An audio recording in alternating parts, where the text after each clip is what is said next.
man, this is nice.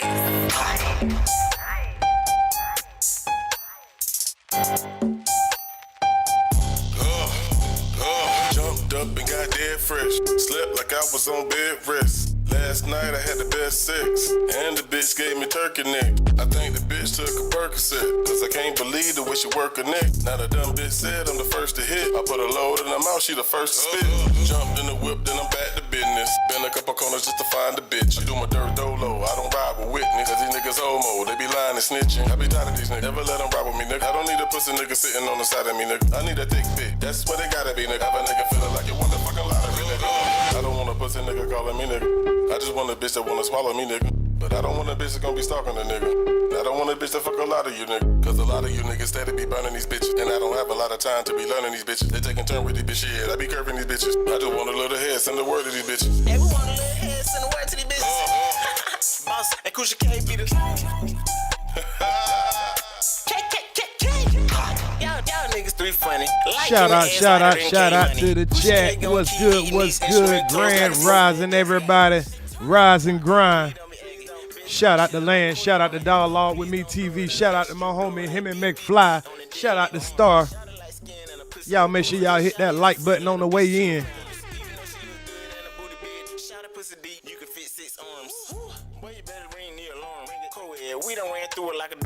Salute Road, Ryan Road.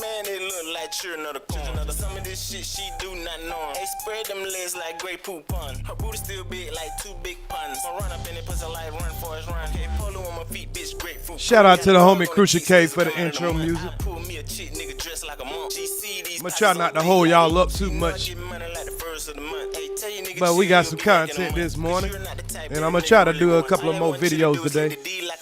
Y'all pussy niggas can't walk in my shoes. Couldn't get my chick, couldn't get my man, couldn't get my freak, couldn't get my boo. Cause I hit it like an animal bitch from the zoo. Cause down there like a sneeze, I'm blessed, I got you. I'm kick your niggas' asses dressed like Ryu. Bust your head open, see the pyro. Red, lost his head, lost his dreads. Put on the bed, lost his back, lost his front, lost his arms, lost his leg. You heard what I said, ain't no play, cause we ain't playing. Georgia boys, Georgia men. 100 nigga, you ain't even on the scale of fucking 1 to 10. As a matter of fact, I'm cool like this, I'm cool like that. Bitch, I'm lit, bitch, I'm 5. Accurate, nigga, your pocket sitting on patches. Woo, take your breath, asthmatic, jump, crisscross, knocking your pants backwards. Oh, you don't dance, pow, he big dabbing. Get on these tracks, lean with it, I'm big snapping. Don't forget I'm international, I'm big mapping. Cat flew in the air like he graduated. Boom, beat the beat up, call that masturbating. The bitch ass nigga done dilated, he violated, decapitate him.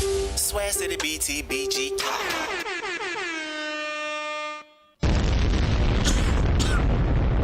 Shout out to the chat. I'm not gonna do a long intro. You know, we gonna go ahead and get straight into the content today. So if you're late today, you're gonna have to catch the replay. It's all good though. I apologize to y'all that's gonna have to catch the replay. I understand I did set this live. Pretty much I was supposed to do this live last night. I went to the gym, man. I tried to go to the gym at about 6 o'clock. And I was like, well, I should be able to get home in enough time, you know what I'm saying, get myself some rest or whatever, you know, wash up, eat and all that. But while I was at the gym, man, I was playing ball. You know, I'm out here thinking that I'm still 20-something years old. I'm on the court, you know, doing my thing and all that. And my old ass done twist my ankle. Oh! Oh, man. My old ass done twist my damn ankle. I was like, oh, shit. So I came home, I had to put that joke on ice. But I'm all right, y'all. You know, I got to break my body back in. I ain't been running on that court, man. And, you know, you need that endurance. You need that, you know, that, what they call it, that cardio. So, you know, I could just run on the treadmill or, you know, just, you know, lift weights and try to get, you know, built. But I like to try to work out my whole body, you know what I'm saying? Get a little physical out there, you know what I'm saying? Just make sure I stay physical. You only got a couple of more years of playing basketball, you know what I'm saying, or playing any sport. So I just try to enjoy the last little bit days of doing stuff that, you know, I just like to do to have fun. So, yeah, I'm old, man, and I don't need to be going out there too much. That's the second night in a row that I went and played basketball. Well, the first night I went to go play, I realized I left my tennis shoes at the house, so I didn't get to play that night. But so I ran the treadmill, did some pump iron and all that stuff like usual. But I was like, man, you know what? I would love to play some basketball. And my dumb ass went out there and, twist my ankle out the game. Hey, even after I twist y'all, I'm gonna be honest, y'all. I'm gonna be honest, y'all. I twisted my ankle before I even got in the game.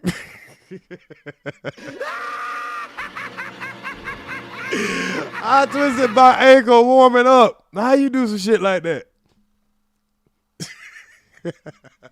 I ain't lying. I'm talking about y'all. I was in some J's. You know what I'm saying? I had some mid-top J's and shit.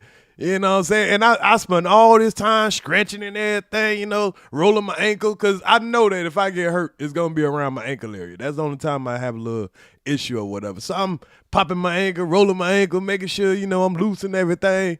And so I'm, good, and I done been sweating. I done went and ran on the treadmill, done hit some weights and everything. I know my adrenaline rushing and everything, so I got the next down. So since I got the next down, now I want to dribble around and, get my feel of the basketball, because I ain't played no ball in a while. So I'm over there practicing my crossover, and I done crossed my own damn self up like, oh, shit. Hey, I swear to God, man, I was over there practicing my crossover, and I broke my own damn ankle down. Oh shit. So I was like, damn, I already got next. I can't just, I got to walk this shit off. And it wasn't bad. It's just like, how you kind of take the wrong step and you kind of roll on your ankle a little bit, trying to move too fast. You know what I'm saying? Yeah, man. I said, oh, shit. So, but I got over it. I fought through the pain. I actually played pretty good. I played better than I thought, because I thought I was going to be out there huffing and puffing and all that. I've been smoking all these blunts and all that shit. So I thought I was going to, be real winded. But I ended up, saying it turned out pretty good. It turned out decent, I'm rusty as hell. But, it turned out. I ain't do too much shooting and all that. I just ran, played defense, rebound, and, do what I do best. That was always been my game.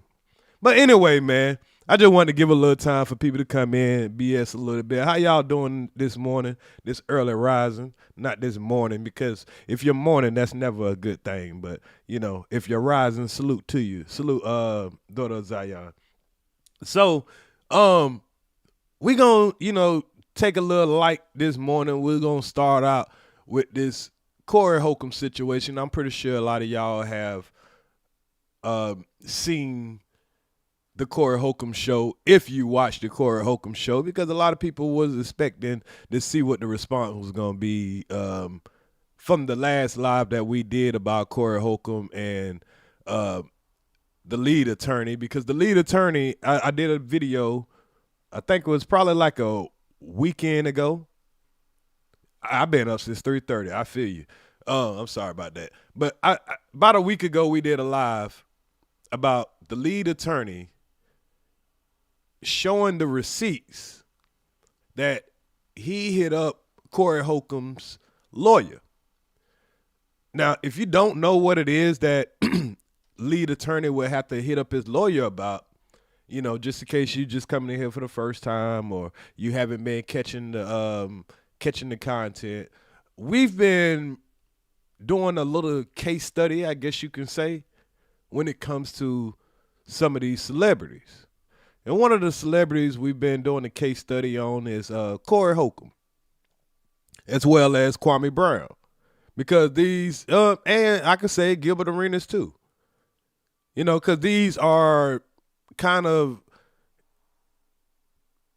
well, I'll say I've been doing a case study of a lot of YouTubers. Let's just say that. Especially these celebrities. Because, YouTube, it used to be for the normal person come over here, give their opinion or whatever. They don't have to be on a big network and all that. But now we're seeing a lot of the athletes. We're seeing a lot of the rappers. We're seeing a lot of people who've been famous their whole life, even some reporters who've been famous their whole life, and now they come to YouTube, and it's not about the truth anymore.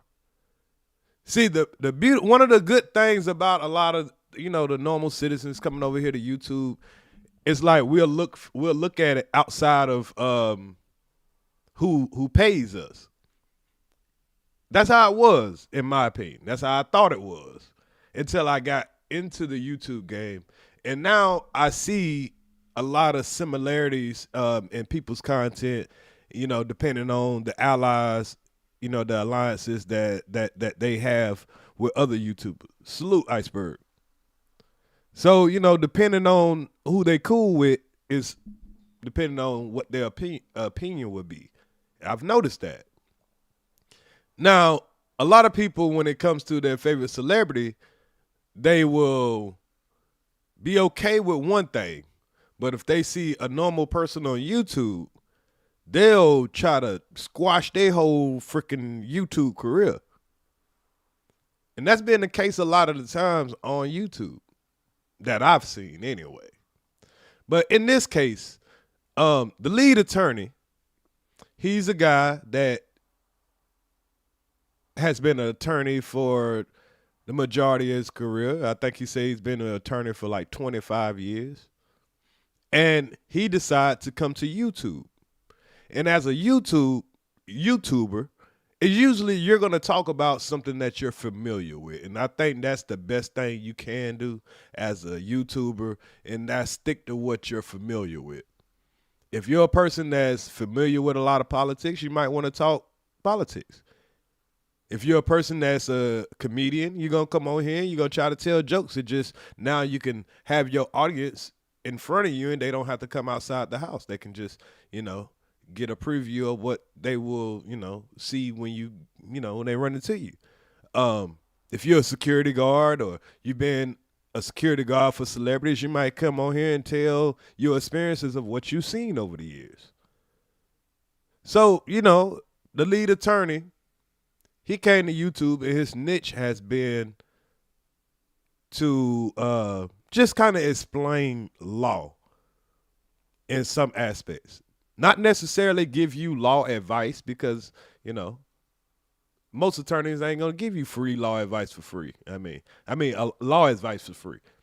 They'll give you some, a couple of talking points. So they might, advise you not to do certain things or whatever, or tell you what they wouldn't do. But, so to see him on YouTube as a black man and, I think he was a family attorney, it was kind of good to hear from that. Now, I've heard lead attorney say many times that he's retired. So from my perspective, I don't think you have to be licensed still if you're retired, because they probably got to pay like a certain amount of money and they probably got to do a certain amount of cases or something like that if they want to keep their license, I would assume. Now, when it comes to this Cory Holcomb situation, it's not like, okay, let me make sure I make this go down the timeline. So Cory Holcomb had a situation, and that a lot of us know about, where he had an interview with Anton Daniels, right? Anton Daniels came on his show. Anton Daniels disrespected him. We ain't gonna sugarcoat it. And, Cory Holcomb put on this performance where, it was say it again, all this stuff like that, just trying to intimidate Anton, but it didn't seem like Anton was too intimidated by the situation. So, it was a kind of a controversial thing. And, some people like, oh, I was one of the ones that say, hey, he made a business decision. I'm glad he didn't crash out like that because, that's just bad for black people, man. You can't have a conversation and then you getting so emotional about words and all that stuff like that, and trying to prove you're a man and all that. Like, that's bad for business, especially if you done invested all this money in this equipment that they had in there, and now you got to worry about two grown-ass men having to break up a fight. I thought that would have been pointless, right? I expressed that when we seen it. And I was like, well, Anton didn't say it again. But at the same time, Cory didn't go outside. So neither one of them want to do nothing. Now, fast forward, and I think it's because of the exposure to Cory and the viralness of that video, some odd reason, all of a sudden the video of Corey Holcomb and this lady comes out, and everybody sees in real time Corey Holcomb put his hands on a woman. People suffer more. And a lot of people did not agree with that. We did not agree with that at all. We was like, what? There's some people that just say, oh, well, he didn't punch her, he mushed her, because somebody said it was a punch. A lot of people were saying it was a punch. So it began to become a debate whether it was a punch or a mush. And then it became a debate if she was out of pocket. A lot of people were not keeping the same energy if it was them or their mother or their daughter for a man to approach a woman and put his hands on her. This man, we watched videos over and over about the man claiming that he didn't even do it. They were lying on him, that the woman hit him. Everything that we never saw, we got told. And we see this pattern when it comes to a lot of YouTubers. We can see something with our own two eyes, and these celebrities will come and tell us we didn't see what it is we thought we saw. Just like right now, we have a big situation when it comes to Michael Jordan. Everybody loves Michael Jordan, right? Everybody loves Michael Jordan. He got the shoes, your airness, you know. He did Space Jam. He danced with Michael Jackson. We love our celebrities, right? And then you see him, he just was the first black owner to win in the Daytona 400, you know, or 500, whatever the fuck it is. It's the white man shit. I don't care. And then we see him, and it's a little white boy, so, you know, who gives a damn according to them, you know. But we see him do some weird stuff at this little white boy's butt tucks, right? And I'm not saying MJ is no PDF. I'm not saying that he likes kids. I'm not saying none of that. But I saw something that was very inappropriate. I don't care if it's on the world stage. I don't give a damn if that nigga scored 1 billion points. I don't care if he sold 1 trillion shoes. I don't care if he Democrat, Republican. I don't care if he white, black, purple, or green. I seen something inappropriate from an adult. Point blank, period. Something that I wouldn't have been comfortable with if it was my son, if I was a parent. Something I wouldn't have been comfortable with if we had our championship baseball game for a Pee-wee league. I wouldn't have been okay with it if it was my brother, sister, cousin, auntie, anybody. And you'll have people tell you that, hell, he was just pulling some ice out his shirt. I ain't seen nan piece of fucking ice drop. And if the ice was bothering him so bad, I would have thought that the kid would have been trying to get it out. That kid ain't look like he was trying to get no ice out. It looked like that's what everybody trying to tell us. If a kid had some ice in his ass, how the hell MJ knew it before the kid? I'm just saying. But I don't want to get too far off the topic. I'm just saying, like, we keep getting told what it is that we should think. And that's becoming a problem. Because it matter who it is that we're being told what to think about. And, you know, and then it becomes a division because you got the people that are saying, oh, you didn't see what you saw. You saw this because some people said you saw this.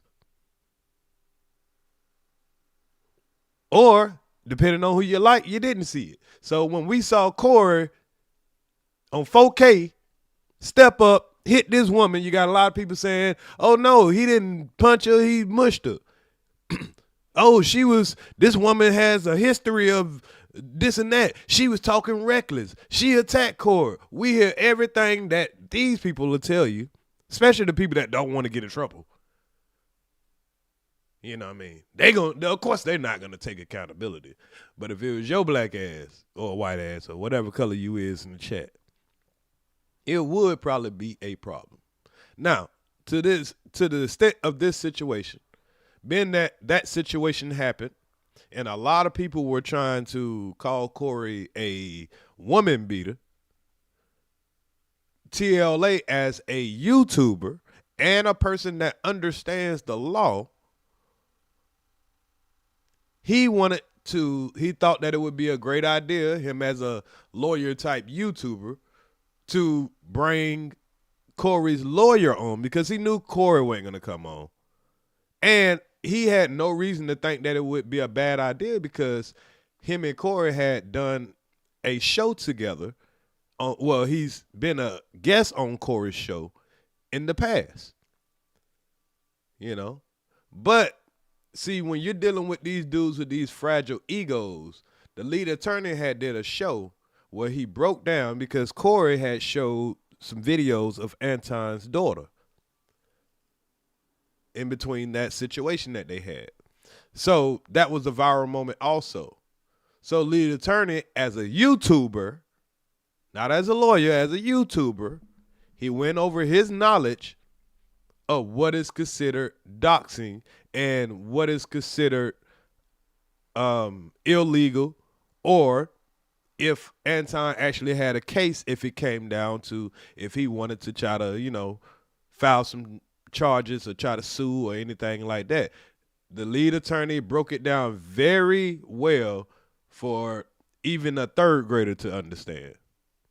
And I could appreciate that because when I watched it, I was like, oh, I learned some stuff. I learned some important stuff. And I think he's credible. Right? Whether he's licensed or not. Right? So, fast forward. The lead attorney wanted to do an interview with Corey's lawyer. He got in contact with Corey's lawyer, according to the lead attorney. And it turned out that the lawyer was like, yeah, I'll do it. And then he kind of did a reverse and decided not to do it. So when he decided not to do it, Corey decided, remember that, Corey decided to come on his show and tell everybody that he don't know what the hell wrong with the lead attorney. He ain't never told him that he never approved for his lawyer to talk to him. That was Corey's story. Now, the lead attorney, and like anybody else, if somebody's calling you a liar and you're a public figure, most of the time you want to clear up your name, especially if you got the receipts where you can clear up your name. And that's exactly what the lead attorney did. So that's where we at with this. So what the lead attorney did is he showed the receipts of Corey's lawyer contacting him. Now, I have a quick drop for that thanks to Triple S. Shout out to Triple S. So let's go through a quick little recap of how we're getting to where we're at now, since I've already gave y'all a recap of everything else that was going on as far as like the fight, him and the Anton Daniels situation, him and the Christina Payne situation, and then just the constant digging of a hole, because now you got people digging up all of the dirt on Corey when it comes to the remarks that he's made about kids. Now, when it comes to women, that can be kind of controversial, depending on what side of the coin, but the comments that he's made about kids has been, disgusting. But we'll get into that a little later. So let's get to the I got to make an example out of this. Given the situation of how him and the lead attorney has how this thing has started to get out of control. So let me show this video real quick.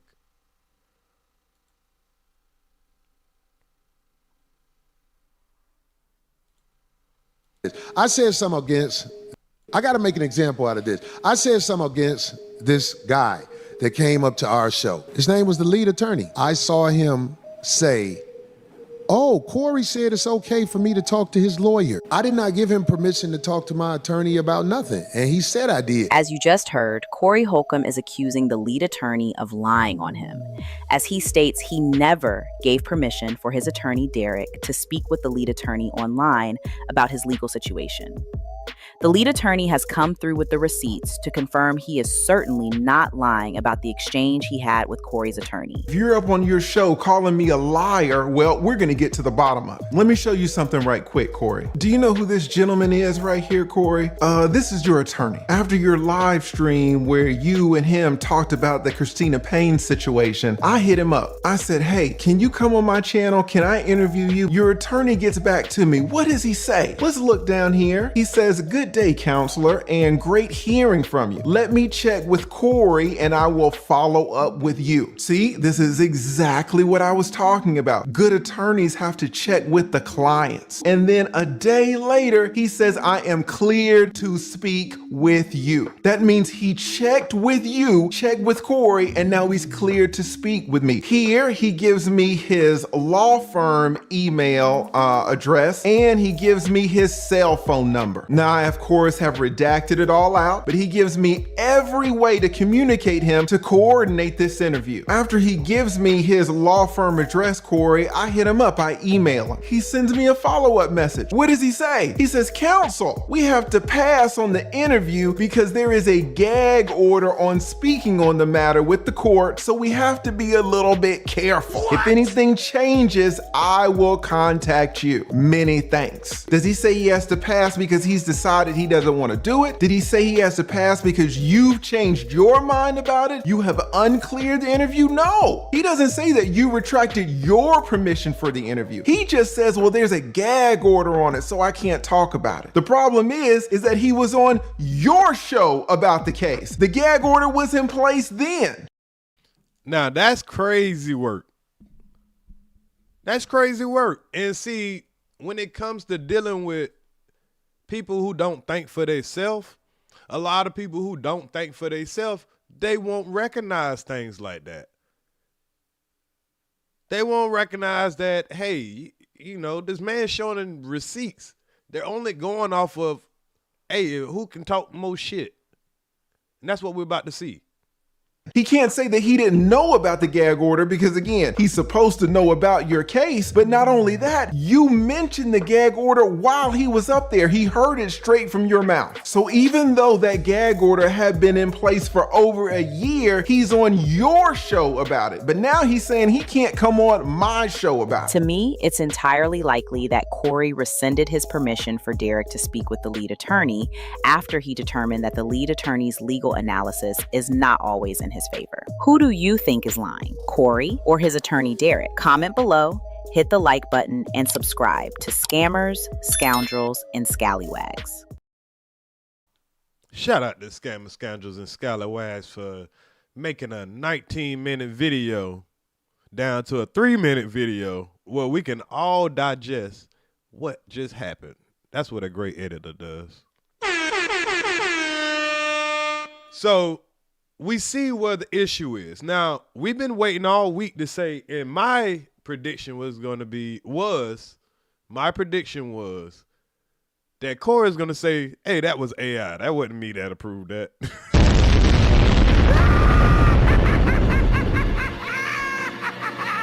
That was AI. That was an AI Gmail. Nah, my lawyer ain't talked to him. I thought his lawyer was probably going to deny it or not show up. You know what I'm saying? I was like, how in the world are they going to spend this? How in the world would they spend this? And we all was in the chat like, yeah, man, how are they going to spend this? Right? Was I the only one wondering how they was going to spend this? Now, before I go show y'all the spin, I'm talking about the Tasmanian Devil spin, I want to do something that I think is very productive now.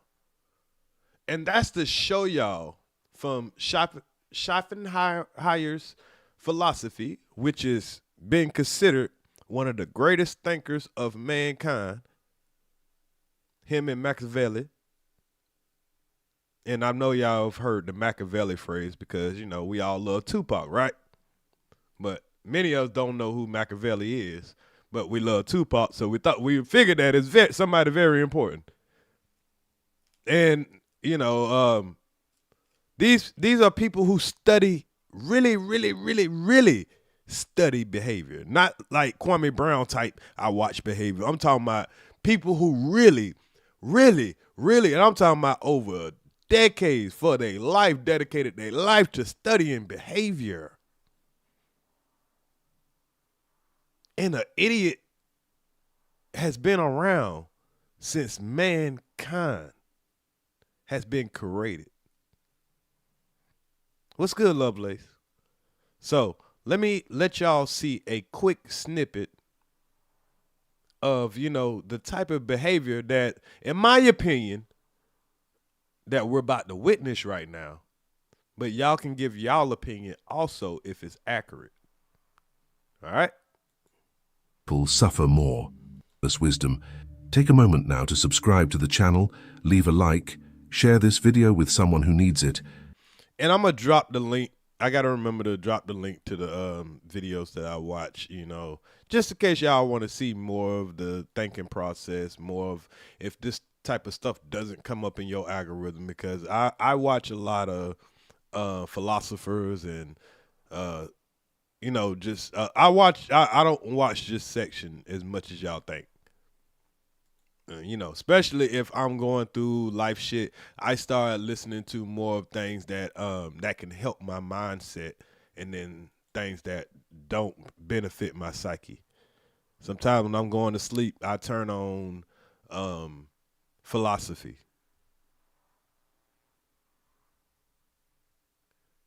You know, I don't know about other people, and I mean, maybe y'all might think that's nerdy or stupid, or, you know, oh, dummy, I like to listen to music. Okay, that's fine. That's your thing. You might like to listen to, some people like to listen to raindrops. Some people like to listen to music, fighting, or some people like to listen to Kwame or listen to your favorite YouTuber.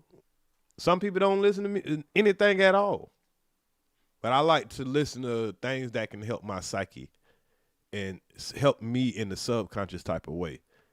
And the more I think I'm going to share this stuff with y'all, the more y'all probably will understand how I've been able to navigate through all of the stuff that people try to call me, the way that people try me on this YouTube, all of that stuff like that.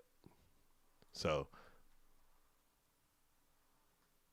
let's listen to, I'm going to listen to about 5 minutes of this, y'all, and I think y'all will get a lot out of what we're going to experience and what we've been experiencing when it comes to these idiots. And write your thoughts in the comments. What we will uncover here may challenge your beliefs, but it may also transform the way you understand life and human behavior. Schopenhauer observed something that remains painfully relevant today. Intelligent people suffer more, not because they are weak, but because they see more clearly. They perceive contradictions, hypocrisies, and absurdities that others pass by without noticing. And we notice that in this sector. I mean, a lot of people call out the hypocrisy and the contradictions and all that. And usually y'all people that do that, y'all seem kind of like outcast. You'll get attacked quick for calling out hypocrisy in this sector, right? Am I tripping, or, you know, is that a thing? That's the quickest way to get yourself attacked. While a shallow mind rests comfortably in simplistic explanations, the reflective mind wrestles with complexity. This awareness becomes a burden when intelligence is forced to coexist with stupidity that is loud, assertive, and socially validated. According to Schopenhauer, stupidity is not simply ignorance. Ignorance can be cured through learning. Stupidity, however, is resistant to correction.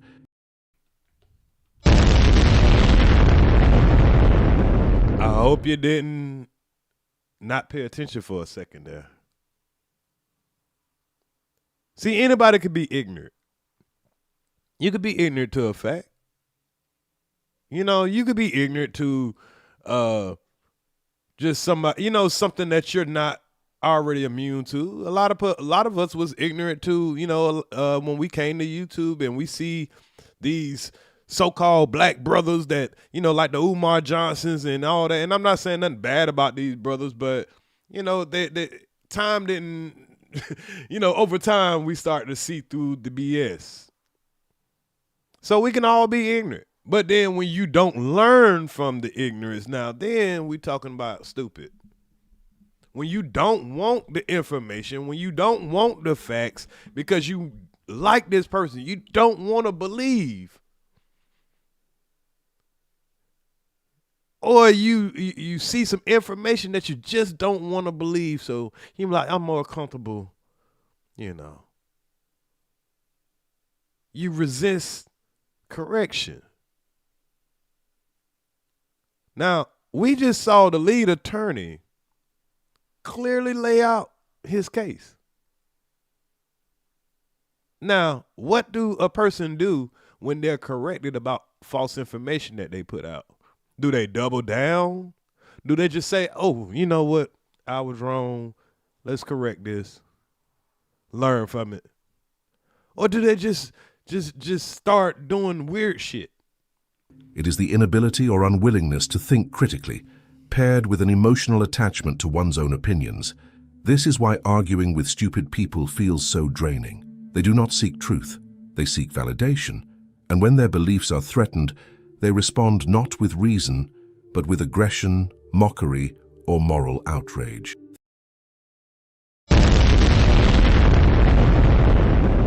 Is there any lies that we heard in these last 5 seconds? Please tell me right now. Do y'all agree with that? Have y'all seen this in real life, YouTube, or whatever? Is this philosopher telling a lie? Is his study accurate?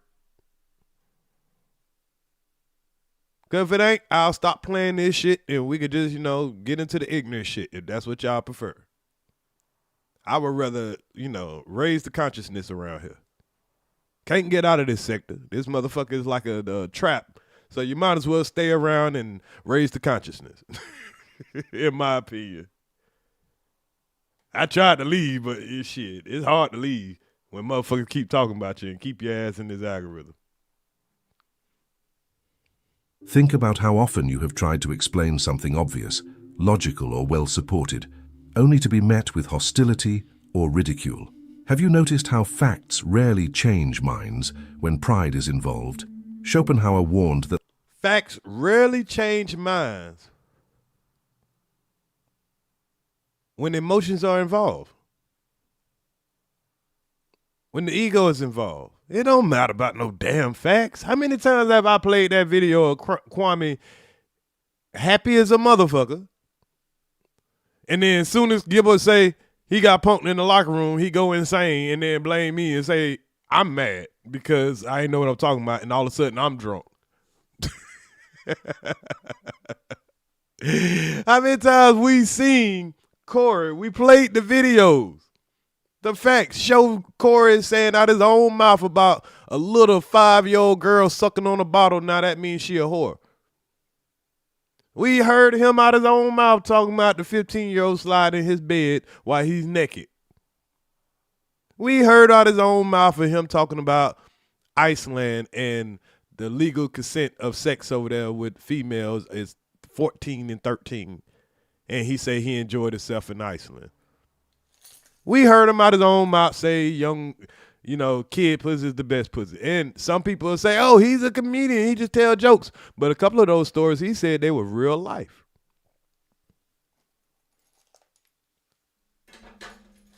And beyond the facts, he'll come back and tell us, oh, they just after me.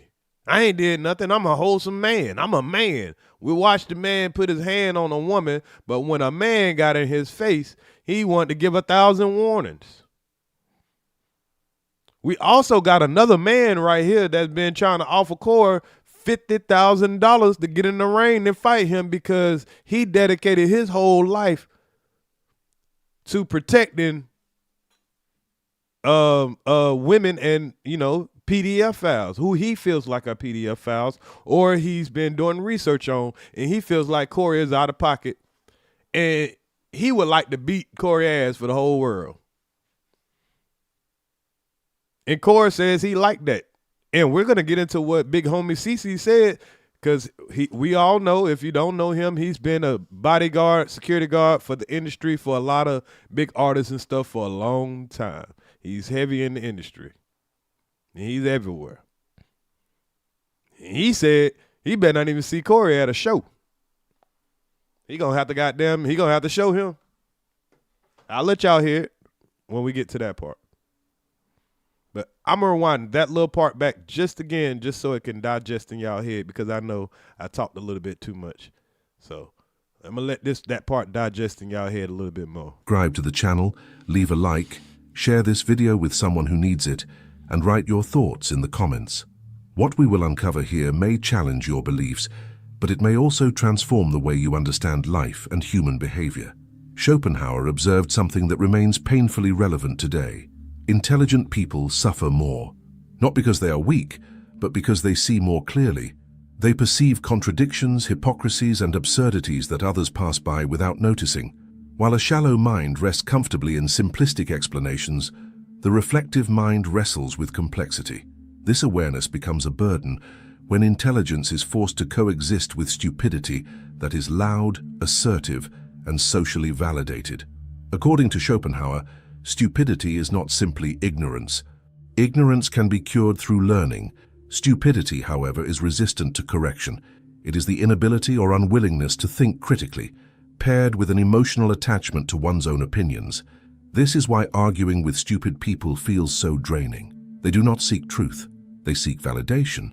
And when their beliefs are threatened, they respond not with reason, but with aggression, mockery, or moral outrage. Think about how often you have tried to explain something obvious, logical, or well-supported, only to be met with hostility or ridicule. Have you noticed how facts rarely change minds when pride is involved? Schopenhauer warned that the greatest danger of stupidity lies in its confidence. A stupid person who doubts himself is mostly harmless. A stupid person who is convinced he is right becomes a source of chaos. Here is a question worth reflecting on. How many of your emotional wounds were caused not by evil people, but by people who simply could not understand the consequences of their actions? People who simply couldn't understand the consequences of their actions. Well, we're witnessing that right now with this administration. When it comes to Latinos, you had the Latinos for Trump, and now they crying because they went out and tried to vote for him, and now they ass getting deported. You know, hold on, you weren't supposed to deport my cousin? Yeah. You suffering from the actions of what you did. Shit. When you ain't getting paid as much no more, and all that stuff, hell, that was your actions. I ain't saying you're stupid, but hell, you know, if it didn't line up with your agenda or, you know, didn't benefit you, I don't think you should, you know, go against your own interests, in my opinion. And we're going to see that kind of with Corey. He doesn't understand the consequences of his own action. Hey, Mojo. He don't understand. I mean, if you go out here and you talk about and sexualize kids, some people are not going to think that's funny. You're going to have some people that think it's funny and, you know, and still be cool with it or whatever. But a lot of people are not going to think it's funny because they really had that happen to them. So it's not funny when a large amount of Americans have been sexualized, especially women, as young girls. It's not going to be funny. A lot of things about, you know, abuse of women. It's not going to be funny to women who've been abused. And you got to suffer the consequences of your actions. You can say whatever you want to, but there's consequences to actions. We all know that. We should know that anyway. An intelligent person would know that. You put your hand on a woman and hell, it's on 4K, there's going to be a little consequences. You might not go to jail. Sometimes you will go to jail. That's usually the consequences. But if you don't go to jail and people know about it, they might have a difference of opinion about you. If the news get a hold of it and they show it, yeah, there might be an outrage. I'm just saying.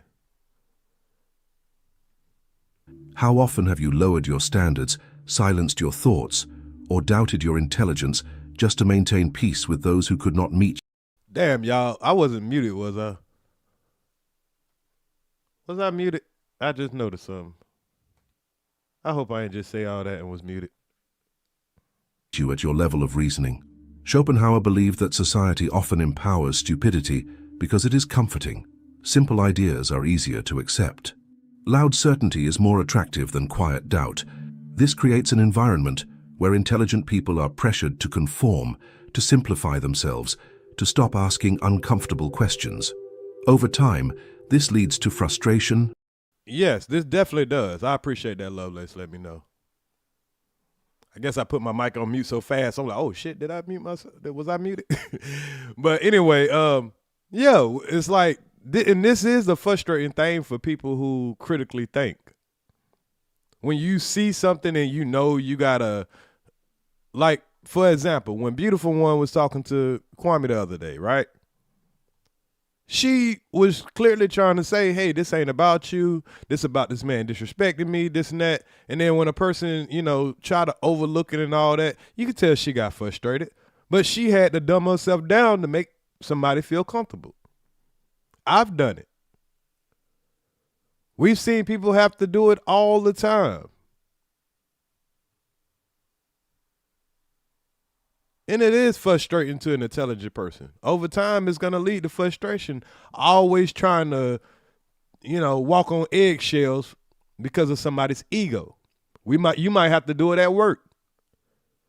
Your manager might be an idiot. And he or she might ask you to do something that totally makes no sense. And you have to conform with it. Because you see the bigger picture. But it's frustrating. Isolation and a deep sense of alienation. Yet Schopenhauer did not advocate arrogance or open contempt. On the contrary, he proposed a strategy rooted in realism. The intelligent person must learn discernment. Not every battle is worth fighting. Not every...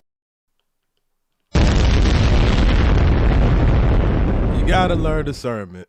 Every battle is not worth fighting. And this is why sometimes y'all see me say, I don't have to respond to every single thing a person say about me. Every time a nigga go live, you can go live 2, 3, 4 days sometimes. But y'all notice what happens when I don't respond sometimes? Or when I come back a little later and people are mad because I didn't respond when they wanted to, but I responded when I felt like it. And that's kind of what we're seeing out of the lead attorney right now. He could have came and went live right after Corey went live. Because he's so triggered. He could have went live the very next morning. Everybody waiting on the lead attorney right now. Like, what you got to say, bro? What you got to say? And he just quiet. And he did the same thing when Corey first called him a liar. Everybody was like, oh, Corey just said you lied. Everybody sitting there waiting. Crickets. He didn't say nothing. He waited for a while, and then he came and said something when he had a chance to say something, and he came with the evidence. And what does that do? You would think a smart person would like, damn, let me just be honest. But no. Every truth must be spoken. Wisdom lies not in proving others wrong, but in protecting one's inner peace and intellectual integrity. As you continue listening, you will begin to see why reacting emotionally to stupidity is one of the greatest mistakes intelligent people make. Later, we will uncover... Responding emotionally is one of the greatest mistakes intelligent people make. And I've made that mistake. Not saying I'm intelligent. It depends on if you think so or not. Hell, I talk funny, so that means I can't be intelligent, right? I ain't got no college education. I ain't been in no rooms. Can't be intelligent. But I take pride in learning from my mistakes. I've had people say shit and it make me goddamn have an emotional response, talk some shit, say some things that I probably shouldn't have said. But the difference is, you ain't gonna catch me doing it a whole bunch because I learned from that. But stupid people never learn. Why silence can be more powerful than argument, and why distance is often the most compassionate and intelligent response of all. But before we reach that point, we must first understand why stupidity affects us so deeply, and why it seems to multiply in modern society. Pause for a moment and ask yourself, who drains your energy the most? Those who challenge you intellectually, or those who refuse to think at all? Write your thoughts in the comments. Your reflection may resonate with more people than you imagine. This is only the beginning. What comes next will reveal the psychological trap that intelligent people fall into when dealing with stupidity, and how Schopenhauer's insights can help you escape it without losing your humanity. The real problem begins when intelligent people assume that reason alone can bridge every gap. Schopenhauer warned that this belief is not only naive, but dangerous. Intelligence naturally seeks coherence, logic, and dialogue. It assumes that if an idea is explained clearly enough, it will be understood and accepted. Nope. No. No. We as intelligent people, we actually think if we break down the evidence, if we break down things like a third grader, we think that a stupid person is going to say, oh, you know what? You're right. Hell no. That ain't going to happen. We think if we show all the evidence, undeniable evidence, that a stupid person going to get it. Nah, they ain't going to get it. But this assumption collapses when confronted with stupidity, not because the explanation is flawed, but because the listener lacks the inner structure required to receive it. Stupidity, in Schopenhauer's view, is deeply connected to the will. Human beings are not primarily rational creatures. They are driven by desires, fears, and emotional investments. Reason often serves these impulses rather than guiding them. A stupid person is not incapable of understanding facts. He is unwilling to let facts disturb his sense of certainty or self-importance. This is why logic feels threatening to him. It exposes limitations he refuses to acknowledge. This creates a psychological trap for intelligent people. They keep explaining, clarifying, justifying, believing that persistence will eventually lead to understanding. And we know that ain't happening. I made that mistake. When I let a person come over here and say some things about me that I knew wasn't true, I thought by explaining, showing evidence, having witnesses, just all the undeniable evidence that, no, you're assassinating my character. I thought that would, do something. But there's a lot of people that, they weren't capable of, of reason, of seeing the facts and, making a better conclusion of what it is. Now, some people did. Intelligent people, I never had a problem with the intelligent people understanding. But we know in society there's way more idiots than there are intelligent people. Instead, they become exhausted, misunderstood, and sometimes even resented. Schopenhauer observed that when reason confronts stupidity, it rarely enlightens. More often, it provokes hostility. The stupid person feels attacked, even when no attack was intended. Have you ever noticed how calm explanations are sometimes met with anger? How polite disagreement escalates into personal offense? Hey, we've witnessed that plenty of times. Y'all will see me talking to Kwame all calm and shit, and he be losing his damn mind. We just witnessed that like 2 nights ago. He came up here, and I'm talking calm, and, he heard something that triggered him, and all of a sudden I'm all these insults and all that stuff like that. And I'll still just laugh and have fun about it, and, and he'll lose his mind.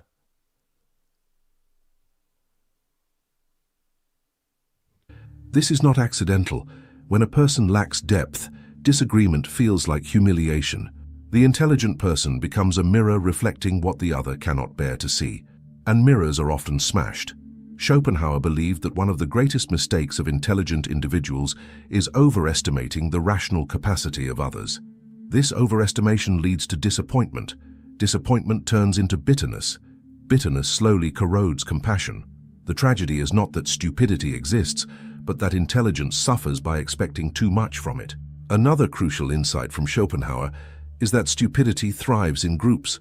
Individually, a stupid person may seem manageable, but when stupidity is reinforced socially, it becomes aggressive and self-righteous.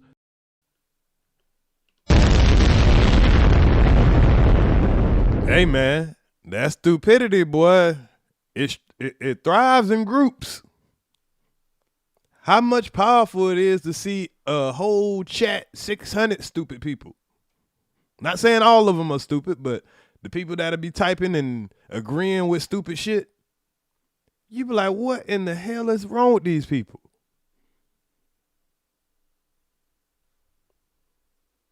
And dealing with one stupid person, like, for example, when we deal with Ronald Jones, it ain't no problem. We were like, oh, man, please. But if Ronald Jones was the biggest supporter of a certain person, his stupidity will go a long way. It's contagious. And we know a lot of people, hell, we can even say that about somebody like Garrett. We can hear him say ham ain't pork, and being that he run with certain people ignore that. But if he wasn't behind certain people, people would easily call it out. In crowds, people borrow confidence from one another. Thought dissolves, emotion dominates. This is why mass movements, public outrage, and collective certainties often lack nuance or depth. Think about how often popular opinions are repeated without reflection, how slogans replace arguments, how complexity is dismissed as weakness. Right.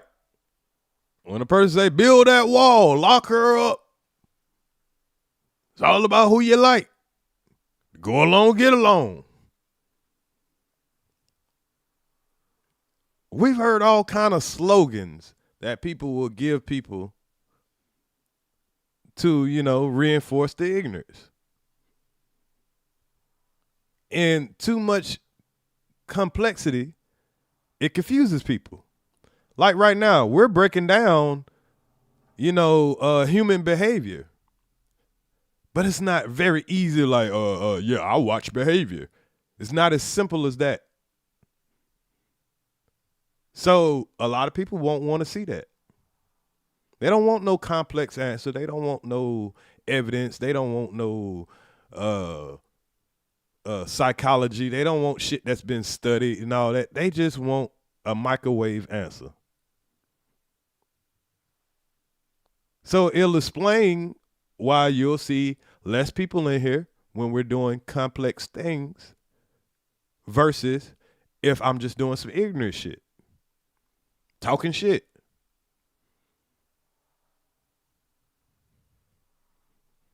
Schopenhauer saw this long before social media or modern mass culture. He understood that the majority is rarely wise and that truth is often lonely. This loneliness is one of the hidden burdens of intelligence. But here is the subtle danger. When intelligent people constantly confront stupidity, they risk becoming contemptuous. They begin to see others not as different, but as inferior. Schopenhauer cautioned against this internal shift. Contempt poisons the mind of the one who holds it. It ties your emotional state to the behavior of others.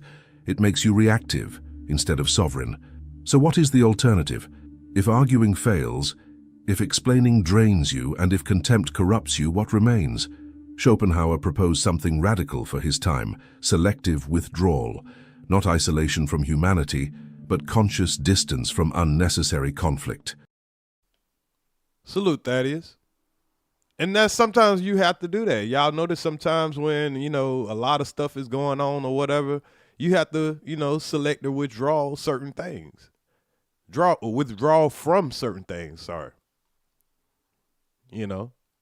Y'all witnessed me do that, right? When the things were going so wild and or whatever, and I say, you know what? Let me select to withdraw from this situation for a second. Now withdraw for months. And what happened? What happened? Now we see what we're seeing now.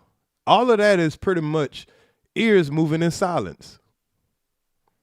Because y'all know I was the most attacked person in this sector. And then I withdrawed, and guess what? They got to find somebody new to attack, and they'll attack each other. So it's true.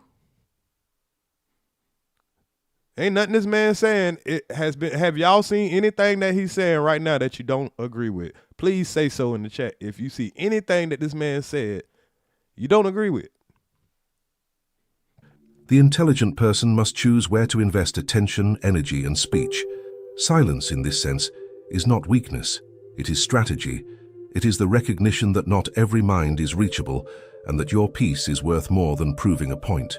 Schopenhauer believed that wisdom often consists in saying less, not more, observing instead of correcting, understanding instead of persuading. Ask yourself this honestly.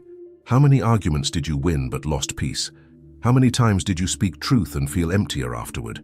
These experiences are not signs of failure. They are signals. Signals that intelligence must be guided by discernment, or it becomes self-destructive. In the next part, we will go deeper into the practical posture Schopenhauer believed intelligent people must adopt to protect their mental health. We will explore why emotional detachment is not coldness, why compassion does not require engagement, and why choosing your battles is not cowardice, but wisdom. If this perspective resonates with you, pause for a moment and reflect. In which situations would silence have served you better than explanation? Share your thoughts in the comments. And me personally, I had to do that too. I had to sit back and I had to think like, damn, you know what? There's times I should have just shut the fuck up, not explain shit, let motherfuckers think what they were thinking, maybe came with only the evidence, but not explain anything before I just showed the evidence. And that's kind of what TLA had did. He didn't come and try to explain some shit without having his evidence and ducks in a row first. He just came in, you know, showed you the evidence and he moved on about his way. He made a 20-minute video and let it be that. He didn't make a whole 3, 4, 6-hour live about it.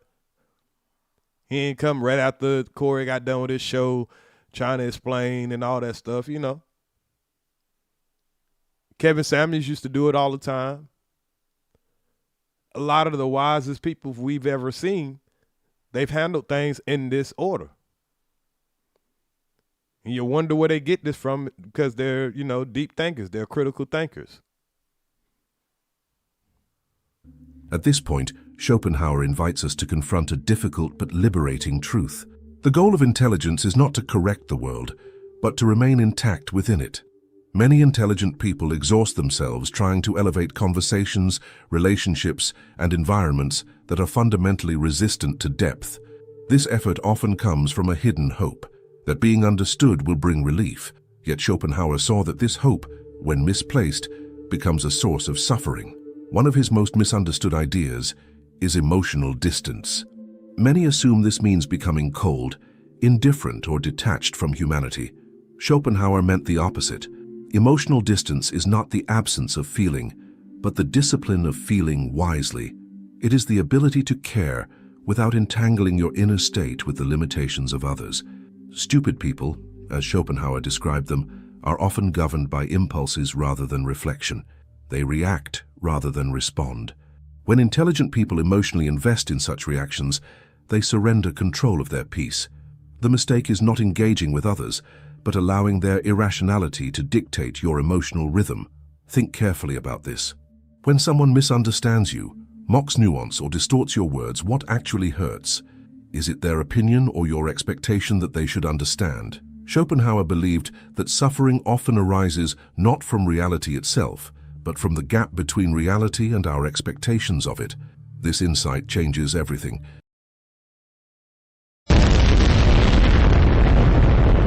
It's very frustrating to have all the evidence in the world and have a stupid person just try to mock or, try to move the goalposts or whatever it is we've witnessed stupid people do.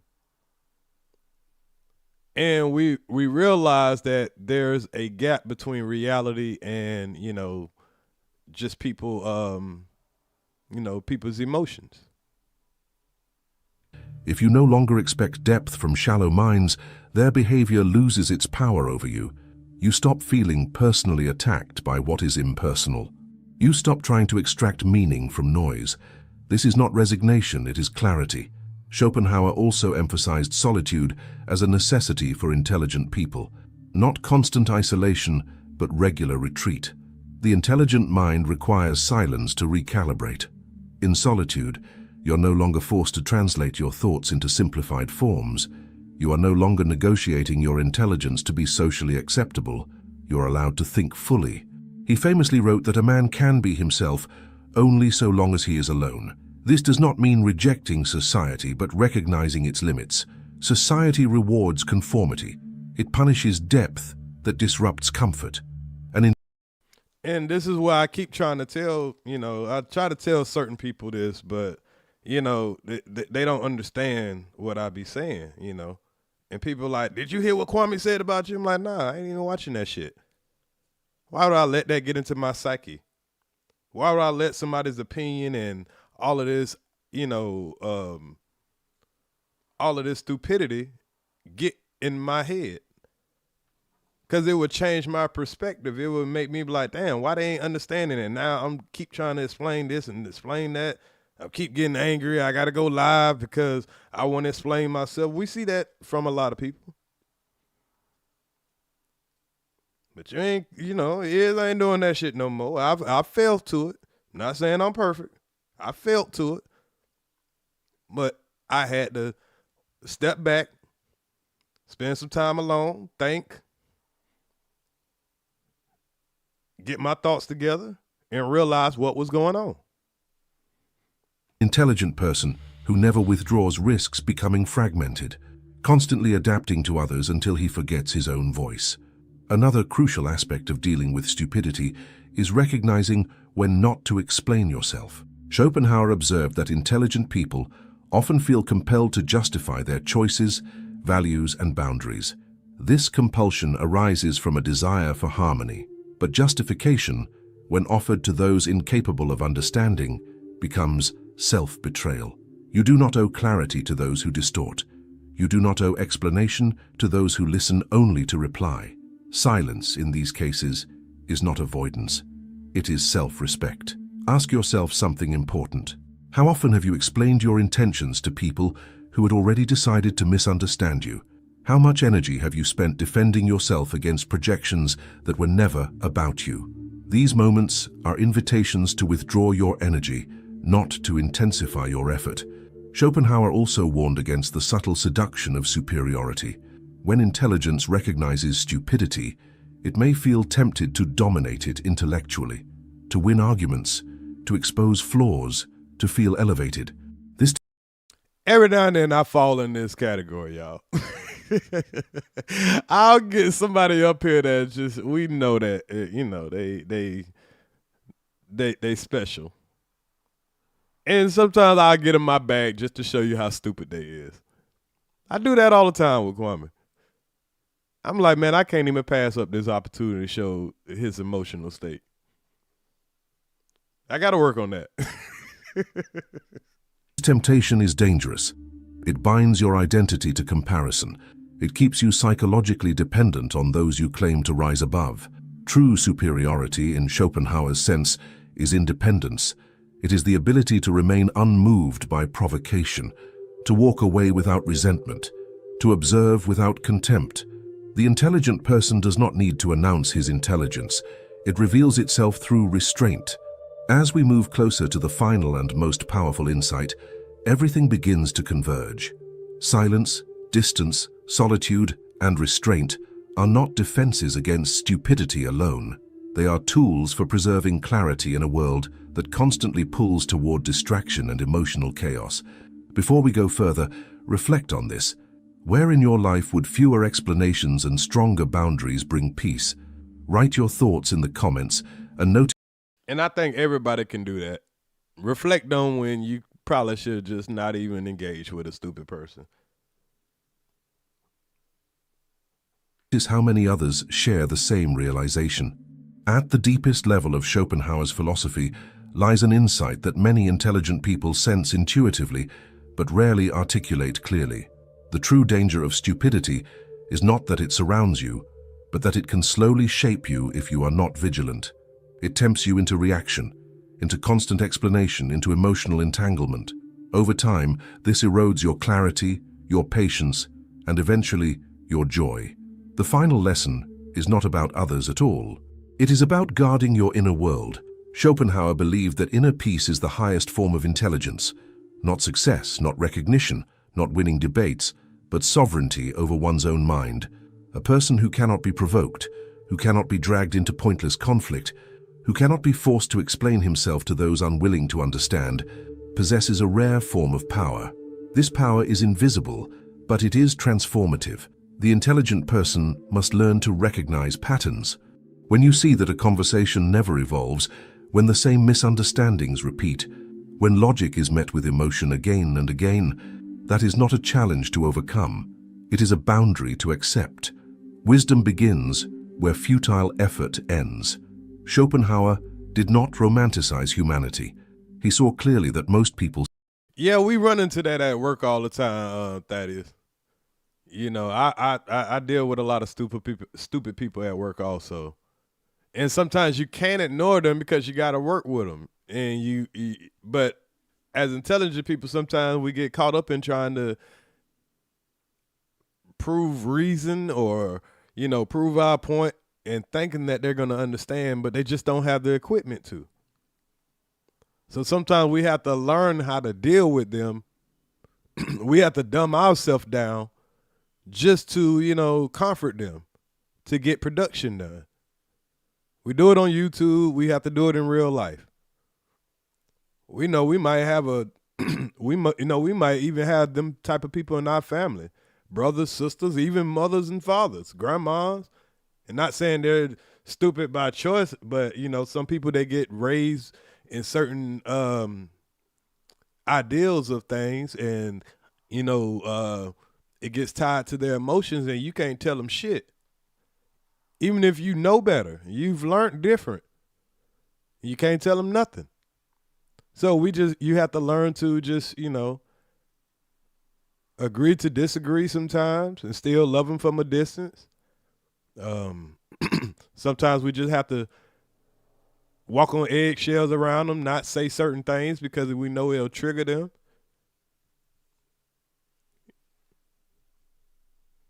Do whatever we got to do to keep our peace inside of us because it's somebody we love or care about. Seek comfort, not truth. They prefer beliefs that flatter them, not ideas that demand self-examination. Once you accept this, a profound shift occurs. You stop trying to awaken everyone. You stop feeling responsible for other people's intellectual growth. You stop mistaking your clarity for a duty. This does not make you cruel. In fact, it allows compassion to arise naturally. When you understand that many people act from limitation rather than malice, resentment loosens its grip. Compassion, however, does not mean proximity. You can understand without engaging. You can wish well without participating. This is one of the most mature forms of wisdom Schopenhauer offers. The most powerful realization is this: stupidity cannot be defeated through confrontation, but it can be rendered harmless through non-participation. When you stop feeding it attention, emotion, and energy, it loses its influence over you. Many conflicts survive only because intelligent people keep trying to resolve what was never meant to be resolved. Schopenhauer's philosophy teaches that the intelligent person must live selectively. Selective with conversations, selective with relationships, selective with emotional investment. And this is why you can't get involved with everybody's emotion. You know, you can't sit there and try to explain everything to everybody. When you go around in the real world, you see dumb people, stupid people all the time, and sometimes you just got to play stupid with them. You just got to play stupid with them. Just like, oh, yeah, man, for real. Man, yeah, man, that's, you'll know something that has all the evidence behind it, and you'll see somebody's mind frame, and it's gonna be a waste of time trying to break that shit down to them. So you're like, man, whenever they ready to learn, they'll come to a realization. I ain't got time. Not everyone deserves access to your inner world. Not every opinion deserves a response. Not every misunderstanding deserves clarification. This selectivity is not elitism. It is self-knowledge. Just as you would not pour clean water into a broken vessel, you should not pour clarity into a mind that cannot hold it. Doing so only depletes you. Another profound insight emerges here. The more intelligent you are, the more responsibility you have toward yourself. Not toward convincing others, but toward preserving your depth. The more intelligent you are, the more responsibility you have to yourself. You say, play that back? No problem. You don't owe nobody shit. You owe yourself to keep your sanity. I don't know how far you want me to play back, so I'm going to get back to the selective part. Stop feeding it. An powerful realization is this: stupidity cannot be defeated through confrontation, but it can be rendered harmless through non-participation. When you stop feeding it attention, emotion, and energy, it loses its influence over you. Many conflicts survive only because intelligent people keep trying to resolve what was never meant to be resolved. Schopenhauer's philosophy teaches that the intelligent person must live selectively. Selective with conversations, selective with relationships, selective with emotional investment. Not everyone deserves access to your inner world. Not every opinion deserves a response. Not every misunderstanding deserves clarification. This selectivity is not elitism. It is self-knowledge. Just as you would not pour clean water into a broken vessel, you should not pour clarity into a mind that cannot hold it. Doing so only depletes you. Another profound insight emerges here. The more intelligent you are, the more responsibility you have toward yourself. Because we all done had those times where we try to explain something to a person and they just don't get it. And at the end of it, you feel like you done spent an hour having an argument with a person and they just don't get it. And you drained after that. And you sometimes you like, damn, am I stupid for even trying to explain this shit to this person? You feel stupid after trying to explain something to somebody that should seem very simple. And now you're losing your peace.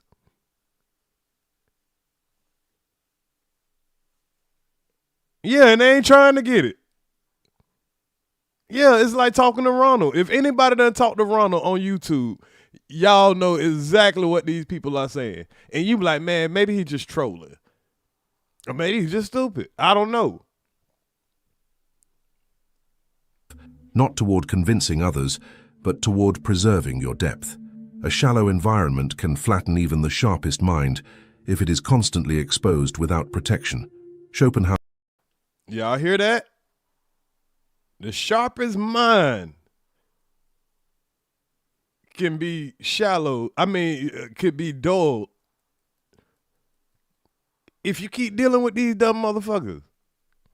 Keep trying to talk to a stupid motherfucker and see won't your ass start feeling stupid as hell. Keep running around trying to teach a bunch of stupid motherfuckers that don't want to learn shit. It'll fuck you up. Schopenhauer believed that most suffering comes not from what happens to us, but from how deeply we entangle ourselves with what should never have mattered. When you learn to detach from pointless disputes, your energy returns, your thinking sharpens, your emotional life stabilizes. Notice how peace changes your perception. You no longer see stupidity as an enemy.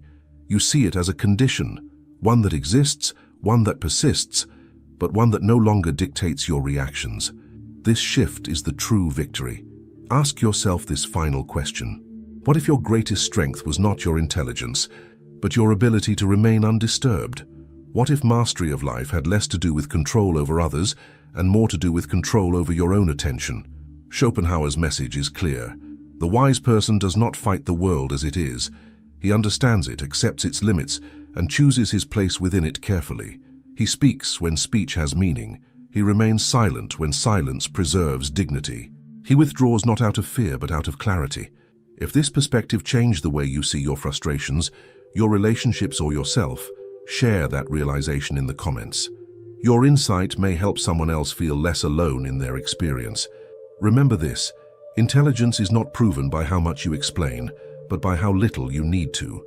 Inner peace is not found by correcting the world, but by refusing to let its noise live inside you.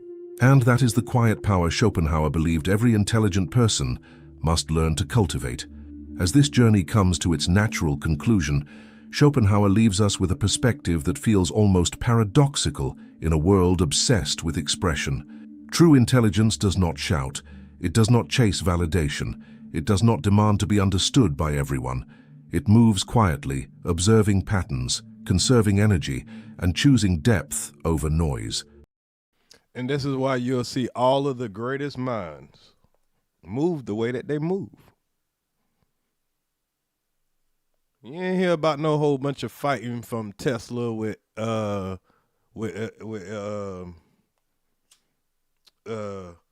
the motherfucker that stole his ideas, most of his ideas. But you don't see them people, you know what I'm saying, always trying to go back and forth. They come through with their shit and then they move on. Be fucking up the whole plan. Y'all see how I did when Kwame was trying to get me to come over there and argue with his cousin? Y'all was expecting me to come in there and rah, and do all that. Nah. We just gonna roll through, drop this here, and move on. Some people will get it, some people won't. A lot of times when I come through and I do go on his panel, he all excited. I go up there, you know, answer everything nice and calmly. I let him interrupt me. I let him do all the theater. Some people get it, some people don't. Yeah, I heard that clip. We gonna check it out. We gonna get to that. So when y'all be wondering why when Kwame come on my panel, I go on his panel, or I go on these other dudes' panels, and I let them be hollering bitch,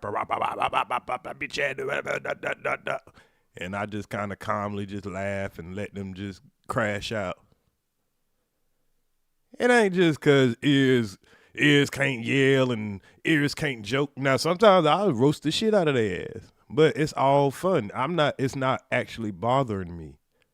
But these guys, I be actually under their skin. It ain't no laughing and kikiing. That last time Kwame came on my panel, it wasn't no laughing and kikiing. That nigga was mad. When Dewani came up here, that nigga was mad. You know what I'm saying? Me pulling up in Brunswick and doing the whole tour of Brunswick on camera and telling the nigga, hey, I'm here whenever you ready. Them niggas was mad. Pulling these niggas cards in real life, them niggas be mad. Not doing shit when they want me to do shit and do shit when I want to do shit. That makes niggas mad, man. But I dropped a link to this video in this channel for anybody who want to check out any of the stuff like that. And I got other channels that I'll be dropping the link to.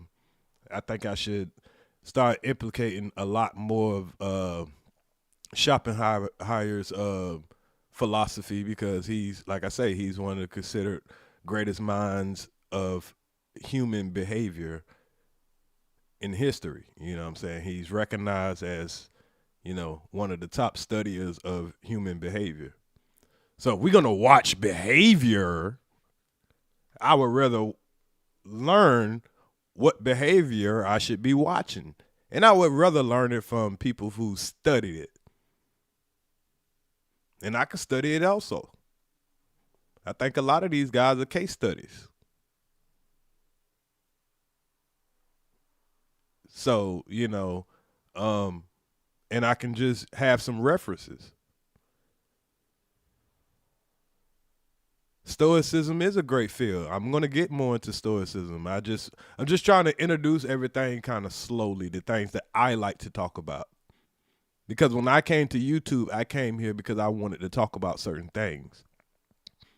And I don't always see people talking about the things that I like to talk about in the variety of how I like to talk about them.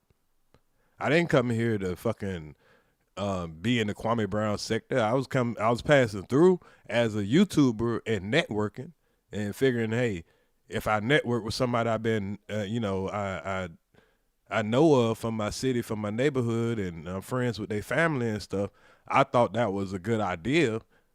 And it wasn't a bad idea, but like the video just said, there's some things that I shouldn't have even reacted to, and I could have played them in a very more productive way for myself, you know. But you learn from your mistakes, you know what I mean? That's a chess game. I ain't gonna say I lost the that's a move that I wish I could have took back, just from the beginning of me and him falling out, and I could have played this in a better way. There's nothing wrong with that.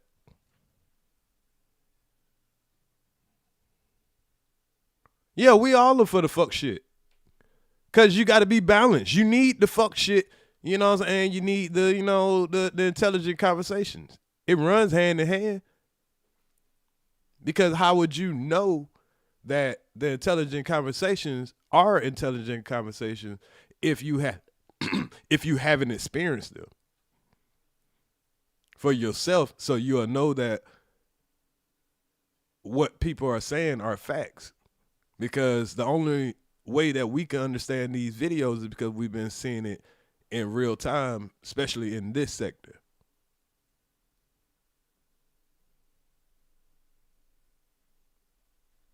So, you know, but anyway, with that being said, on this video, let's get back to Cory Holcomb, right?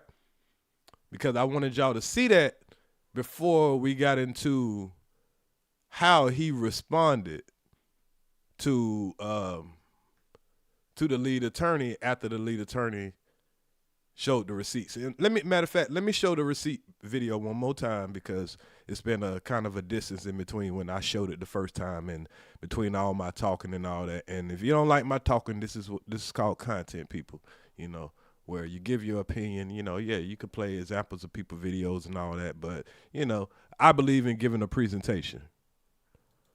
And if you stay the whole show, you'll get everything. But if you come in every now and then, you might just catch, you know, different talking points. But I want my show to be where people want to enjoy the whole show, because it's a presentation.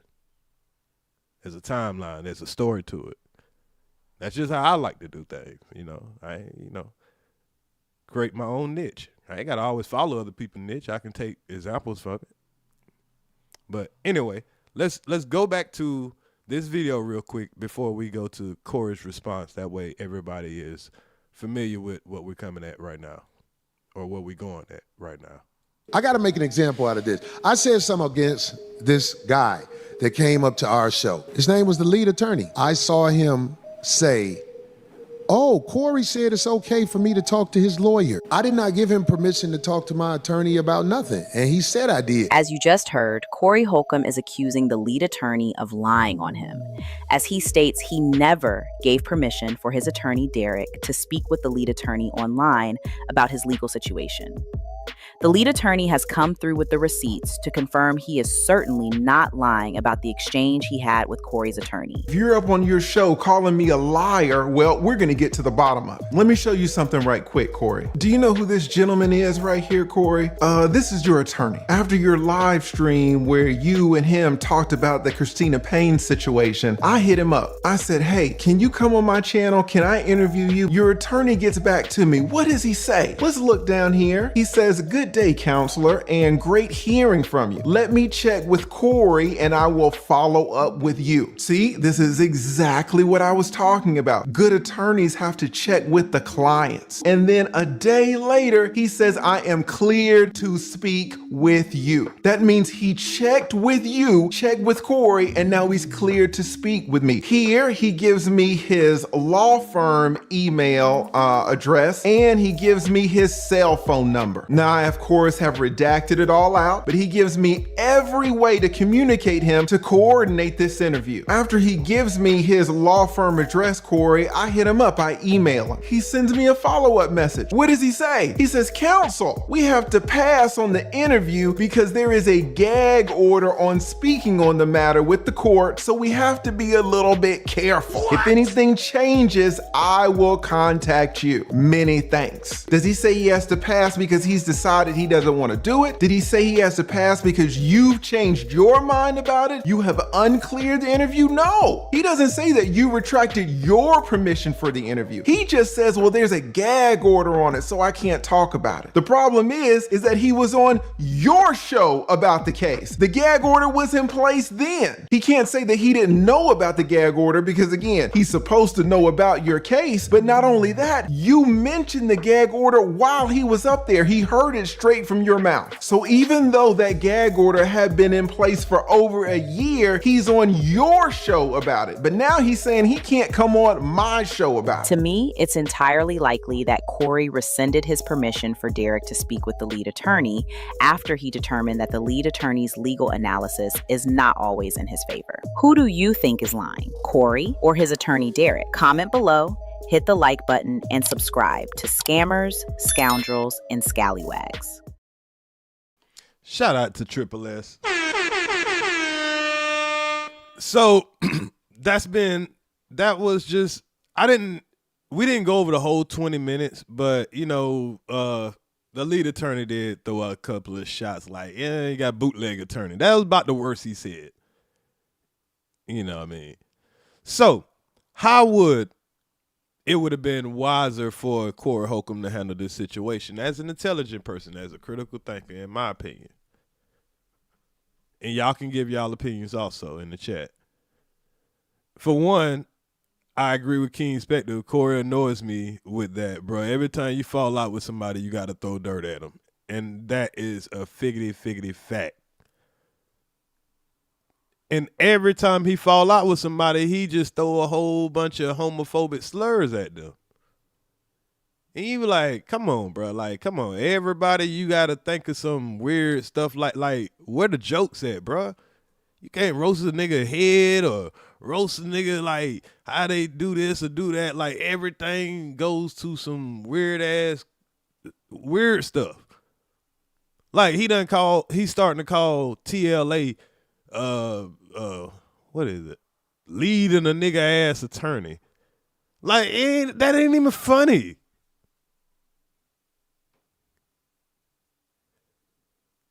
Like, who the fuck think it? Like, come on, bruh.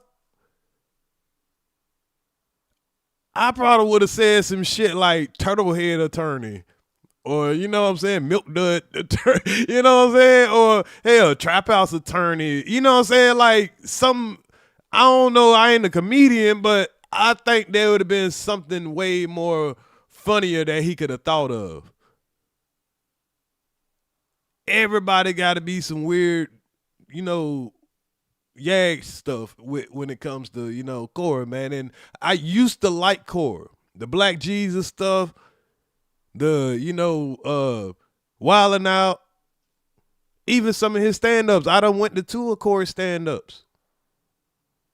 And he would say things like, when it comes to, him not being shit as far as baby mamas or something like that. And that was funny.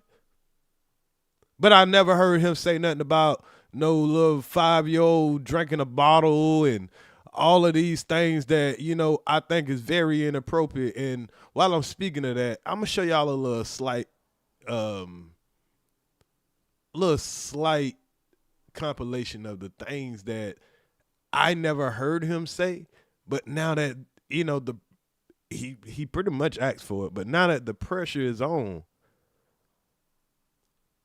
this man really done said some things that I wouldn't be rocking with. I just wouldn't. I don't look at him as a man like that no more. I mean, I'm talking about this shit go way back to him and females. Did y'all ever know that Corey was on Jerry Springer?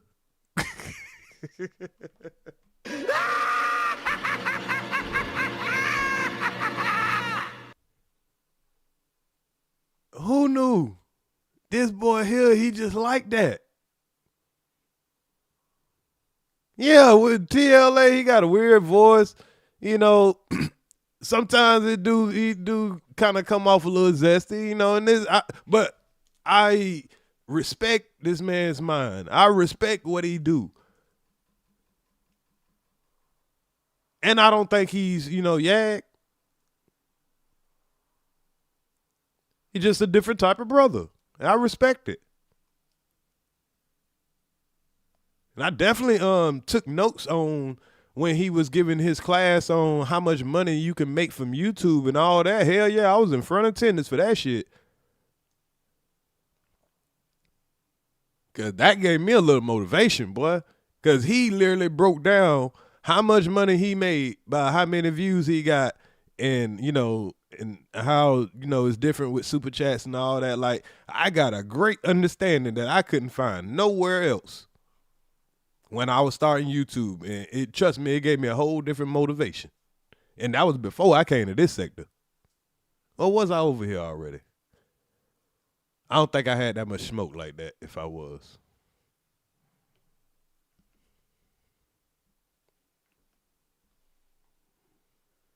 Now, we shout out to Triple S.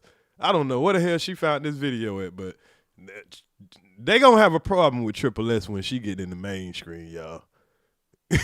when it come to resource and finding shit that motherfuckers ain't finding, and making sure you find the right part of it.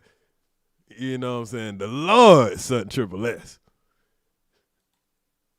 So check this out. Damn, why my shit acting like this? She found the Corey Jerry Springer show. I mean, Corey on Jerry Springer, y'all. And my shit freezing. I don't wanna. All right, let me try something else. Y'all make sure y'all hit the like button while I get my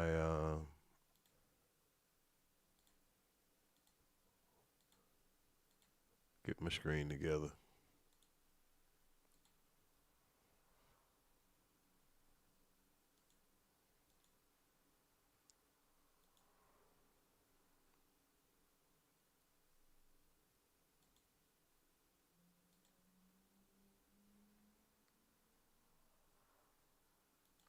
Let me try it on a different thing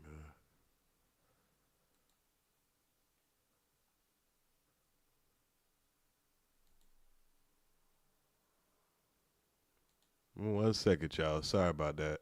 Conclusion, Schopenhauer leaves. My shit had froze up on me on one screen, so let me do it on another screen. On Jerry Springer, I got. All right, here we go. I'm gonna blow it up a little bigger, so.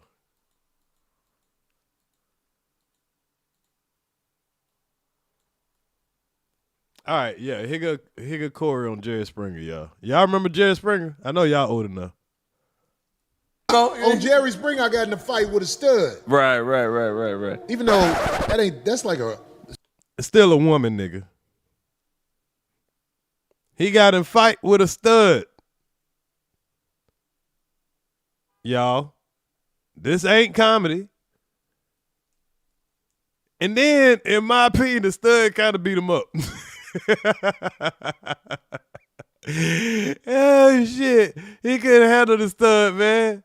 On Jerry Springer, I got in a fight. Because this is a stud, y'all. This person right here, this is a stud. Fight with a stud. And the stud all up in his face. Now, I ain't gonna lie. Now, this is attacking you, bro.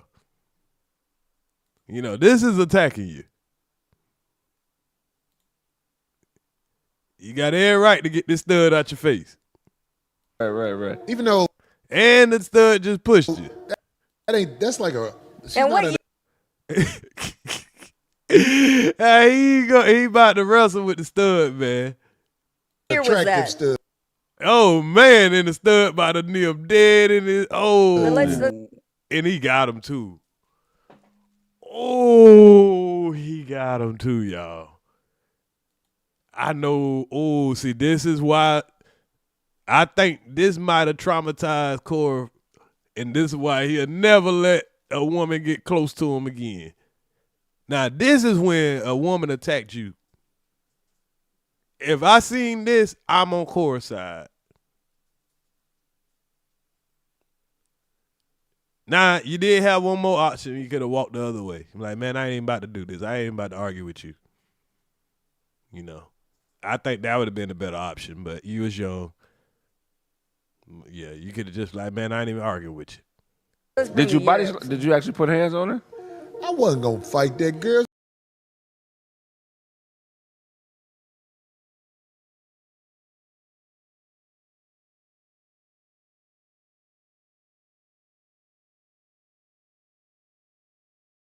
My bad. This is how you know this boy be lying. He can't help himself but lie. That nigga pulled the girl back up.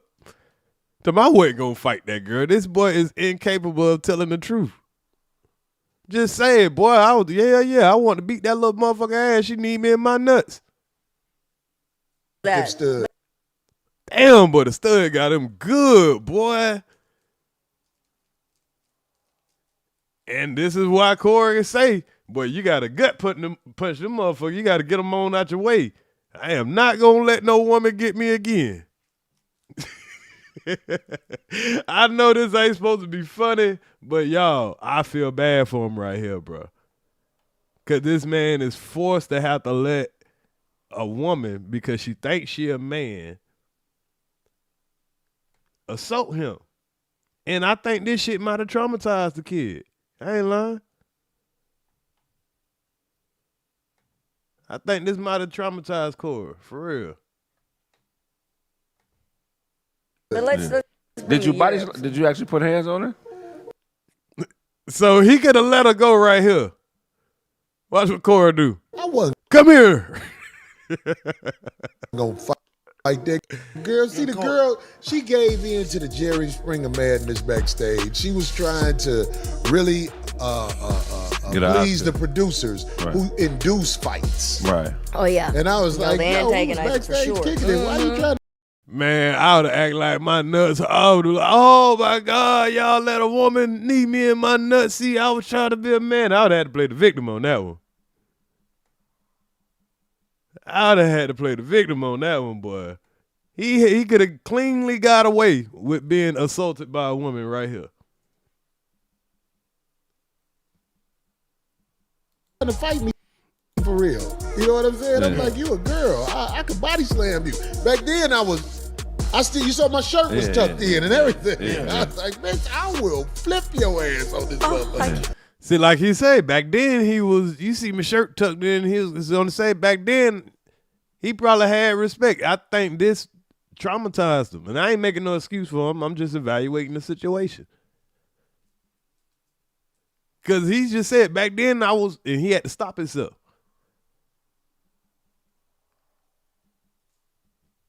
I gotta see it again. I haven't seen it. And you can see it in his face, y'all. He's embarrassed at this moment. Him just thinking about this shit, he feels like that's when he lost his manhood. In my opinion. And we don't even know what type of damage that could have did. Cause he don't look like, usually he's smiling when he talking about how he hitting a woman or how he, or what a bitch supposed to got and all that. Right now, boy, he feeling vulnerable. Be hard. I like to win over. This is one of the reasons why I'm with Reno, because this is supposed to be a man. And regardless, no, hear me out. And regardless, okay, if Reno has a fade, yes, Reno has a beard, he don't have breasts, he has a chest like yours, that's still a woman. But I came out. And I'm going to be honest with you, man. I feel like, You shouldn't be getting your bitch took by no bitch. I think that like shows something in your character. Now, if your bitch want another bitch, and you supposed to have both of them, cause she like dick. But damn, if she leaving you for a bitch with a plastic dick, man, that gotta hurt your ego some type of way. I'm just saying, it got to. Men are not supposed to put their hands on women. Okay? Simple. Plain it. Can't wait for this video to be seen that you trying to show stupid bitch. Try to make it seem like it ain't gonna show the narrative that she's trying to paint, man. she trying to make it seem like I hit her. I'm a woman beater. Corey, I just want to add one last thing, man. When the thing is this, we all got in the middle of everything before anything could happen. Like, she's a light-skinned woman. Like, if you would have hit her, bro, the drama that she's trying to already create, she would have had eye exams, her face being shown, and that's what she wanted. She really wanted to be punched by you, fall, hurt, injured. I come out to improv, I walk out. Okay, so let's get into the response, y'all. Let's get into the response. We already seen all that.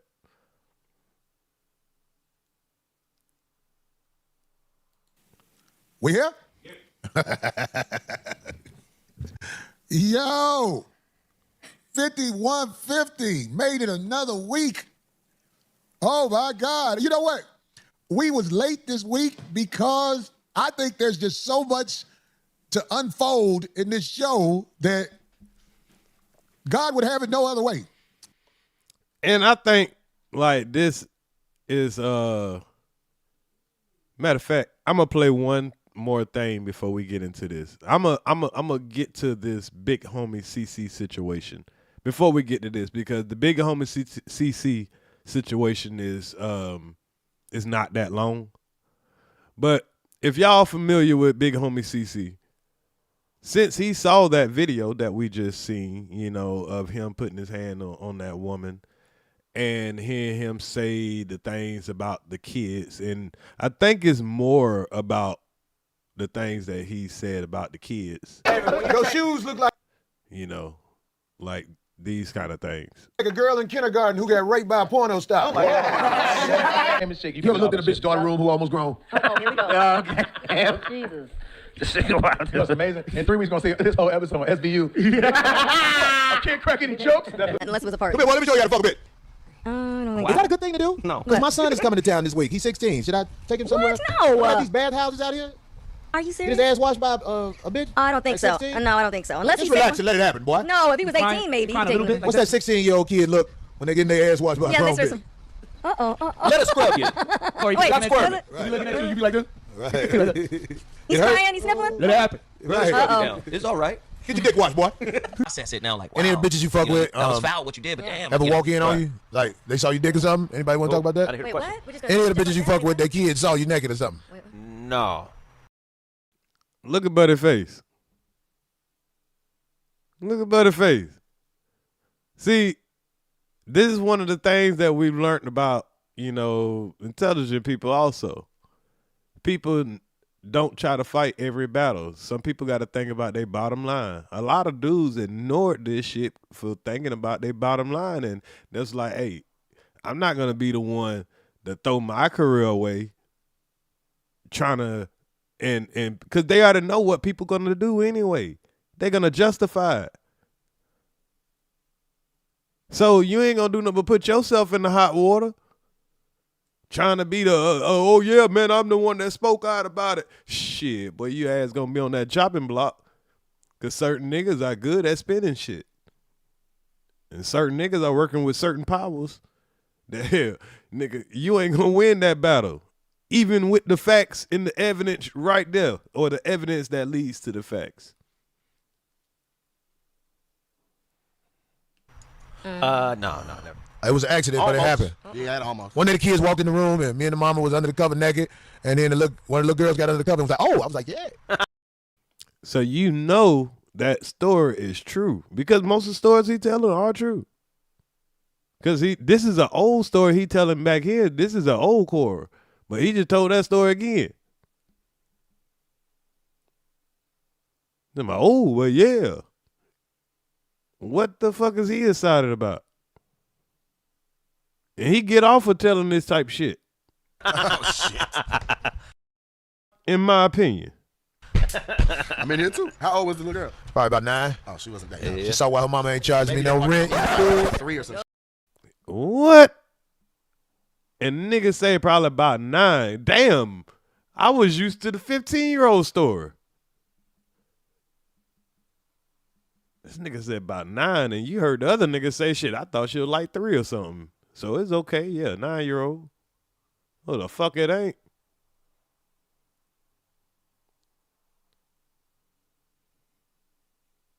Shit, it's like, mommy. Right. Why wasn't the door locked? That's weird. She said, "Why your mama charge you no rent?" What? This nigga said that's why mama ain't charging him no rent. Because the baby seen you. And old boy in the blue hat, he trying to get the joke. And I think buddy in the gray hat, he was like, I can't believe this nigga saying this. Is probably why we ain't never seen these brothers again. I don't know him. That probably made them boys like, man, I can't do this. Corey needs some menudo. Yes, he does. Fuck everybody who ain't on my side. And the crazy thing about it, Craig and old girl been sitting there beside this shit all this time. They gonna catch just as much hell.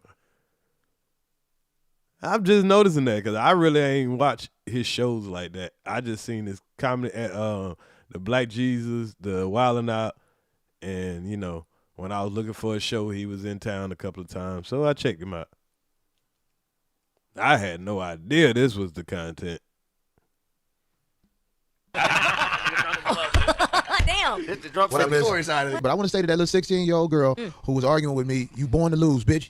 You're going to lose. I can tell how you are. I'll be there when you lose, too. Can you imagine if this nigga sitting there like, I'm going to find your back page handle, and I'm going to get at you, goddammit. And y'all be seeing that his yes men and yes women, that shit be disturbing them, but they just got to deal with it. Hey, fuck it, man. We got to get our check. You little bum-ass bitches. Do you know who the fuck I am? When you sodomize a little boy, buddy, make a different sound, too. No, don't. Somebody say I got on a molest kid shirt. oh yeah, they been going in on the shirt. Oh my God. You 9, nigga. You can handle it. Oh my God. Stop. Don't play with it. Don't. This nigga here. You ain't no baby no more. I asked my daughter, you fuck somebody yet? She was like, I was laughing. I didn't. She did this. She said, I think I asked her too young. What'd you ask her? I missed that. I just turned around. I was talking to When my Jenna. daughter was 16, I was like, somebody fucked you yet? She said, You said that to her. Oh yeah, I'm my asking. God. It's the way you ask. That person been passed out. And you notice nobody think it's funny. But he trying to be funny, and he like, huh? But I don't know. I never thought that was funny. I never heard him say that shit. Like, How was I supposed to ask you? Are you sexually active? Well. When I brought my girlfriend over with my little niece, who always happy and play with me and everything, when she saw my girlfriend, and it was a little girl, she was like, That's what you're supposed to just nip in the bud and teach him something. what? This little hater bitch. That's like kids do the same thing. You're right. Like, Right, it's my niece. I'm like, this bitch is a born hater. She always smiling when she get me to herself, because when I come over, I pick her up, play with her. But when she saw me with my girl, she was like, See? And instantly oh, this you're little. supposed So to tell her I'm saying, something. like, I feel like, I know she's still a hater bitch because ain't nobody help her. I wasn't around her. If she, maybe I could have helped her deal with, because, you know, my niece, it don't matter what she do, she ain't gonna look like a bitch who get chose out here. I'm just saying. So, look, if I fuck your mama on some bullshit pretense, I probably can fuck her daughter on the same pretense. I mean, I'm just saying. I don't do that type of shit. But I'm saying, I done lived with bitches whose daughter tried to give me some pussy before. I just didn't want it. You just gotta get a permission slip first before you fuck the daughter. Right. You gotta do something. I don't. No.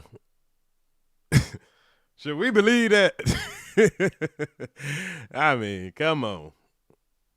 No, did we do the research on that law and see if that's true? If you want to marry somebody underage, you can get permission from the parents. Yeah, let's see if that's true, goddammit. Hey, but what that money and that fame do? Fuck age. When that money come around, that's not how all women think. No, we're not saying he a rapist. He definitely is a child molester, but this is common activity. Let me tell you something. America, guess what? Guess what, America? All you dumbass niggas who ain't never left the hood. I understand why you feel the way you feel, because Master taught you the way he taught you.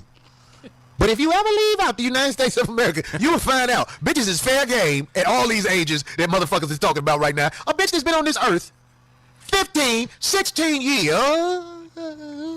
Is ready to fuck. Dick ready. Well, that doesn't make it okay. What the We're not saying it's okay. I'm not saying it's okay. Well, please But a lot of these women are children. I am clarifying. I'm saying in America, you are limited to think that you got to wait for a hoe to be 18 for it to be something that's right in your mind. But do the research on.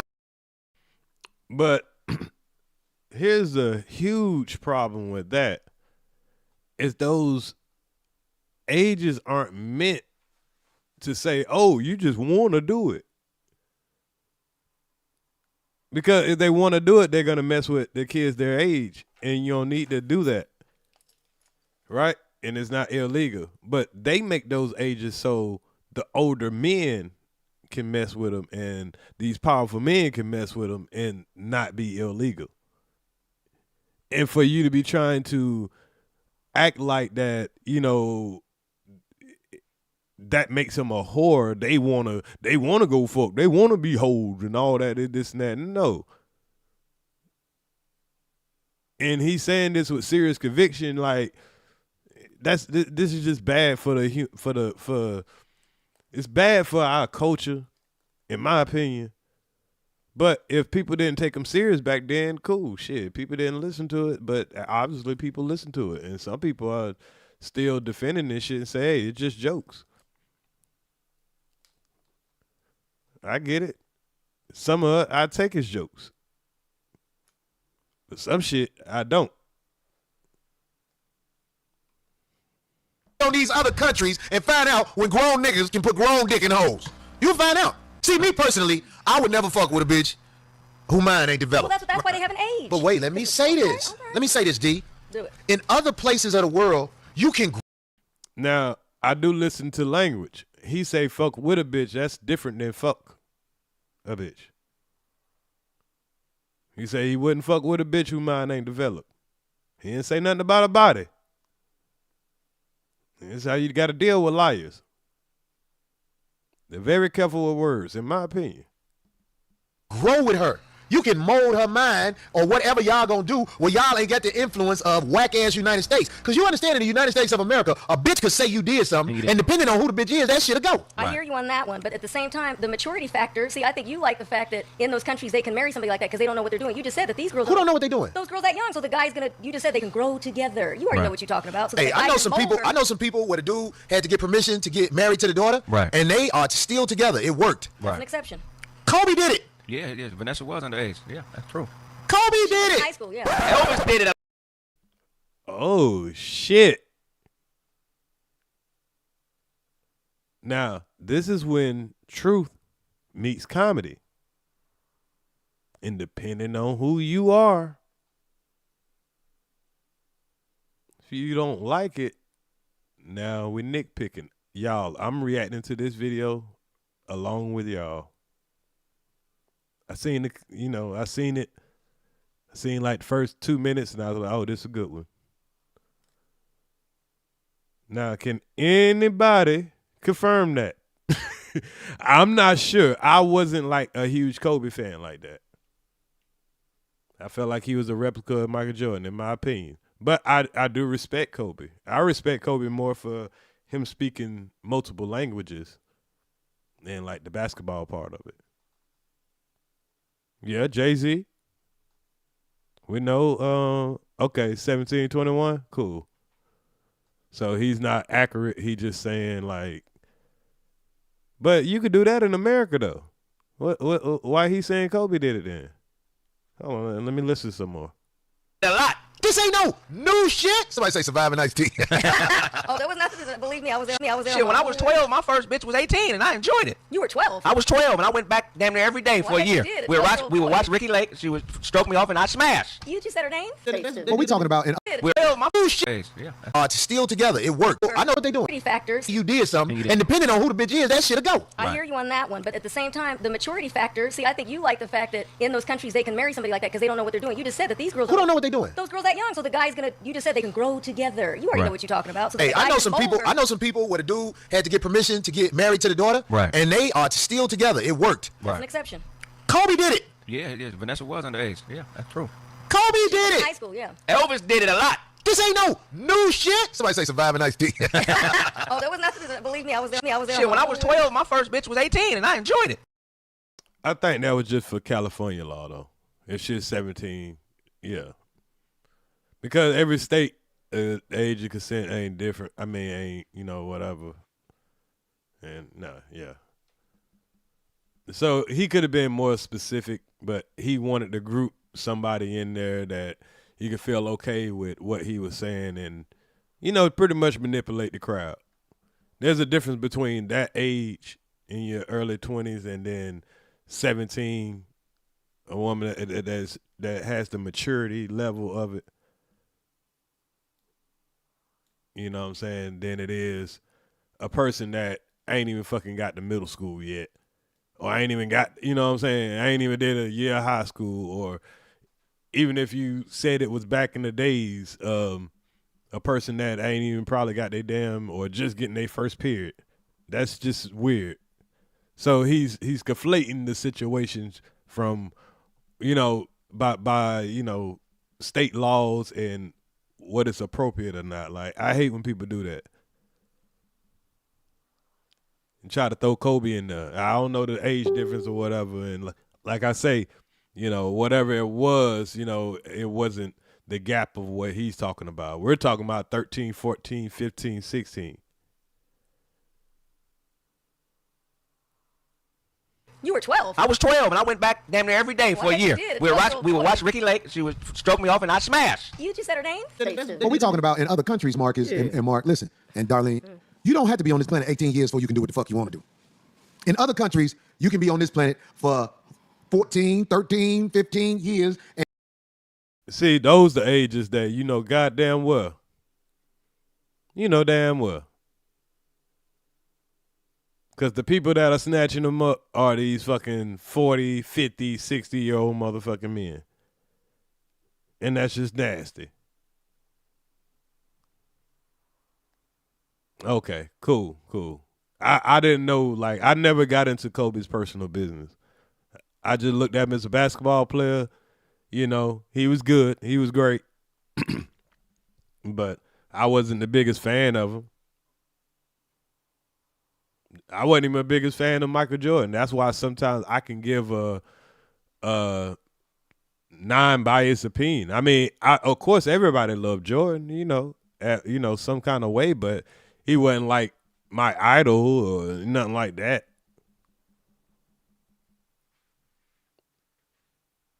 I was more into baseball back then, so the person I looked up to as like the biggest sport figure to me was probably Ken Griffey Jr., Bo Jackson, Deion Sanders. Those are the people that I thought were like, shit, Superman. You know what I mean? I just thought Jordan was a ball hog in my opinion. But, he was great, though. He was the person that you hated to see with the ball at the end. Oh, I love Frank Thomas. Yeah, the Big Hurt. Oh, yeah, I was a big Frank Thomas fan. I was a big baseball fan, y'all. I'm talking about huge baseball fan. Until Mark McGwire and Jose Canseco messed it up for me. When I found out that them jokers was on steroids and they cheated my dog, and Barry Bonds, too. And they cheated my dog Ken Griffey out of all them home run titles that he would have won, not on steroids, just having the sweetest swing that mankind have ever produced. I was, I was heartbroken about baseball. I stopped watching it. It was crazy. But I was a major baseball fan. But yeah, I didn't. Yeah, so I can call it. I could call balls and strikes, and not be so. Now, if you come and try to tell me some shit about Ken Griffey, nah, man, we might have a problem. Hey, Iceberg, ain't no nigga coming to tell me no bad news about Griffey. Nah, bro, you can tell me about all these other niggas. You ain't gonna tell me no shit about Ken Griffey. Or, you know, And you can fuck whoever you want to fuck in other countries. But here in the United States, there's a lot of people who only know this way. Okay, we get it. You only know this way. But trust me what I'm saying to you. How do you fuck somebody mama and their daughter? That's some hellified shit. You got to be a rock star. They get pulled in. Somebody nah, not necessarily. say I said a 15, 16-year-old girl is perfect. Hey, bitch nigga, I said a 15, 16-year-old girl is a perfect, you can have the healthiest baby you can have with somebody like that. Statistics, I man. said that. If you know anything about human anatomy, that's what I'm talking one about. of them bitch-ass But I niggas, just though. said, in America, if a girl is 18 or under 18, then it's drama. If you fuck a girl under 18 in America, it's drama. So I meant what I said, bitch nigga. I mean, fucking little young bitches, when you grown, I don't think that helped the community, man. I'm just keeping it real. It's some shit nobody like to say. Once young girls are in high school and their bodies are developed a certain way, it look good. He married the bitch and had 2 kids with her. And I wish they would have played more of that, because if he's saying what he's saying for the shock effect to, you know, talk about what's going on in everyday life, I can understand that. But, you know, some people are going to try to find, but I just believe if that was his goal, I'm not saying it is, but if that was his goal, I think he still should have been self-aware about what he was saying when it comes to talking about the babies and all that crazy stuff. Like, I think that's like, yeah, bro. There's only so much shit you can do to people just start like, nah. But in my opinion, if a lot of people were seeing this, why did people rock with him so long? I honestly didn't see this kind of weird shit. How did he get to where he's at if he been saying this shit? Because I damn sure didn't hear this. You think Nick Cannon and all them people and all those folks that ever gave him shows and all that stuff, you think they ain't been heard this shit? It's something to think about. Oh, okay. I'm in there with his daughters. Oh shit, Walk around the house with some shorts and some clothes on. You walk around with biker shorts and shit. No, I wasn't doing that. I wasn't disrespecting. But then when the one girl got old enough, she tried to give me some pussy. Oh my gosh. This is what happened when the biological father ain't around. I didn't fuck her because I wasn't that kind of nigga. But niggas will fuck your daughters, bitch. I was shocked. You know, because I knew him when they was playing Monster. You know, you know what I'm saying? Nah, he's definitely making a real point. Don't get me wrong. And when he puts himself in that situation, he got to understand the consequences of his, of his words. We done moved into a time where, maybe he was thinking that, hey, this is going to be the new genre. Because you could tell these are old. And people can understand that, hell, you're right, this is happening. But I don't think you should have put yourself in that boat. And then next thing I know, the girl threw her ass back. You got me. What is it? You got me, Corey. I couldn't believe it. I couldn't believe it. I was so shocked. I was like, Did he used to say stuff like this on Ricky Smiley? But I'm pretty sure Ricky Smiley knew that he done, said stuff like this. So why they all acting like they can't speak up for him now? Nobody want to be associated now, huh? I'm like your father, sort of. I ain't never give her that impression. Are you sure you think? See, sometimes if you're already thinking those kind of dirty thoughts, it might have just been your mind. It wasn't my mind. I'm a grown man. You heard little boys with your mind playing tricks on you. I knew she was gonna have She babies. reaching for something in the couch. Corey thought you was bending over. Oh, she throwing it at me. She was trying to hide somewhere. Her butt was sticking out. She was hiding somewhere and her butt was sticking out. She put that ass out there. And she was number 16. And see, most of the guys, and I don't think the other guys are going to get the backlash that Corey is getting. And I'm not defending the nigga. I'm just pointing out the obvious. So we all can see what brought on all this attention, but when you beg for this attention, let's be fair. Because a lot of people didn't know that you was on some shit like this. And in this era, the Epstein files coming out and all this shit, and we finding out a lot of this shit ain't really jokes. Because when people thought it was jokes, yeah, we were able to laugh. But when we see that this shit really ain't jokes, and we can't distinguish where the jokes start and where the truth begins, or vice versa, it becomes a problem. If we hear you joking about, woman abuse or whatever, and we just think it's a joke, but then we see it in real life, then, it becomes a problem. We hear you bashing women, talking crazy about women, then when it comes a man, you telling everybody, hell, a woman shouldn't be able to get in your face and all that, but then when it becomes a man and you don't keep that same energy, yeah, people are going to have an opinion about it. Now, calling him a PDF file, I don't agree with that because I don't have proof for that. But if what you saying is true, I think you are sick.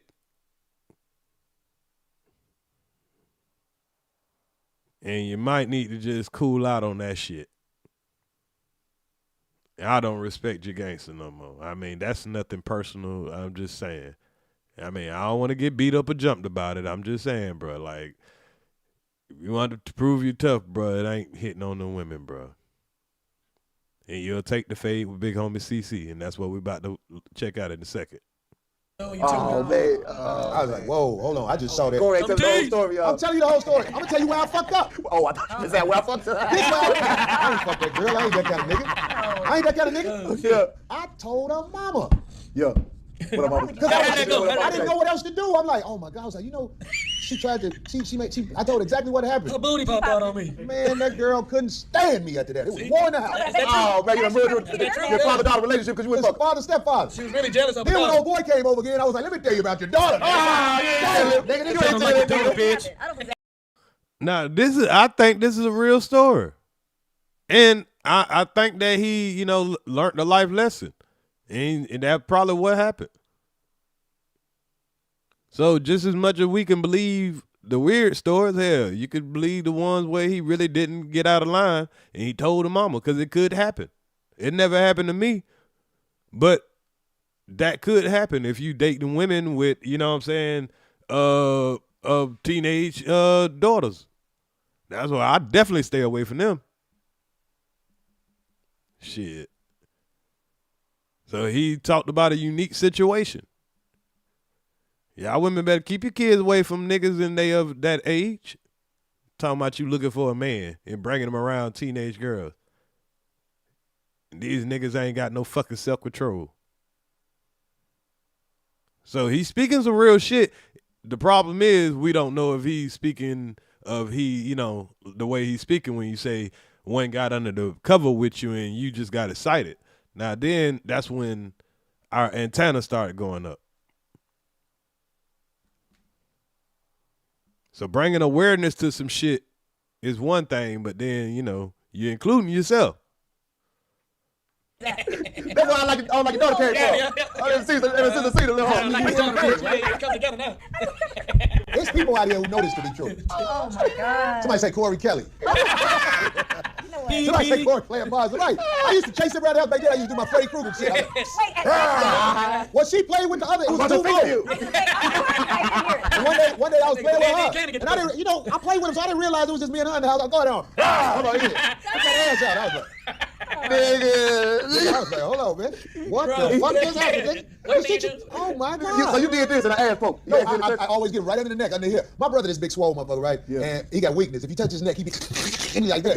I don't know why. If he touch his neck, he do that. So I used to do that to people. I used to be I touch that neck. And they used to be like, get off me. You touched it, turn on. No, I don't know. I can't say that. But I know when she tried, I knew that girl was going, I knew that she was going, she was a rebellious type too. Yeah. She left the house eventually. Her mama couldn't tell her shit after a while. What did her mama say when you told her? She played it off like it wasn't nothing. And she said she had talked to her. No, and I know she talked to her because it broke the bond between me and the girl. She wouldn't trust me no more. But I'm a nigga in the house. She shouldn't trust her because when they're that fast like that. And being that we've seen this man lie on TV and change the story, it could have been hell. He call himself playing, but he could have been getting goddamn frisked.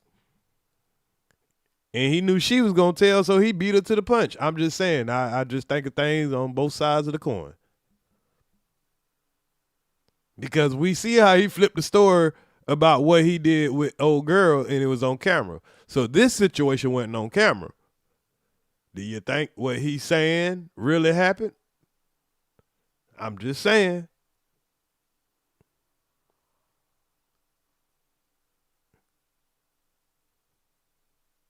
She probably didn't want to be scared like Freddy Krueger, you all on her neck, and she put her, but that don't even make sense, really. I wouldn't be surprised if it was something different, a different situation.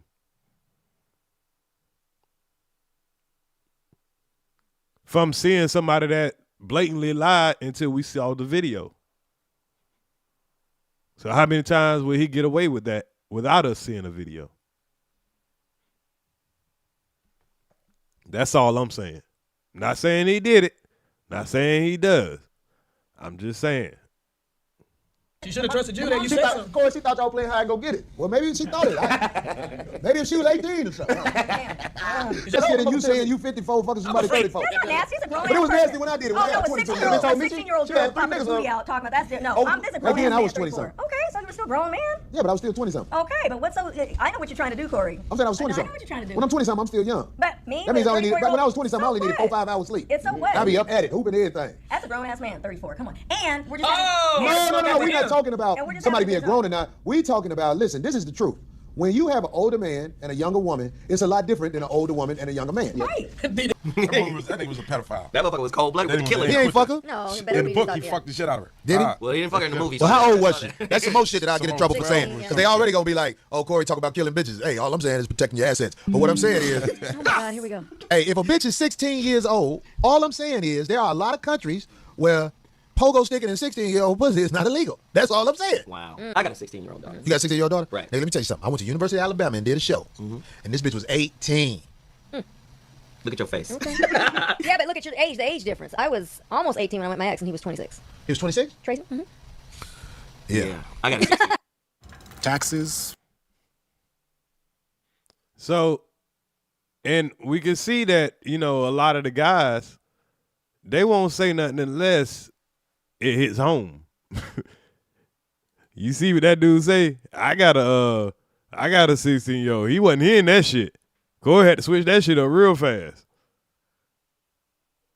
Now let's hear what Big Homie CC had to say after he heard some of the things that he said, and you know. And to be fair, I don't think they represented it to him the right way, but I don't think he's not seen what's been said, because he's very familiar with the internet. So I don't want people to be like, oh, they ain't describing what really happened right, because they really not. I was the first to point that out. But you don't go off of what somebody else say anyway unless you've seen it anyway. So this is probably what he wanted to say anyway. He do a boxing match claiming he has someone on the problems in the streets with Chicago native Big Homie CC, who is calling Corey out for his comments on underage girls. He's calling out Corey to a boxing match, claiming he has someone on the line ready to give them $50,000 a piece to get it in the ring. Big Homie sat down with Maverick Approach and Devin True to speak on the things Corey is now catching headlines for, and they all were visibly disgusted by what they heard. Big Homie was almost at a loss for words, seeing his fellow Chicago native say some of the things he was saying, whether they were a joke or not. He immediately started off saying Corey has been ducking the offer to get in the ring and that he is ready whenever to put the pause on the 5150 show host. He expressed how it's been part of his life's work to defend women and children from predators, and he won't stop at Cory Holcomb. Now, this is what I was afraid of. Now, I've heard Big Homie CC a couple of times. I've heard him on Kwame channel. I think they're friends unless Big Homie CC do something that he don't like or that's embarrassing to him. But they friends right now, unless he come out to be a Democrat. But I don't think so. But they have a lot of talking points. I've seen him go back and forth with Whack 100. I've seen him tell a lot of industry stories, and I think he's seen a lot of things. Some stuff he says is almost like so far out of world, like you don't know if to believe him or not. But I don't. Some stuff I believe, some stuff I don't. I've heard him even on one podcast, and he spoke of some technology and stuff like that, and I've researched it, and he was pretty accurate. But I've heard him say some stuff that I went and researched, and he kind of manipulated the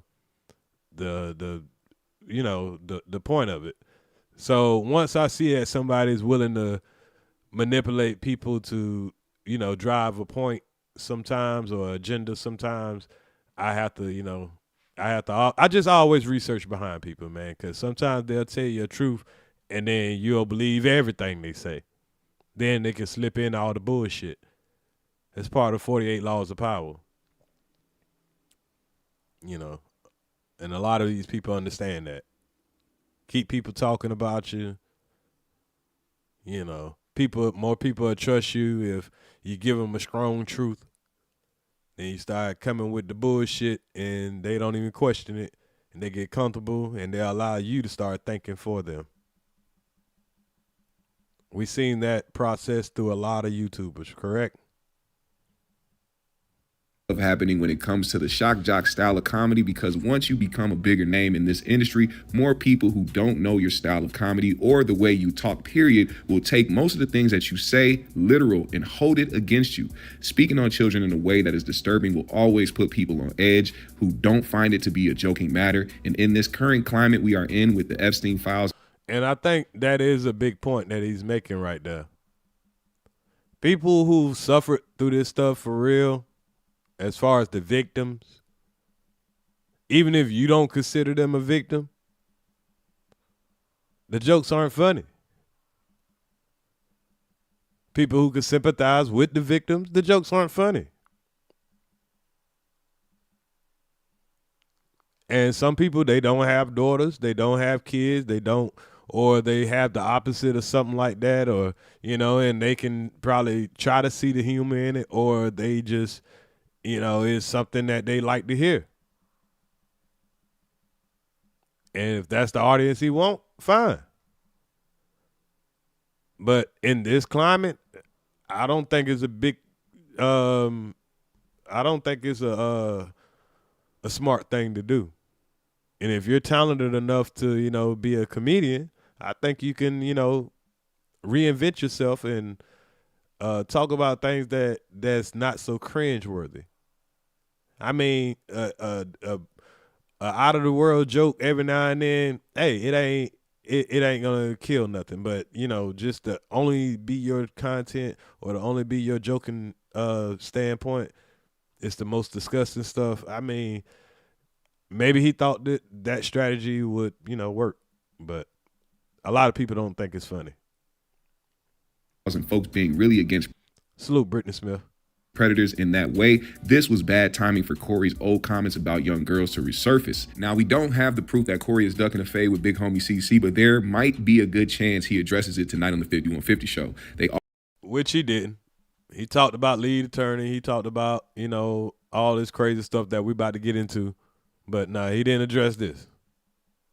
Also called out Darlene for being a woman standing by Corey's side, the way he talks about women every week, accompanied with the Christina Payne situation, and now his old comments have come back to haunt him. Listen to what they had to say about this whole situation right here. We're going to show you 30.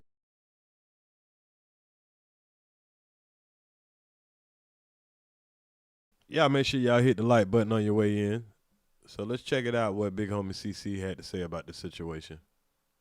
Corey Holcomb right now then. Hey, Corey Holcomb, brand risk said they got $50,000 a piece for us to get in the ring right now, and you ducking. They said they've been calling you and you ducking. Yeah, because I mean, he does do a lot of tough talking with a lot. And of he fights girls. Yeah, that's what I'm saying. Y'all saw the video? Yeah. Yes. And then I look at the comments. I see some dudes talking about, oh yeah, he got mushed. Or he's mushing girls. Like, bro, there's no excuse for that. Like putting your hands on, regardless. She didn't put her hands on you. No. Yeah, and it's not like you were defending. And only yourself. one man came to her defense out there. I saw that. And it seems like on YouTube, this is the unpopular talking point. Why is that? Why is this the unpopular talking point? Not in my opinion. I mean, not to me, but you know, I'm just calling it how I see it. And it depends on, you know, who they're affiliated with, if it's okay or not. I could salute Big Homie CC for being on the right side of this. The whole hell, I salute even Whack 100. He was on the right side of this. They just called it like men, but a lot of people made excuses. Oh, he ain't punch her, man. They be like, man, regardless, man, he approached and attacked that woman. Period.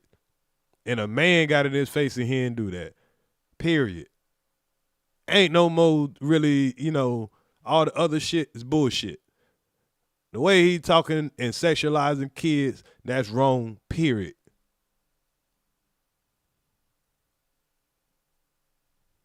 whole thing is, I don't get, you never put your hands on a woman. I don't care. I don't give a fuck what you do. I don't care what happens. That's crazy. You protect women and children. That's damn it. right. Yeah, like if you're getting attacked, of course, like you're not gonna, you know, you can defend yourself to get her off of you, but just like that was like in that Jerry Springer video we showed. All men agree with that. And he did suffer for it. the case. It Yeah, he wasn't the walked case. up to her and slapped her. Yeah, he was the Literally. aggressor. Literally. Nah, I'm gonna need somebody to get in his ass. Pause. So Good pause. Good pause. Super pause. Yeah, he's on point. You on point, So, brother. but what really disturbed me is all the comments that he made. Now we're gonna cue that up in a minute. I'm ready. But hold on. What do hold on, Deb hold on, always hold on, say? Hold on. Yeah, that and not just the comments on the kids, and yeah, that was egregious, but seeing his history of it, some of the times you can see what he was trying to say, but I think like he got too thirsty with it. And like I said, you can't distinguish what the truth and the reality. I mean, what a jokes and the reality, you know, start or stop. But after he mushed the lady, punched her, whatever you want to say it is, after he did that, the way he went on the campaign and the way he lied about it and all that stuff like that, it takes the trust factor. And any man, like, all you have is your walls and your, I said walls. All you have is your balls and your words as a man. Every man agrees to that. When you lose one or the other, shit, you feel incomplete. So, you know, we listen to men, and if we going to respect what you got to say, sometimes you got to live by what you say. And if you don't, sometimes, you know, people start looking at you different. And you keep saying you like that, you like that, you like that, and then we see a man get in your face and say something, and then a woman could say something from a distance, and we have a difference of opinion. Some men would never sexualize a child or you know, or whatever. But the men who do, we supposed to sit in the same room and say, hey, he a man like I'm a man, but he can do this, and nah, I wouldn't do that. Well, what makes y'all different then? If both of y'all supposed to be men, but men ain't supposed to be doing that, but you still let him into the man room, even though he's doing that. So where's the bitch ass nigga and the man? Where do they? Are they merging now? Like, we got to separate men and males. Some of these fools haven't evolved to be a man yet. You get to start off being a male, a male, then a boy. And then sometimes in between the process, some switch over. Some just never develop the maturity of, you know, becoming a man. Salute, Cheryl. Haters. Hold on, before you cue that up. So, for context, there's been many clips surfacing of him talking about touching kids. Yes. What are the charges if I spoon kids? Yes. Talk about. Now, I think they're kind of taking what in those type of things out of context. Like I say, when he was talking about the spooning kids thing, I don't think he was talking about of himself. But the way people chopped that up, it made it sound like he was saying, oh, I spoon kid, what would be the charges? I think he was talking about somebody's case or what they were doing, and he was asking what was the charges. I could be wrong, because he did talk about the 15-year-old getting in the bed, 9-year-old, all of that. But he say he didn't do it. Well, I don't know. He said he did do it, but, you know, depending on who say it, he didn't do it, or it's just a joke. I don't know. He never said those situations of the girls getting in the beds. He never said those as jokes. But people laughed because they automatically thought he was telling jokes. But he was telling stories like they were real life. So I don't know if we're supposed to believe him or take him as jokes. If he want to separate that would be great. If he want to say the stuff that he was saying about the 5-year-old, if he want to say that was a joke, I'm going to just say it's not funny. But you really wasn't thinking like that, but you thought the joke would be funny. I still think you're a weirdo. If you want to say the thing about the girls getting in the bed or whatever, if you say that's a joke, okay, joke. But I don't think it's funny. It didn't happen in real life. I can't prove it, but I don't think the joke is funny. About 5-year-olds talking about, you know, 5-year-olds suck better because. Oh my God! Oh, yeah, it gets bad. No, it gets bad. It's bad. They're exaggerating a little bit, but I don't like that now.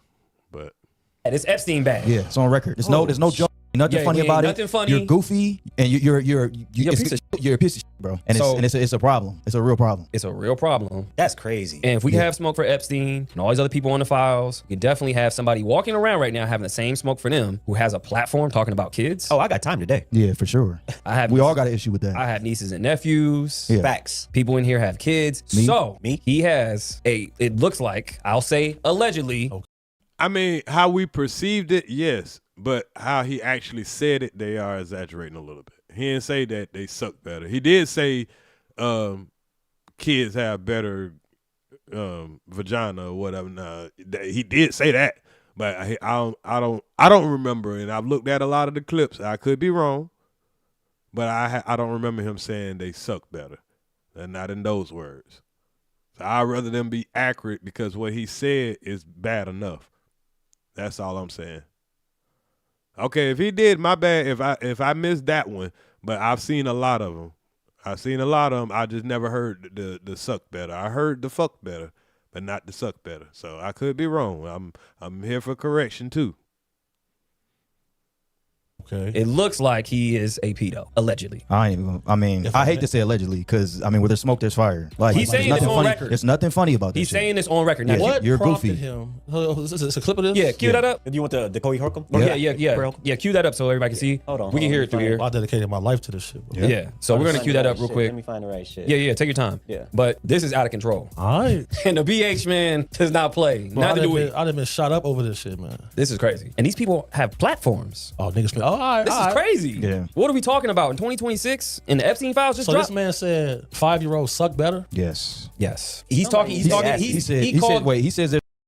See, I heard that part about the 5-year-old, and he didn't say it like that. Now he said some disgusting shit, but unless they didn't play the part of him saying they suck better, but he did say he did display some disgusting ass shit and called the little 5-year-old a whore and all that crazy weird ass shit. So I ain't taking away his weirdness. I'm just saying I would rather them be like, just play the video for him or just say exactly what he said. And then you ain't got to add shit to see that the nigga disgusting for that. There's nothing like kid pee. Yes. He did say that. Now, I definitely heard that. Yo, that's crazy. He said this kid, he's like, I saw this kid sucking on the bottle. And he's like, oh, that little kid's a whore. Whoa. Yep. This is He did say that. what he said. It's on record. He been on TM. He been on the net complaining that he getting no bookings no more. All his shows getting canceled. Good. And this is what it's about there. Yep. I don't understand how people on the show with him are still on the show. I see. I gotta go ahead I agree to that.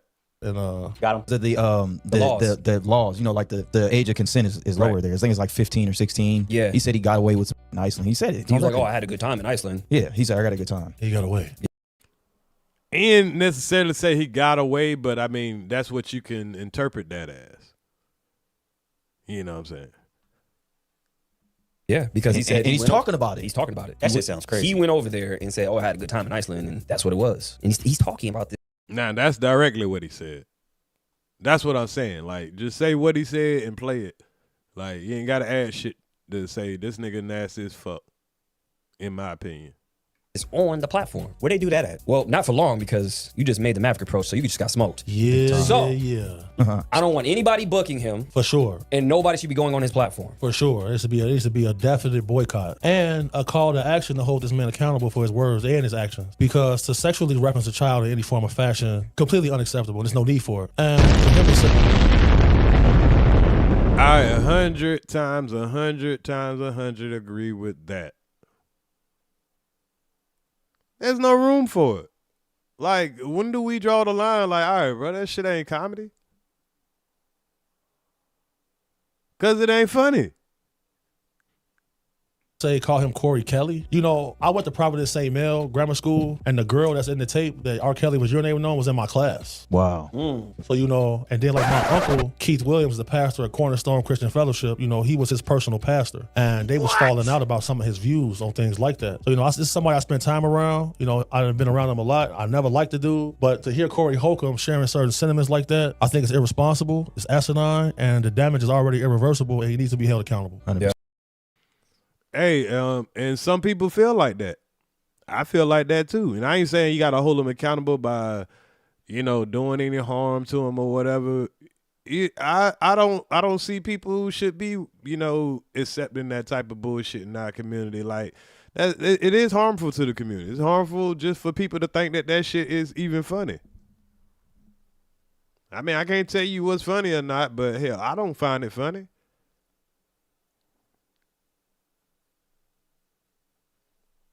And the people who are spending money with him and all that, they must think it's funny. Because like I say, he ain't just start saying that shit. All those people that thought he was funny and booking him and all that shit, we should look at them a little funny too. Yeah. And this is what we're doing with everybody who's like on Epstein files. We'll get into. I've never seen you lost for words. That's what I'm saying. He getting mad. Yeah, nah. But it's something I stand on, bro. Like, I know. You know, I done seen hundreds of hours of footage off dark web and just trying to be able to screenshot so I could take the cabinets and put it in the reverse image search just so I could see like what apartment complex the people is operating in. And you know, I done seen people stomping babies to death. And you know, to hear somebody playing like that, you put your life on the line. Like you've actually been in situations to where like you really put your life on the line. Bounties put on my life for protecting people from people talking like that. So, you know, this just definitely enticed me for sure. We finna see what's going on with him. Even if I got to pull up on his next shows, I will. Yeah, if he gets booked. If I see him booked. Damn. That ain't even for the 50K. This man say, if I see the booking, I'm going to pull up on the next show. Damn, I ain't hear Corey address this. I don't think he gonna get on there and tough talk. We pressing the promoters yeah, for sure. Yeah, something gonna have to happen. Yeah, because that's crazy, boy. Bro, it's not nothing. It's definitely not nothing. Like you said, there's smoke, there's fire. So smoke, there's fire. He's about to get He's talking about, you know, stepchildren. You know, they're fair game. I heard this dude say one time. He said that you need to gut punch a single woman in front of her children to test her loyalty. Wait, what? What? He said that too? I heard him say that. Wow. Where they do that at? How is this guy even the girls you beat? How does he have followers? How does he have followers? Like who's watching this dude? I'm serious. Damn the followers. How does the woman that, because I don't know the chick, but she's co-hosting with him. How is she sitting there? That's what I'm saying. That don't make no damn sense. Is that the girl who he punched, who was his co-host? No, it was another comedian, I believe. Who? I don't know. Gotta figure out her name. Yeah, it was outside on the show. Yeah, it was outside. Yeah. And see, I guess this is more the dangerous thing about, you know, thinking that you're saying jokes and you're offending some people in real life. This man ready to goddamn pull up, and see, this man been saying this for all these years. And until somebody highlighted it. So, I mean, Corey do have a point. Somebody is after his ass. Probably Anton. Oh, shit, because it's mighty funny. All this shit come out when he get into it with Anton. Or he get into it with that lady. Or TMZ or whoever it is he got into it with. Because all of it being out there and nobody, you know, or he just wasn't important enough to say nothing about it. I don't know. Because they could have been did this and people would have stopped fucking with him. But they was giving him a pass until he made himself hot. That's what we gotta do. Actually, we're going to have to bring her on. Yeah, I think it was outside of either the comedy club or the comedy store. One of those places. This type of like stupid shit makes me want to take a shower. Like, nigga, what? Yeah, it's crazy. So what y'all think about what they had to say about Cory Holcomb in these recent comments that have been resurfaced from the 5150 show? Let me know in the comment section below. But shout out to the GMS show. Yeah, I'm gonna drop the link just in case anybody want to go sub up to the channel, and you know, for having that great breakdown or whatever. I didn't catch that show, and I don't even know whose show that is, but you know, I just that just happened to come through my algorithm, and it kind of helped out with you know, just telling about having knowing that there's a man out there challenging him, and they got a bag, and he made it clear that he might press him in real life at one of his shows. You know what I'm saying? So, hey, and we just making an example of just, you know, how stupid shit that you can do and expect not to suffer any consequences, or thinking that it wouldn't matter to certain people, you know, and you know, hey, we're just going over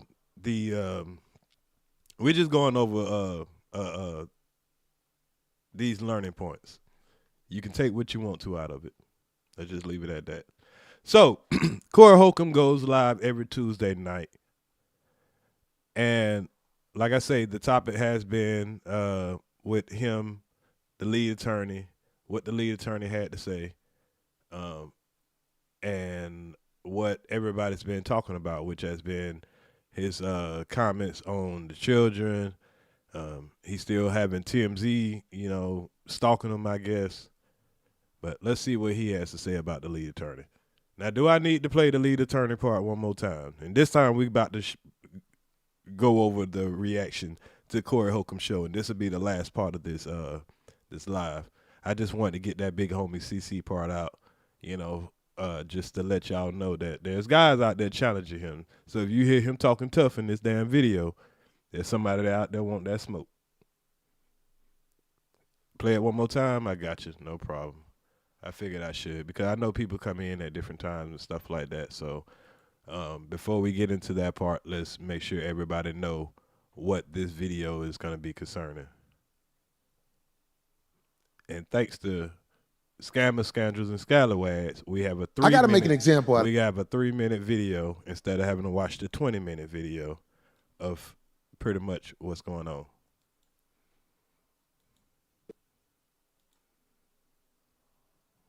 I got to make an example out of this. I said something against this guy that came up to our show. His name was the lead attorney. I saw him say, "Oh, Corey said it's okay for me to talk to his lawyer." I did not give him permission to talk to my attorney about nothing, and he said I did. As you just heard, Cory Holcomb is accusing the lead attorney of lying.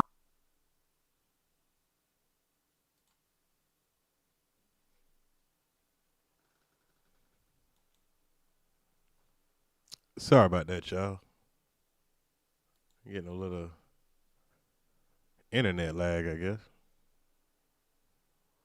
I don't know what just happened.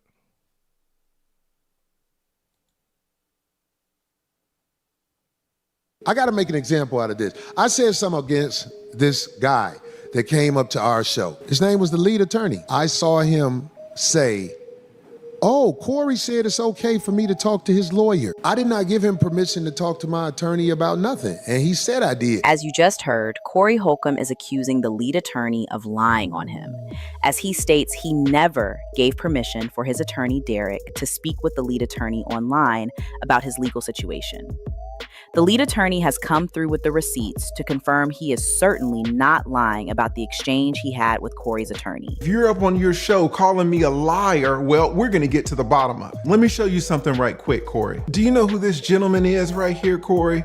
This is your attorney. After your live stream where you and him talked about the Christina Payne situation, I hit him up. I said, hey, can you come on my channel? Can I interview you? Your attorney gets back to me. What does he say? Let's look down here. He says, good day, counselor, and great hearing from you. Let me check with Corey and I will follow up with you. See, this is exactly what I was talking about. Good attorneys have to check with the clients. And then a day later, he says, I am cleared to speak with you. That means he checked with you, checked with Corey, and now he's cleared to speak with me. Here, he gives me his law firm email address, and he gives me his cell phone number. Now, I, of course, have redacted it all out, but he gives me every way to communicate him to coordinate this interview. After he gives me his law firm address, Corey, I hit him up, I email him. He sends me a follow-up message. What does he say? He says, counsel, we have to pass on the interview because there is a gag order on speaking on the matter with the court, so we have to be a little bit careful. If anything changes, I will contact you. Many thanks. Does he say he has to pass because he's decided he doesn't want to do it? Did he say he has to pass because you've changed your mind about it? You have uncleared the interview? No. He doesn't say that you retracted your permission for the interview. He just says, well, there's a gag order on it, so I can't talk about it. The problem is that he was on your show about the case. The gag order was in place then. He can't say that he didn't know about the gag order because, again, he's supposed to know about your case. But not only that, you mentioned the gag order while he was up there. He heard it straight from your mouth. So even though that gag order had been in place for over a year, he's on your show about it. But now he's saying he can't come on my show about it. To me, it's entirely likely that Corey rescinded his permission for Derek to speak with the lead attorney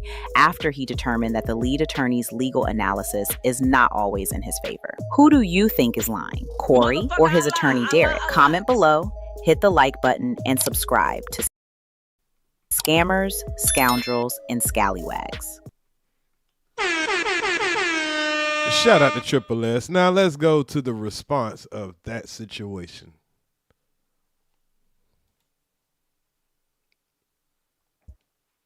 Go shoot. It's so much unfolded, and so I don't even know if we're going to get to all of it, but what I'm saying is God wouldn't have it no other way. I am Cory Holcomb. This is Darlene O.G. Ortiz. And you say, Craig, on the way, huh? We got people who got real jobs who don't be up this late. Everybody. If you're going to go to war with the devil for real, he is powerful. Don't think the devil ain't powerful. Don't think that I haven't said to myself, God, what is this?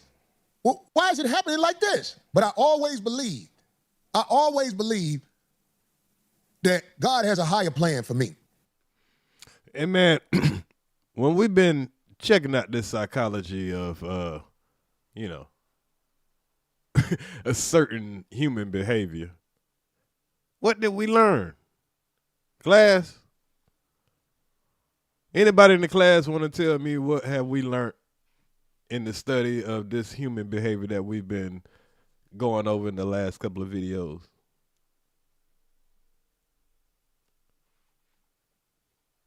Then what the lames got planned out for me. I have never went with the rules the way it's supposed to go, but I have always done things to not prey on the weak. And I believe that's going to pay off for me as... Not prey on the weak? What? We watch how this thing unfolds. 5150, I'm talking about the people that's been with me. This is probably our toughest battle yet against the Backdoria Brigade. This is probably the toughest battle yet. And when I'm out, when I know that I am out-muscled. The Backdoria, wow. I admit it. If I'm out-muscled, I admit it. There was no way possible I can beat TMZ, the mass media giant. There's no way possible I can beat them with this coverage we have. This coverage we have is good because a lot of wicked people are watching it and trying to chop and screw it in the way they want it to look. Man, this sounds like the fat version of Kwame Brown. Hey, that's how you know these people run in groups. I'm talking about they went to White Boy Tactics Academy, White Boy Tactics University. But when I was up against TMZ and they had the meth head on there playing the victim, I said, oh my God, what is this? A case that has came and gone where. And he gets steady running around calling this lady a meth head and crackhead. Now she done went to a meth head. This man just say whatever he want to about this woman, but crying about what people say about him. Ain't that crazy? Where you saw what I did to this meth head. I was granted a goddamn restraining order against her and her boyfriend. So that should tell you enough right there. But no, it don't tell us enough, because with some people, you know, intelligent people, we went and looked at the details, sir. We went and looked at the details. The woman went and filed one first and you went and filed one behind her. Because the footage wasn't out for some reason. I guess that wasn't the back door or whatever the fuck. You knew some people in some important places, and for some reason, that footage wasn't at court. And then, we haven't went over the paperwork, but I seen the paperwork, the restraining order paperwork. The dude that ended up coming in fighting for her, he ended up getting a restraining order out on her. So that doesn't help her case, but that doesn't change what happened that night. And it probably did help Corey's case. We seen the glitches in the system. Just because you beat the charge, that don't mean you didn't do it, sir. And you could have pulled this off if it wasn't in 4K. Just like Kwame's able to pull off how he punched through that window, even though the evidence right there on his arm. There's eyewitnesses, but this was before the internet. So bad behavior could get, brushed under the table before the internet, before these cameras. And those get to be the people that go around and tell us normal people how fucked up we is. They tell us we don't know how to be men. We too emotional. But if you ain't got these niggas but if you get these niggas on camera, what they do, yeah, we see who the real emotional bitches is. The coochies. But no, they couldn't go with that angle much longer because God blessed me with help in the fight. A fight that the person who helping me know I would really be in the hole. I would really be up against the wall where, Cory Holcomb would be jammed up if I wasn't blessed with a warrior to help me. Because I can't do it all by myself. For the last 15, 16 years, I've been hopping on planes, doing comedy, coming all the way back to the West Coast, and doing this show on Tuesday nights. And it is really a full schedule for somebody to travel like that. There's no way I could beat the mass media giant, TMZ, without help. And on the surface, we don't really see what TMZ doing. It's the YouTubers that's whipping your ass right now. TMZ is I guess maybe since he in LA, because they popping up out the bushes and all that shit, that's where he live at. But if you talking about like the national perspective of this situation, that's coming from more of social media, TikTok, YouTube. And like you say, when you see it on TMZ, you're like, okay, yeah, that might be a little true. But people have understood that even TMZ be full of shit. It's your words, sir. And it's not just your words, it's your actions that are in 4K. I'm glad I got help. But I want to tell you, I want to say this is for my people. This ain't for everybody else. Now, they're going to run it and try to chop it and screw it the way they want to chop it and screw it. But for my people, listen to me. All of these videos that are being put out there about me, that's going to be my money. What? So, every video that somebody reacts to, fair use, you get to get the money for it? I guess he about to do that. I see what he's saying, y'all. I think he about to go to that shit that Kwame went to, and they just struck everybody that used his content. Give him a copyright claim and all that shit. He don't want to be talked about no more.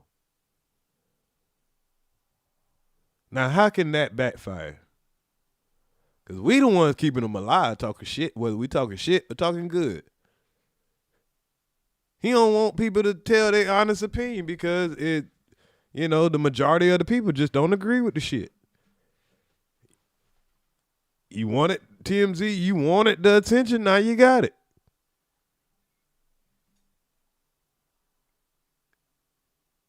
You can't book shows and shit. That ain't got nothing to do with us. Shit, people just giving their opinion. They just showing what's on the news. You ain't hit the woman, they wouldn't have the video to show you hitting the woman. I mean, but see, what do we learn about this type of behavior? He ain't got the framework to receive, the consequences of his action. He didn't learn from it. You want to make me famous? Unfortunately, you're doing evil things and saying lies about me. That's okay. I said. But where the lies at, brother? I wish he would say which parts of the lies, because I want to be able to agree where the lies are. You know what I'm saying? I don't want to just say something happened, but I need to know what part of the lie, where are the lies? Okay, maybe she said you had a gun. Let's just say that's not true, but it's possible. We can't say it's not.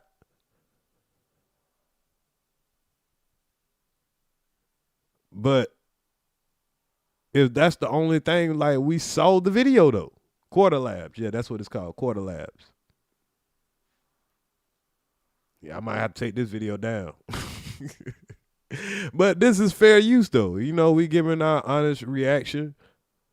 We ain't just playing this shit from front to back. It's supposed to be fair use.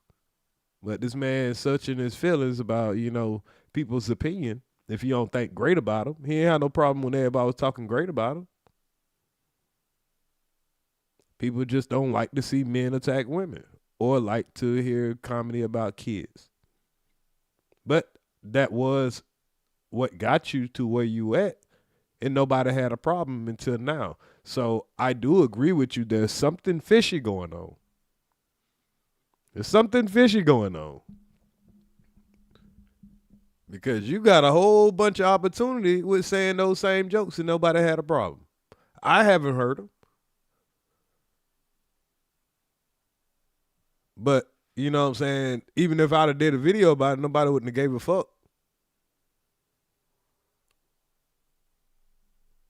Say, God, this how you want me to get the bag? This how I got to get the bag? Because like I say, my show was always for the people. I never hustled my show. I never made video after video to try and be like, okay, well, I'm gonna show you this part of the conversation. Okay, if you want it again, you gotta go back and watch it again, and then you get this part of the conversation. I never chopped it up like that. But I do have to protect myself now because of the lies and the narratives put out there against me. I'm proud to say I haven't had any drama with law enforcement. That don't make no damn sense, though. So you're proud that you ain't got no law enforcement drama or never had any problems with law enforcement. But when he was talking to Anton, he gonna ask Anton, hey, you ever been to jail? Anton like, nah, see, you couldn't talk like that if you was in jail. And that be sounding like the same dumb shit I be hearing from that motherfucker that be coming up here all in his emotions about when he feel like it. You want to always compare some shit to some shit that you ain't been to.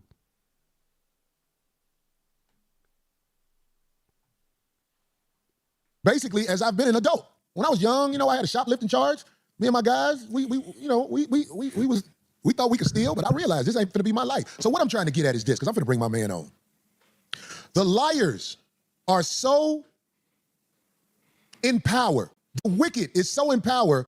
This week, somebody lied and they tricked a lot of people into thinking that they didn't lie. Somebody lied and they tricked a lot of people into thinking that they didn't lie. Who is that somebody? Is he talking about the lead? I know he ain't talking about the lead attorney. Because the man showed his evidence. The man said clearly he was in contact with your lawyer about having a conversation with him. Not a law conversation, just a conversation. Now let's see where this go at. The conversation they had, I said, wow, did people really fall for that? Because this is a liar.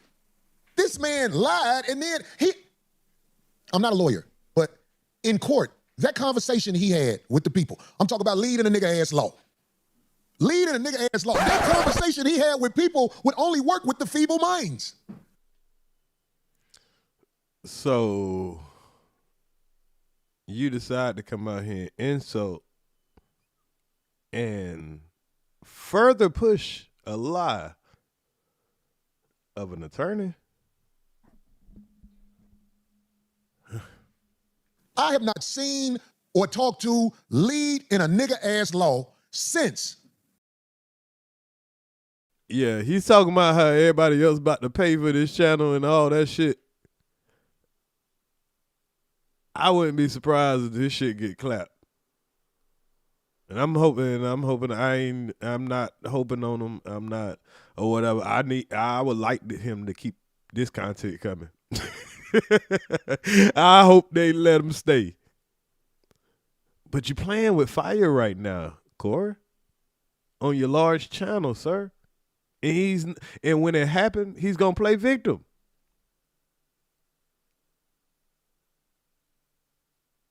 Don't play victim. They after me, man, not understanding the consequences of what he's doing. Who he know? We said goodbye to him at the Yard House. Me, Darlene, and Craig. And we thought he was a well-intended guy, which is why last week I thought I was trying to say, damn, man, you lied. You ain't said nothing. So, okay, back. So now you calling the man that weird shit, right? But you invited him to your show. You took the man out to eat. And all that stuff like that. You probably paid him. So how did all of a sudden, if you felt like this all this time, why you ain't been saying that it took somebody not to agree with you? And why he got to be all this? Because you saying that the man lied. He lied. Can you tell us where the lie at? I hope that comes up because I ain't see all this. By the time I did see his live, it was probably like an hour before it was over. But I didn't go back and watch it. I ain't want to have to watch it twice. So I'm going to be reacting to a lot of this with y'all. Back up off you. But no, he came back with a presentation of bullshit for the feeble minds. And I pray for the feeble minds because they fail for that. Man, this is a good case of reverse psychology because he's talking about the feeble minds, but he's actually talking about his chat. And if you look at his comments, man, his comments was horrible, y'all. I was going in there and expecting that people was going to be like, yeah, Corey, yeah, he lied, Corey, he lied. Man, his comments was eating his dumb, in my opinion, dumb ass up. I'm talking about, whoa. I'll show y'all his comment section after this show. I mean, not after the show, but after his show, before we get out of here, to show you how these people wasn't fooled. And even his live comment section, them people wasn't fooled. I'm going to play, before I bring on the brother who I said, he's known for helping people. And trust me, I can't believe that I finally got somebody to help me like this because it's hard to find people to help you like this. Hey. Yeah, this must be free. Oh, boy must be just helping for the clout. I don't know. I ain't trying to disrespect the brother. I mean, get your money however, but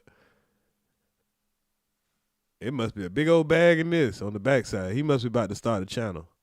Abe, do you have that audio when the brother, Derek Dion, gave a call about leading a nigga-ass law? Do you have that? I don't think it's wise. I don't know. I'm not a lawyer. But I don't think it's wise to refer to somebody as something, right? And then play stuff to show obviously who you're talking about.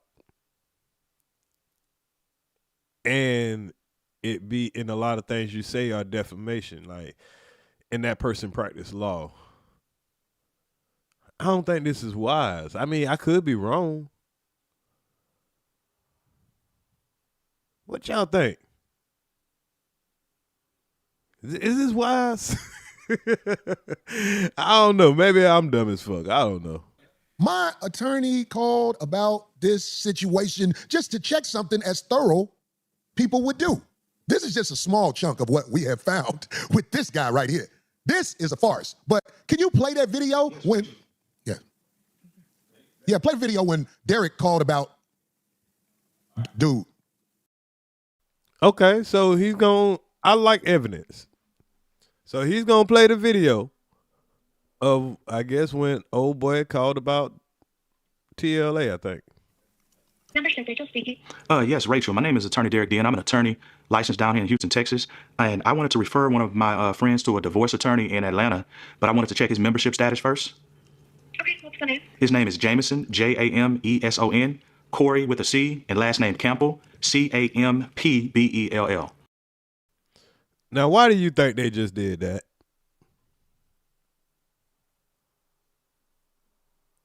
Why in the world do you think they would just do that?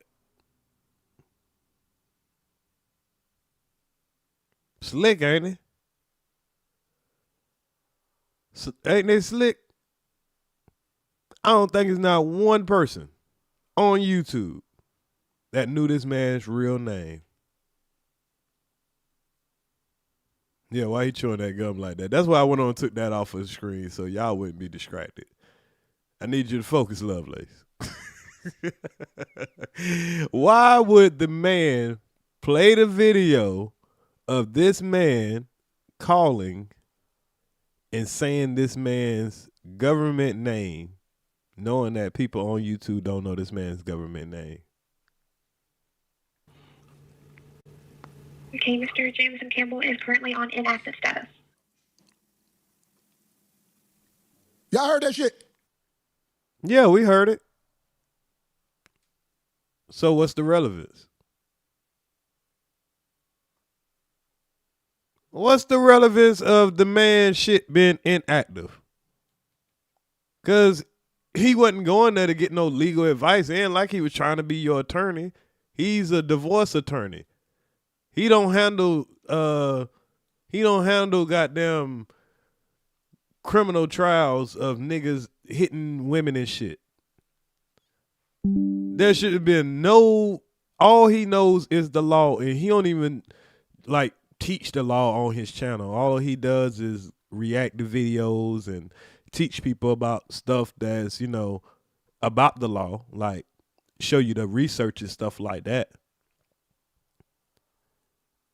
And if you are a person that's watched Lead Attorney, as I have, I've watched him for years. I remember when he first came around. I remember Moxie Approved came up on Lead Attorney's channel. I remember when Queen Regina came up on Lead Attorney. That was that's when I had to took a break off of the Kwame shit, and I didn't know who Queen Regina was until y'all brought it up that she got kicked off. And that was the same day Moxie got kicked off. Shout out to Moxie Approved. I fucks with Moxie. Pause. I mean, as a content creator. I like his shit. But I remember he was saying, hey, nigga, I'm going to be big, man. I'm going to do my thing. You know what I'm saying? And look at him. He doing his thing. But I was watching him way back then or whatever, and, he always just had good content. He wasn't on the, breaking no laws and making people think that he know more than he been said he was retired. If you're retired, most likely your license is going to be inactive. They ain't say suspended. They ain't say revoked. They say inactive. So people with critical thinking skills, they understand what that is. But a person like Cole would tell you, man, see, right there. That should tell you right there. Hell, you shouldn't even think no more. Let me think for you. This is somebody that's thinking that they smart. They thinking they just, man, I got this. First of all, most of you motherfuckers didn't even know his motherfucking name, and you believed in this motherfucker. This Exactly. Why would we need to know his name? You ain't gotta know somebody's name, real name on fucking YouTube. You know what I'm saying? To understand if they, you know, are giving good information or not.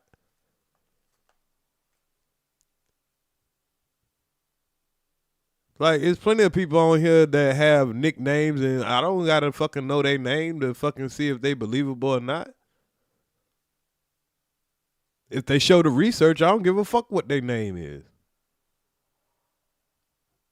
I just want the information. Or if they're gonna entertain me, I don't give a damn if they hell. I don't think Drewski name is Drewski. I don't need to know that nigga real name for him to make me laugh.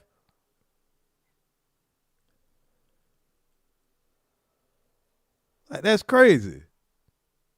We didn't need to know that man's real name, but see, that's a dog whistle for that collective consciousness of low vibration people to harass this man. In my opinion. nigga won your heart with a nickname. My name is Cory Holcomb. My attorney name is Derek Dion. This ain't the only thing we discovered about this lead in a nigga-ass law, fake motherfucker. I don't want to take it all over. My brother has taken... I don't think it's too... I don't know. I could be wrong. I don't know shit. I don't know shit. I'm just a nigga trying to learn. But check this out. I don't think it's wise to say a man's name and then call him out his name and he's an attorney. And he ain't responding to you. Now, that's the big key in that manner. See, if a motherfucker talk that crazy shit to you all the time, you engaging. So, you know, that's fair game. But when you do this over and over and the motherfucker ain't fucking with you, ain't been fucking with you, like, it could be considered harassing and bullying. Especially when you use a language like this against that community. Because what if lead attorney want to pretend? I'm pretty sure if he wanted to draw up some nice little pretty letter to YouTube, show how much money he been making on YouTube. Because he's a big dog on YouTube, whether y'all want to believe it or not. Can we all agree that lead attorney is one of the big dogs on YouTube? I don't think Corey understands how much money YouTube done made off a lead attorney. I mean, because he's made a lot of money. So you know they done made a lot of money. He's more advertiser friendly. You think this is advertiser friendly?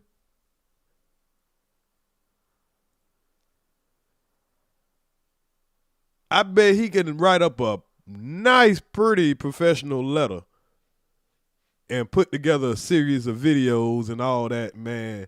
And you just watch somebody trick themselves off of the YouTube streets by being too emotional about something that they, you know, pretty much could have let go. Pretty much just could have let it go. Taking the time out his busy schedule to come on and talk about this with me. Brother Dion, can you hear me? Can you hear me? Brother Dion, listen, I'm gonna turn it over to you and just let you say what you're gonna say right now. But I got a couple of questions that we can put out there. So he brought his lawyer back. This fake ass motherfucker that I think is an operative because his profile doesn't look real. But is it something you want to tell the people? Because this fake motherfucker called you out your name, and I don't know why he did that. If he's really a man who is a lawyer, but I'm just saying, is it something you want to say in the beginning? Because you've done the research on this. You know what's happening, Dion. Definitely. Well, I want to talk directly to the lead attorney. You know, when he first reached out to me, he reached out to me as a comrade, a brother, and a friend. And, you know, I trusted this guy. Okay. So what he said was true. So he did reach out to you. So this wasn't AI. I was wrong, y'all. I thought he was going to say that was AI. So he did reach out to you. Gotcha.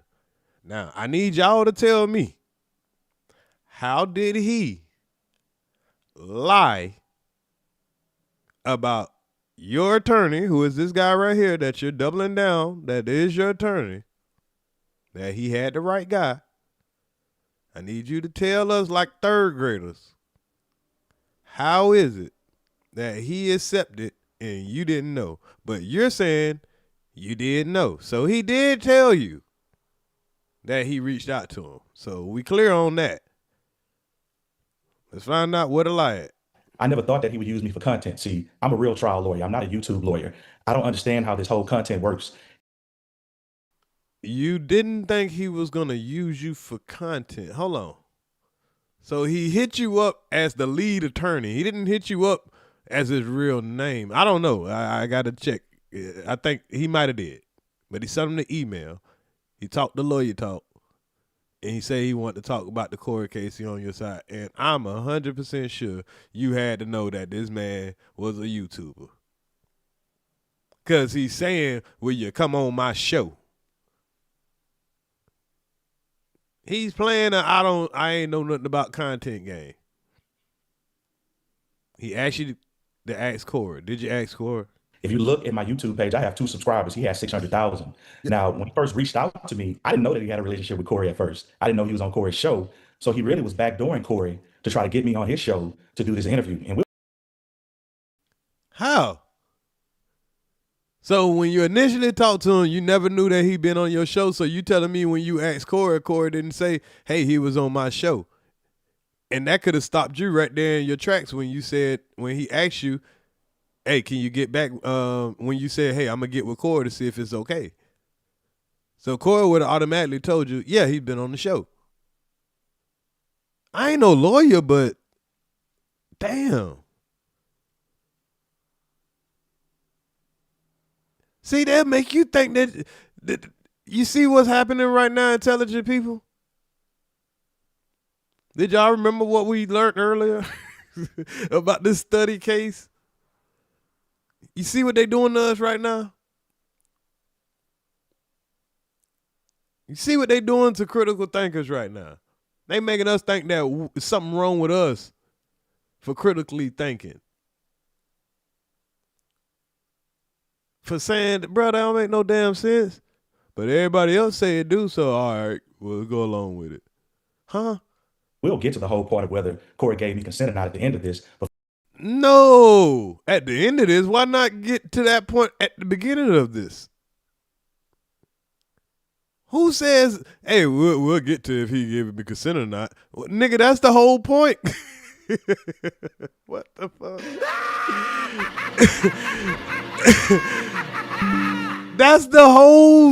That's everything. Like, this could be over. Like, yeah, Corey didn't give me consent. Corey gave me consent. Show over.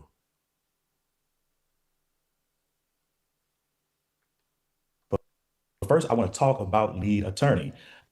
After he got on this show and basically disrespected me in my practice, I hired a private investigator, Sergeant Sean Morgan, down here in Fort Bend County in Texas. And one thing that we noticed about lead attorney is that, you know, for the last 25 years, he's paraded around everywhere. And for like the last 5 years, going under the name lead attorney. But if you look at all of his... You see how he mixed that in? He's paraded around for the last 25 years. In the last 5 years as the lead attorney. Okay. Tell us something we don't know. Products, services, everything that it offers, he's never used his real name. I bet you don't know his real name. So my private investigator found out that his real name was Jamison Cory Campbell, and I reached out to the state bar, and his license is inactive. I pulled the rules out of Georgia, even though I'm out of Texas. Your daddy don't care about you. He a deadbeat. He be with them other kids by that lady he married to. Your daddy ain't paying no child support for you. That was enough for us. Y'all, that is not me. I swear to y'all, that is not me. While this guy's lawyer is explaining all this bullshit, their production team got music playing in the background. And like just going on, like it was horrible, y'all. The struggle scream is real. I'm talking about you got a whole production team. His with.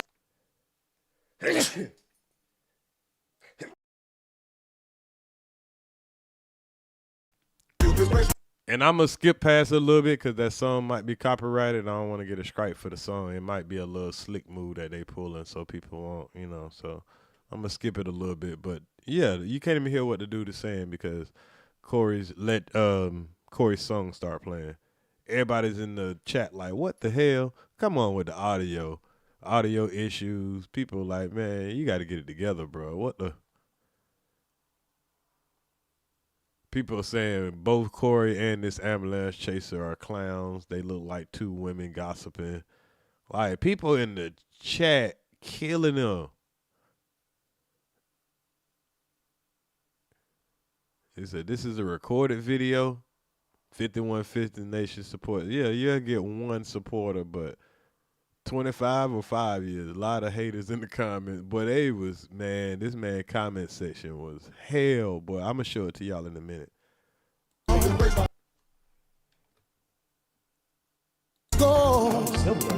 Vlad, he's been on Corey Holcomb show. People's shows getting legal advice when this guy's license is inactive. And, you know, I would never accept being critiqued, judged, or ridiculed by somebody who's faking. Yeah, bro, this is an edit, bro.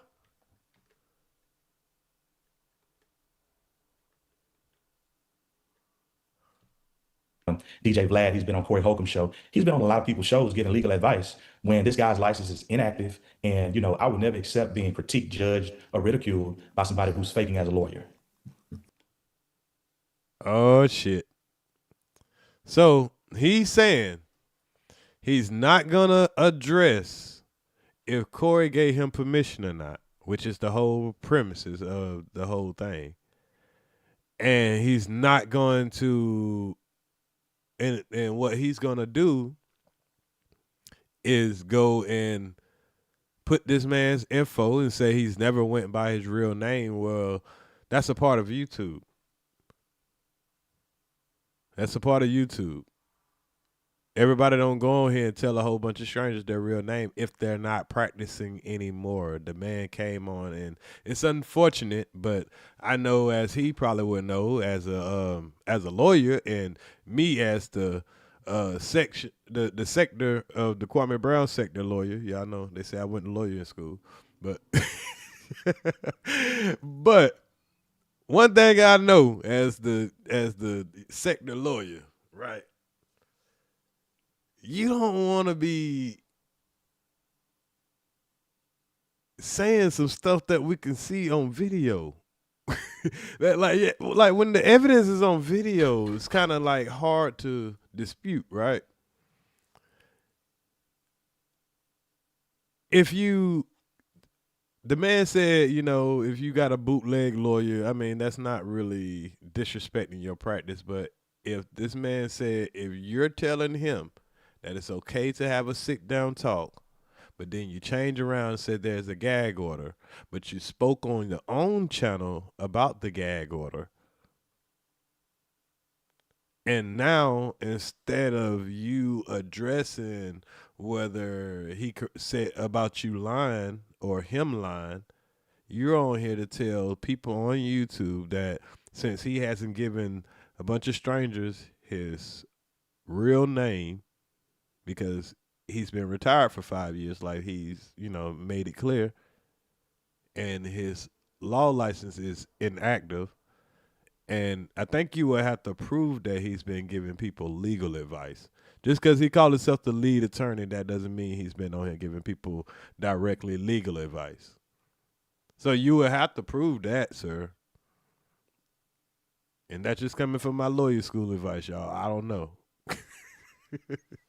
But if you want to prove, I mean, you will have to prove that, and you are saying a lot of things that you might end up having to prove, man.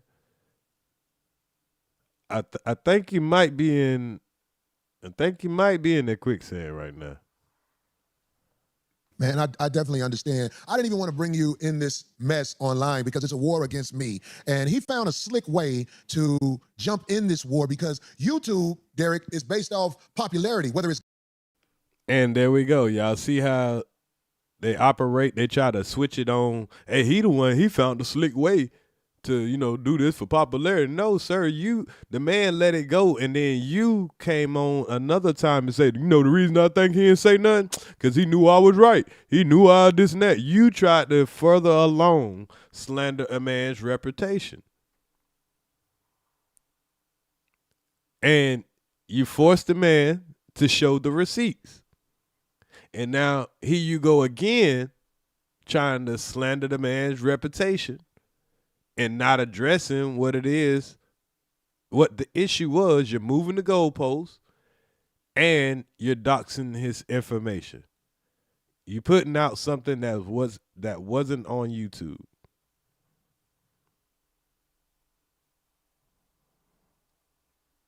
Good or bad. So when he lied and said, Corey said it's okay for me to talk to you, that's when I said he's lying. Then he tried to. Well, how's he lying if this man ain't even said if it was a lie, not that this man said it was okay to talk to you? How's he lying? I mean, where's the lie if the dude says okay? If the dude said you said it was okay. Excuse me, y'all. To switch it around like you lied when the truth is, you never talked to him about my case. Am I right? No. Did y'all catch that? Did y'all catch that? You gotta pay attention. You never talked to him about my what? Was that the point? He just asked him a question that, yes, he can answer correctly, but it's not the point.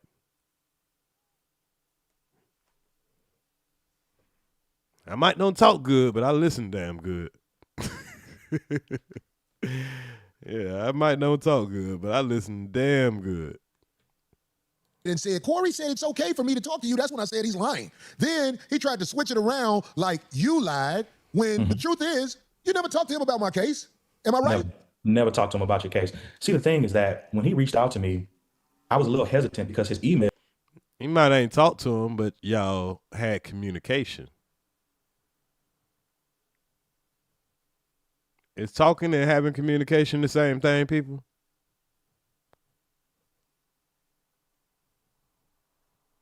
That's another slick one.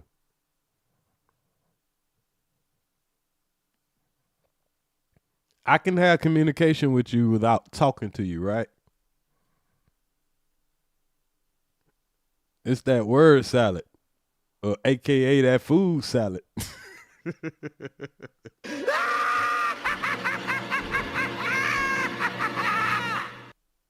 As Kwame would say, as Kwame Brown would say, this that food salad.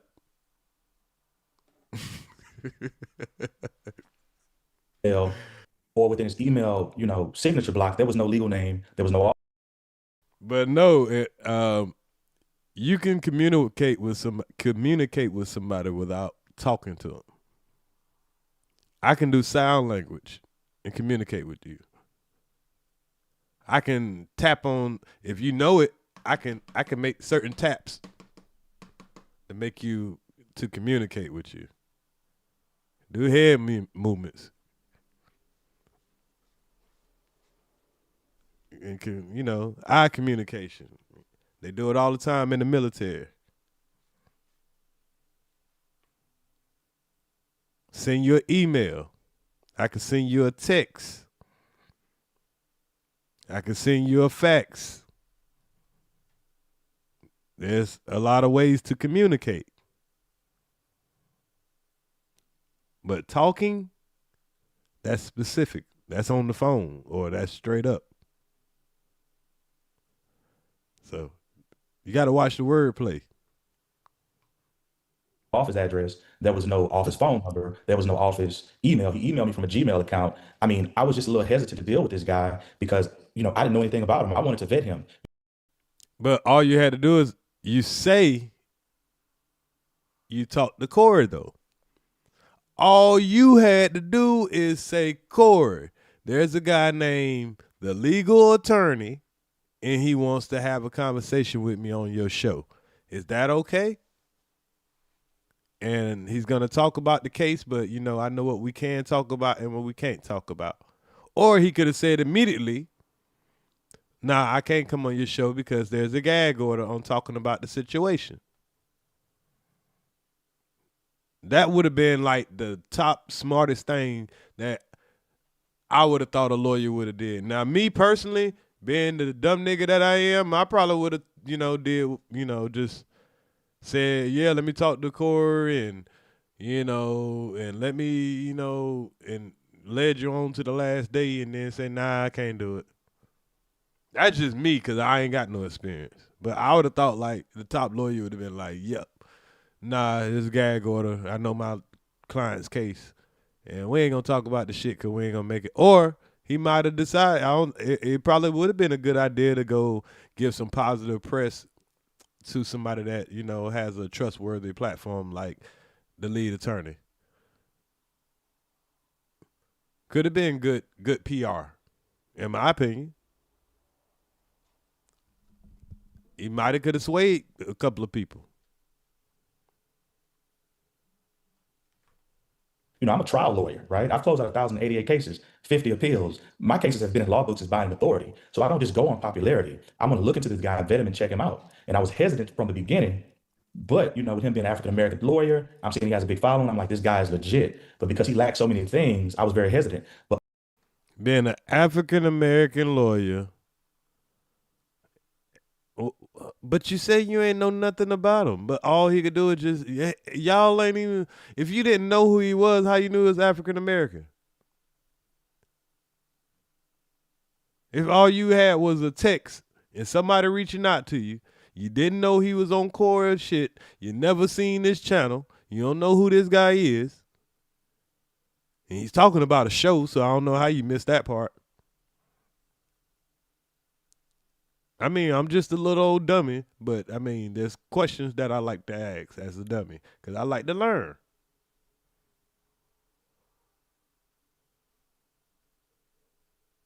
So us unintelligent people, are y'all okay with these questions I'm asking, or do it sound crazy?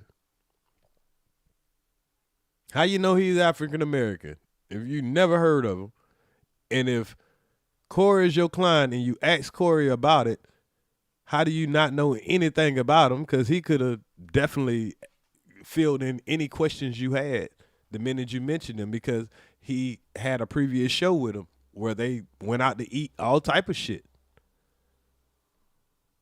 What am I missing here as a dummy? But ultimately, after he insulted me on his show, I hired my private investigator who I talked to, and he gave me some information. But I also talked to my good friend Durante Partridge, who's an attorney in Atlanta, who stopped by lead attorney's office, and we have pictures of this, only to find that he operated out of a trap house in Atlanta that has burglar bars. Yeah, it's a trap house, burglar bars on the front door. It's a commercial mail place. I mean, this guy is. It's a commercial mail place, trap house. Of course, that's what they call it. Now, this address could have been used for whatever purposes, maybe for mail. It's a good thing his home, his address wasn't on whatever y'all went through your search of trying to find his address. Because guess what? If he would have got this man real life address or where he live at, what y'all think was going to happen? What do y'all think was about to happen if they would have, through their research, when he went and did that, and he got in his feelings, in my opinion, and they would have had the lead attorney's real home address? And it looks like the lead attorney was 2 steps ahead, because people want to try to find out where he going. Where he stay at. It's gonna lead you right to a trap house. It's gonna lead you right to the hood. Yeah, go trimming around there like you want to. And it looked like that was a GPS picture that they showed. He ain't had no friend go there. They went off of the address that they found that was linked to him. And they went through Google Maps, pulled up that shit. Come on. But like Cory Holcomb said, we're dealing with the feeble-minded people. So if you believe this stuff, maybe you're feeble-minded. I mean, he's had the whole world fooled, right? Yeah. No staff, law trapping. I mean, this guy. We got a picture of the place. Did you send them a picture of the place where, I where his surely office did. is supposed to be? I surely did. That would be slide. That would be slide. He's acting like he in a courtroom while doxing somebody, and I'm gonna tell you how they're gonna get away with this doxing. In my opinion, they're gonna get away with it because it's gonna be some old address that he's probably left on there forever. To try to get him to admit that that ain't really his address. To now, throw off the people who probably been trying to harass him and all that stuff, right? So technically, they won't be liable for putting his life in danger because they ain't put up his real address. But there'll be a lot of people that will believe that was his address. That's his house. And you know better. The lead attorney literally showed how much money he showed his real analytics. And I couldn't fucking believe it. And that was then. When we talking about a nigga making $1 million a month, damn near. What? And you literally think that, man, stop it. The man is 10 steps ahead of it, man. This shit is crazy. And you'll have to have a feeble mind to think that this is what they're showing is any truth to it, but they mean for it not to be true because it doesn't make them liable for, doxing him. Y'all see what I mean? Wait till the lead attorney go live about it. I might not be right, but I think, they know what they're doing. That would be slide 15 for the engineer. You got that? Hey, because it's just like, I understand. They're after me. They want me to look bad. And I'm just saying, it's like, okay, but this guy lied. See what he did? He said, you remember the part where you said, I'm clear to talk? I'm sure you were telling him, yeah, I'm clear to talk. Okay. So the part where you were telling me, I said I was clear to talk. Yeah, you were telling him that, yeah, you clear to talk. So, okay. And the man said, hey, you want to set up a schedule? And you told him some days that are good for you. So why are you saying that he lied and say that, oh, he's saying you lied and said it's cool to talk about the case? No, we said it's just cool to talk. Not about my case. It's just cool to talk. That's what you asked me. Was it cool to talk? Yeah, you can talk to you, but not about my case. And lead attorney, he showed, we have to go back and look at that video and see if he put in that email, is it okay to talk about the case? Which I'm pretty sure it does.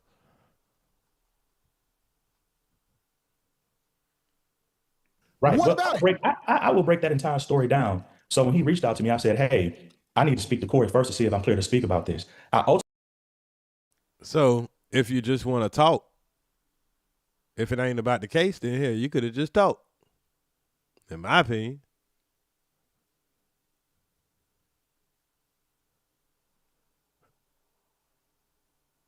Just talk. But then as he's going to reach back to Corey, okay, reach back to Corey. And the whole debate is, did you give the man permission to talk to you about what it is he asked about? Like, that's so simple. But it got so complicated. It got to so much disrespect. Why? Salute Lord King. That's all. It's a simple email. The man said, hey, can you talk? I'm on y'all side. I think he's getting railroaded. Just let me know, yes or no. He could have said, nah, it's a gag order. No. He said, I'll reach back to you. So they're not denying that the emails were real. The discussion was real. What the lead attorney showed was real. So where do we get he's not a real attorney and all that stuff like that? Because if, like he said, he doesn't know lead attorney's status and all that, but he could have asked Corey, in my opinion. Or he could have asked the lead attorney that, hey, are you practicing? Are you a practicing counsel? Are you a practicing lawyer? He could have said, no, I'm retired. I don't give legal advice. I give counseling. And that's what they call it? Consulting. I'm sorry. I give consulting. And I'm a YouTuber. Like, some things could just be asked.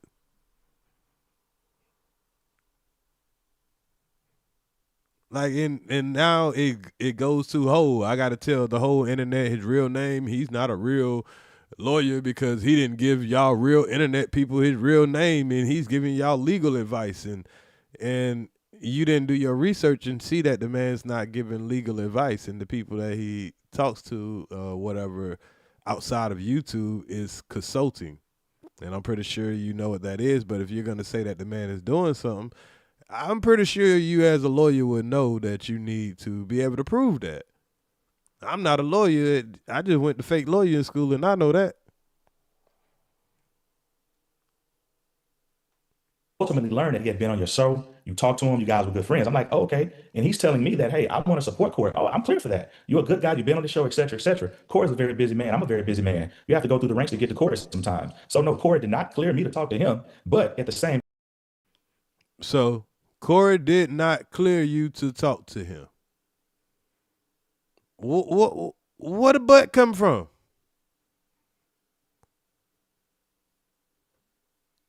So you was operating on some bootleg lawyer type shit.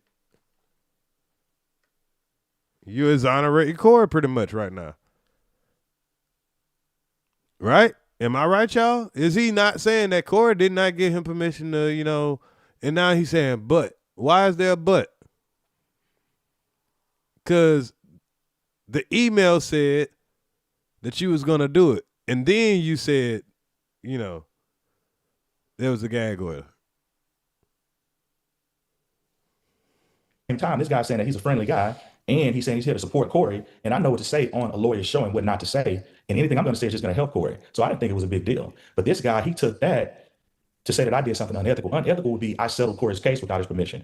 I filed a lawsuit without running it by Corey. We're talking about. It is unethical to say that, you're going to talk to somebody, then turn around and say it's a gag order. So that means you agreed to something and you never consulted with your client. That's what I think I see. And like I said, I don't know shit.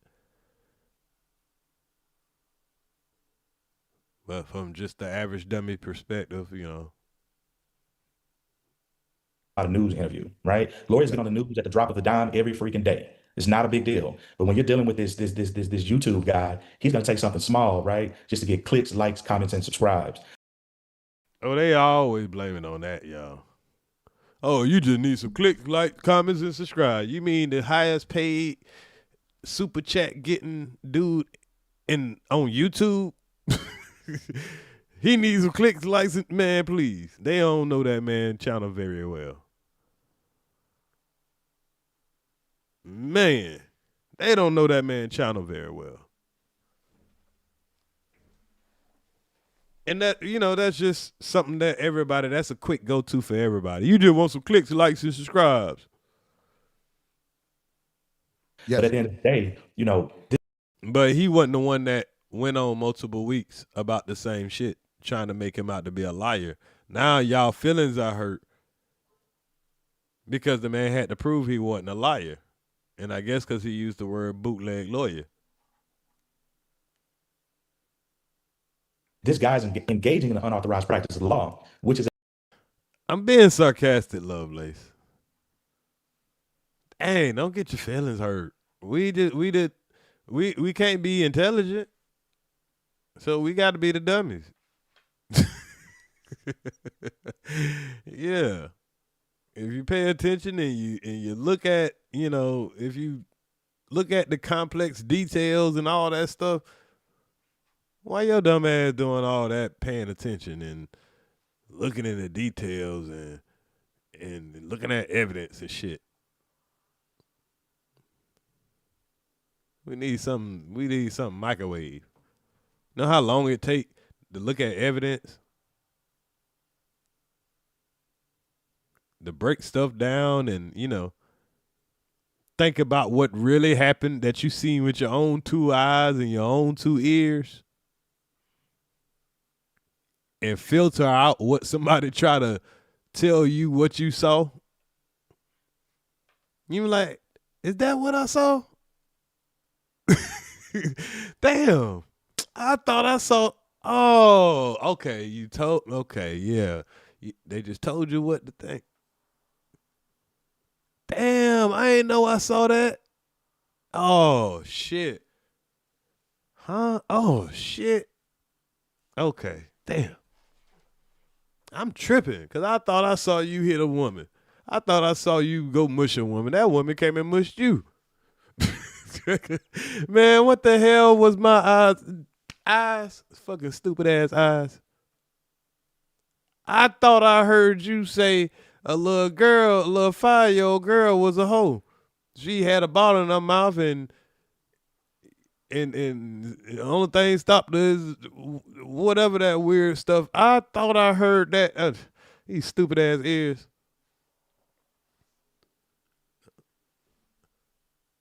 What in the world? Man, I need to get me some new ears and some new eyes. It depends if I got my glasses on or not. I don't know which one to believe though. My eyes with my glasses on or my eyes with my glasses off. I don't know which one to believe. I'm just saying. And this is an everyday occurrence, y'all. This ain't just them. It's illegal. So for him to comment on me, I was just a little bit taken aback and surprised. Well, there is no right or wrong in this crooked YouTube game because the things that's being said about me, like I said, man, I don't have criminal history like that. I don't have history like none of this stuff that they're saying I'm doing. So I want to welcome you to the cold-blooded fuck shit YouTube game. I see. This is worse than court. Yeah, it's have-nots. Yeah, you're right. You said I had metal in my eyes. So that might be what's wrong with my eyes. I don't know about y'all eyes though.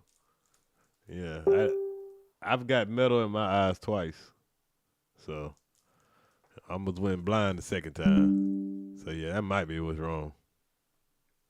Trying to build position in society because they have no position in society. My position in society comes from being a stand-up comedian over 30 years. Your position in society comes from actually practicing law and watch this, helping people. Helping people. I know who you are, Brother Derek. I can't believe you're around helping me, to be quite honest. But the problem is there's some people positioned in society of, protecting kids. There's some people positioned in society to protect women. And those people have a right to have an opinion too. Everybody's not against you, but hell, a large majority of people are. Of people that actually know you, the audience that you built.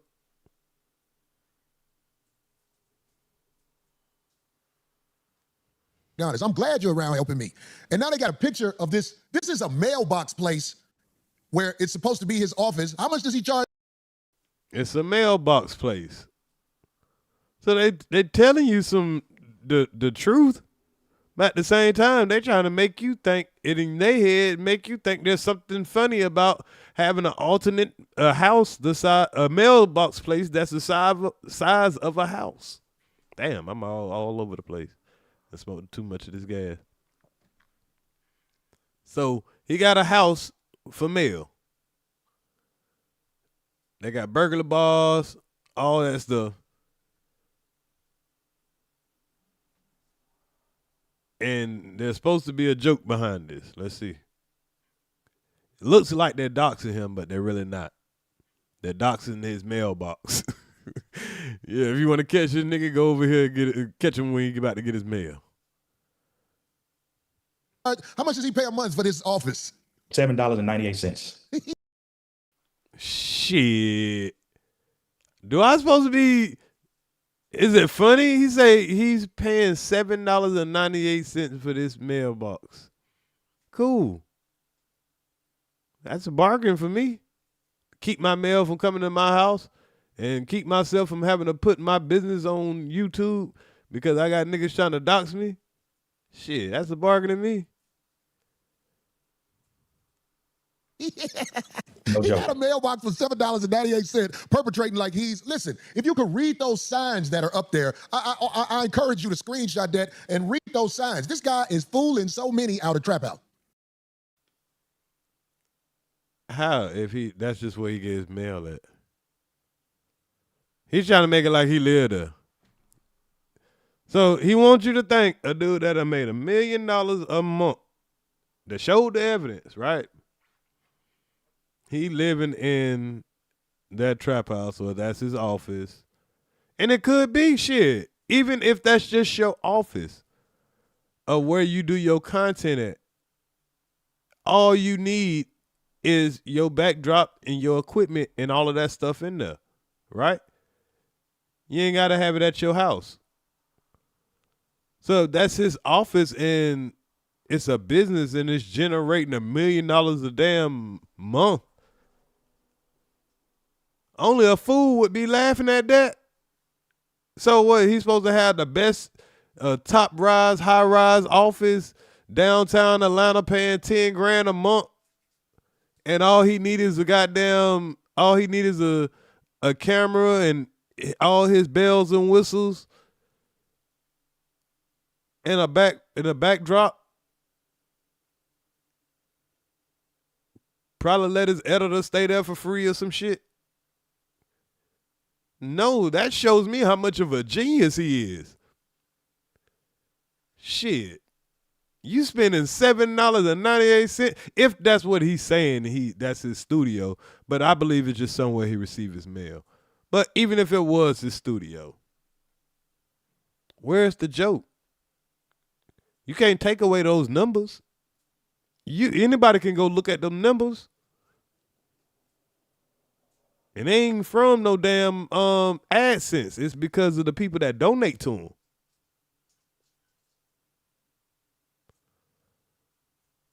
So, like, the feeble mind would believe this, and maybe, oh boy, he's just ignorant right now.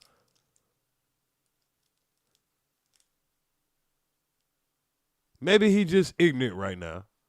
So he ain't thinking about, what it is that he's, what it is he actually saying.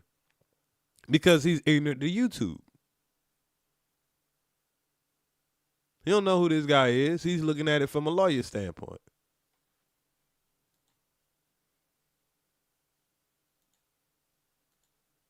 Yeah, he's looking at it from a lawyer standpoint. That's right. I mean, come on, man. Exactly what he's doing. So if he has no office to go to, he gets dressed up for play, right? Right. I mean, if you look at those. Or he gets dressed up because that's the way he's used to dressing up. You dress up to come on camera and put on a good show. Because if you're going to talk to people about if you're going to talk to people in a professional way and you've been living this life your whole life, what other way he's going to come on here? Some goddamn t-shirt and flip-flops?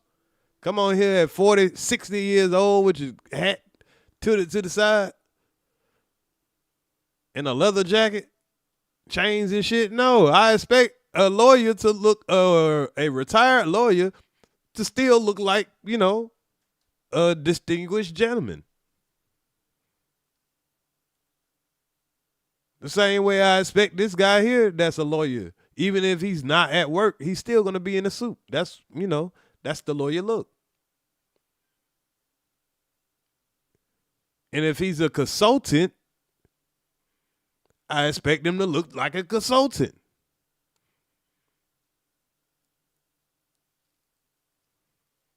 Law books, those things might be hollow. My books are real back here. Not all law books, but they are real. I don't. Yeah, we know they're real, but they don't look like law books. I seen it looked like what the legal attorney got behind him is like encyclopedias and whatever. I don't know. Could be. cool. But to say he ain't got real books behind him, that, you know, if you're going to stick to those kind of jokes, man, stick to those type of jokes. But right now, it's still looking like a joke because it's looking like you lied and you're just trying to get out of the lie. It's looking like you lied about the man giving you permission. He didn't give you permission, as you said out your own mouth. But see, Corey just found out he had a leg up on you. So I'm like, okay, nigga, you can come on here and you can get your best roast. And let's, you know, try to get back at him because we dead to the wrong. I lied on him, you lied. So, nigga, both of us fucked up. Or I could throw your ass under the bus.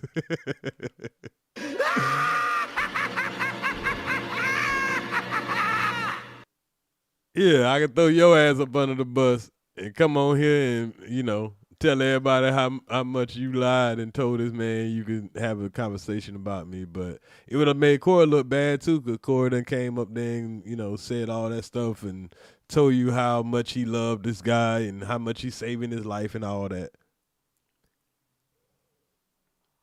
I don't know if that's a green screen. Every time I see his degree, I have to squint my eyes. Yeah. You know, this guy is, I mean. Was he able to operate? I mean, was he able to activate some type of law degree this week? No, I mean, I called the bar today and his Okay. license is inactive. I called because, see, I found it online that it was inactive. Then I saw some stuff that said it was active. So, you know, I don't want to say anything about somebody, unlike him, that I don't fully vet, which is why I called the state bar, talked to Ms. Rachel, who's a part of the state bar membership department, and said his license is inactive. And if Okay, so what are you exposing if the man license is inactive and he's retired? So I know that he didn't know that the man is retired. He didn't know that the man, because if he would have known that, they probably would have mentioned that. So, I mean, it's unfortunate because, you know, I don't know if the lead attorney is going to come and address this. If he decide not to, I wouldn't blame him. Because if he don't address it, it's gonna get ugly. if you go to his website, he's giving divorce advice and charging people for it. So, and that's illegal, right? That's every lawyer knows that. Well, I can't speak on that because I haven't been on his personal website or nothing like that.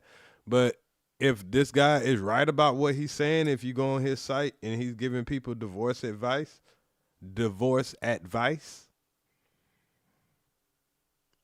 and the lead attorney wanted to try to sue him about this and, or whatever, which that man has plenty of money to do, he would have to prove that what he's saying is true. And if lead attorney is not responding, this might get ugly. And regardless of my opinion about Corey, I don't think this man should have no violence done to him. I do think that what he's saying, a lot of stuff he's saying, like I say, besides the stuff I've seen him be real about, as far as him mushing the woman and all that stuff like that, and him saying, I don't know, like I said, I don't know where to draw the line at as far as the girl getting under this cover and all that stuff like that and all that. I don't know where to joke at because there's no joke in that.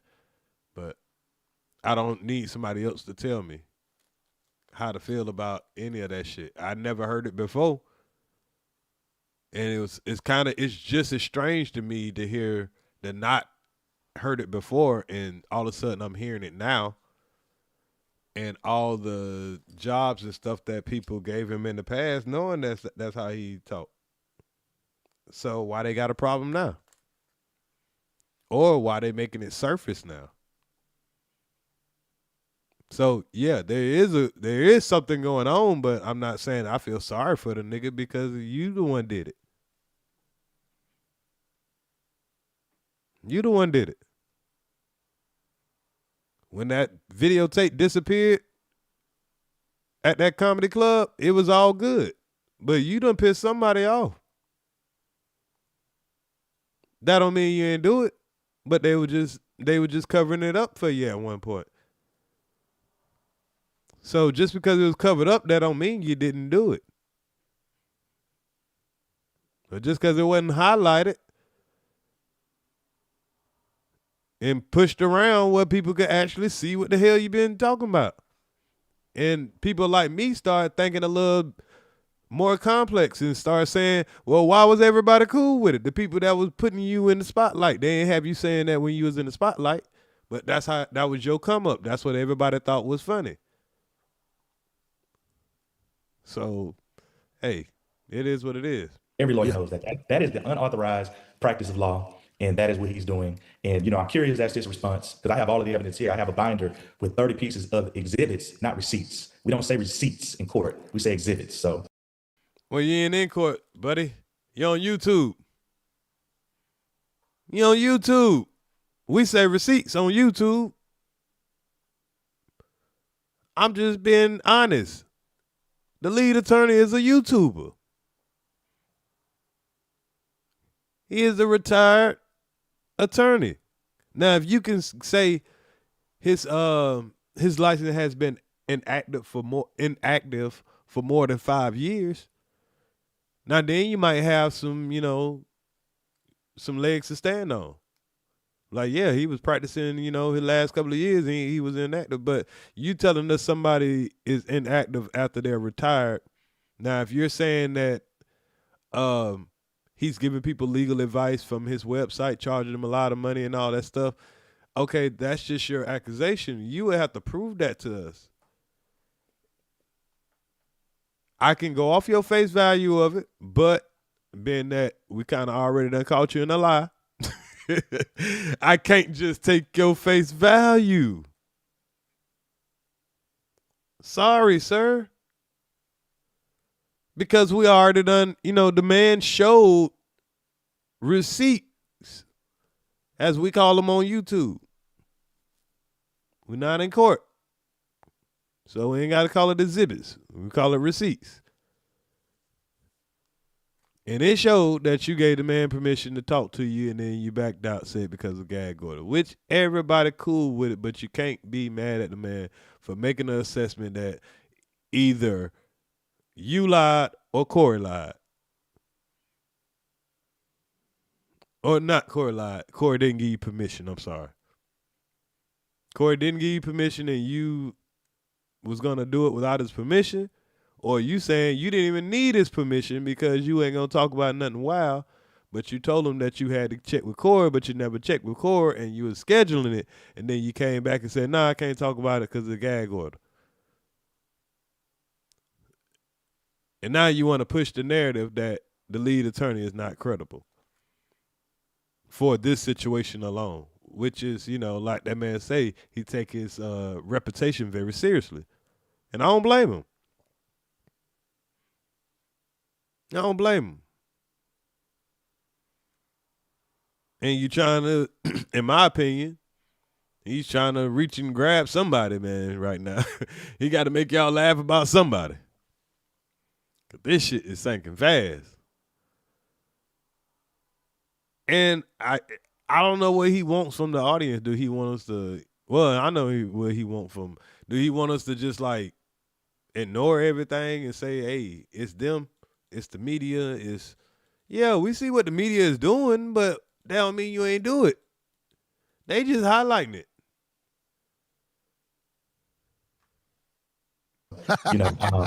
This guy's a joke, man. I can't believe he mentioned my name. He didn't research me well enough. Yeah, most of the YouTube guys, they pretend. I think Buddy is he want to get in this shit, but I don't think he know what he getting into. I don't think Buddy know what the fuck what tree he barking up with when it comes to this content stuff right now. I think Corey done tricked this man, thinking that he could just jump in this shit because Corey kind of needs somebody to sync with his motherfucking ass. Yeah, he needs somebody to go with him. And of course, Corey want to have some kind of lawyer or something beside him. To be smart, and they take advantage of the people who need the knowledge that's real, because most of the people on YouTube don't know. Look, if you know anything about America, most people read at a 6th grade level. if you know anything about America, most people are not critical thinkers. So they actually think that presentation he gave meant that he was right. But I watched the presentation, I was like, what did he say that would make people think that what I said is not 1,000% the truth? What? What in that presentation he said that make what Corey said, and he's choosing his words carefully, which is that he didn't give him permission to talk about his case. That's what he told his lawyer, but he could talk to him. And there was some kind of miscommunication between those two or those three. He's very careful about what he's saying right now, though, in my opinion. I mean, I'm saying, like, the man lied. He's an outright liar. Here's the main thing. On his website, he puts, I have 20 years of experience in the trenches of Atlanta, Georgia, practicing family law, et cetera, et cetera. I pulled the Fulton County court records, and he's only done 10 divorces in 25 years on file. Fulton County is in Atlanta, Georgia, right? Yes. And the last case that he worked on was in 2019. So, I mean, this guy, look, this guy cannot be trusted. And if you do trust him, buyers beware. I just want to make sure it's illegal for him to be parading as a lawyer as he does with the classes and everything. That's illegal, right? That's illegal. He's giving advice. I mean, it's directly on his site. I can read directly. I can go to tab 19. This don't look good, man. This don't look good at all. See, Corey is leading Buddy, and I think Buddy doesn't. He could be a smart guy. He's in the, he's a lawyer, but I don't think he know what he's doing on this YouTube. Everything that he's saying, in my opinion, I don't know nothing. I'm not a lawyer, I don't, but I don't think this is a good idea. I don't think this is a good idea. Well, slide 19. And it says, get clear strategic advice from me. You'll learn what steps to take to protect your finances, custody, and legal position. We'll identify issues you may be missing and create a plan to avoid costly mistakes. Whether you're preparing to file, responding to divorce papers, already have an attorney, and watch this, need a second opinion. So if he's saying you already have an attorney, that means he's not trying to be your attorney. Is my understanding wrong? That sounds like somebody's going to consult you. You know how when you get into like a car accident or something, and then you might like look on Google looking for lawyers. The first person to call you is the consultant, whatever they call it. Or when you see the people who will tell you on the commercials, call 1-800-111-PAIN and all that shit, and they're like, no, we just consulting, a little fast talk. So they can point you in the right direction. Some people could charge you to point you in the right direction. Even if you have an attorney and all that, I can tell you, maybe help you save some steps. He found his own lane.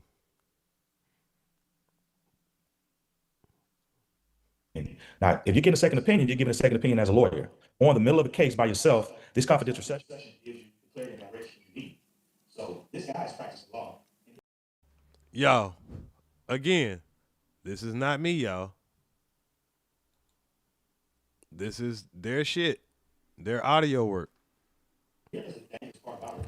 If he's not a lawyer, all you can hear is Corey chewing that gum. And you're telling him things, right? And on his site, he's saying, this is the thing that is so weird. On his site, if you turn to, let me find, let's see. Put his cake ass on blast, because he up here acting like he's good people. You can just go to his site. On his site, he's stating that, I'm not your attorney and I cannot provide legal advice. But then he goes on to charge you for actual legal advice. So this guy's a tricky guy. Like, he knows he shouldn't be doing it, but he tries to word it a So he's saying that he's not charging. I would think that man's going to have to prove that, though. I could be wrong. particular way. I mean, this guy has a real silver tongue, but he's giving you legal advice, and legally he shouldn't be doing it. Now, here's the thing. One prompt on his website says that no communication creates an attorney-client relationship, right? Now, if he's saying, I'm not your lawyer, it doesn't create an attorney-client relationship, and his license is inactive, then possibly the attorney-client privilege does not apply. So all of these people who are telling him their deepest, darkest secrets, I snorted cocaine with my mistress, I beat my children, he's a family lawyer. He may be subpoenaed to testify against them because the attorney-client privilege doesn't apply. You know how deep that is, what you just said? He can't be subpoenaed to talk against them because he's not a lawyer.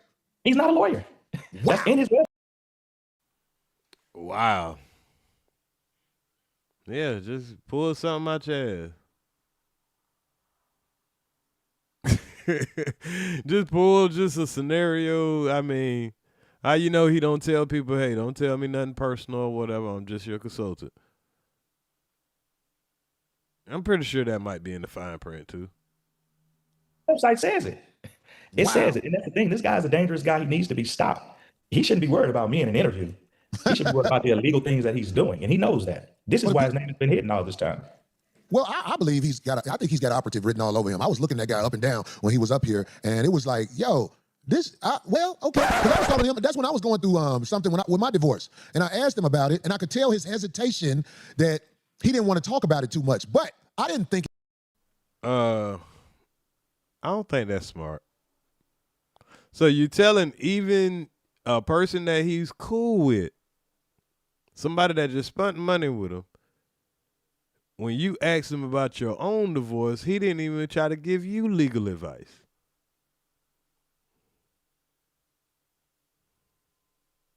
Anything of it. I was like, okay. Excuse me. I was like, okay, this guy is not really he didn't want to dive into what I was getting into with a divorce, you know what I'm saying? But that's not for me to judge against him. But now that the work has been done on who this gentleman is, I just want to say to everybody who divulged sensitive information to him, you're fucked. If he Yeah, like you.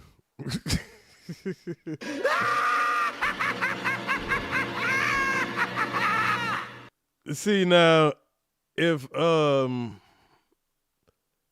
lead attorney was like maybe Earz,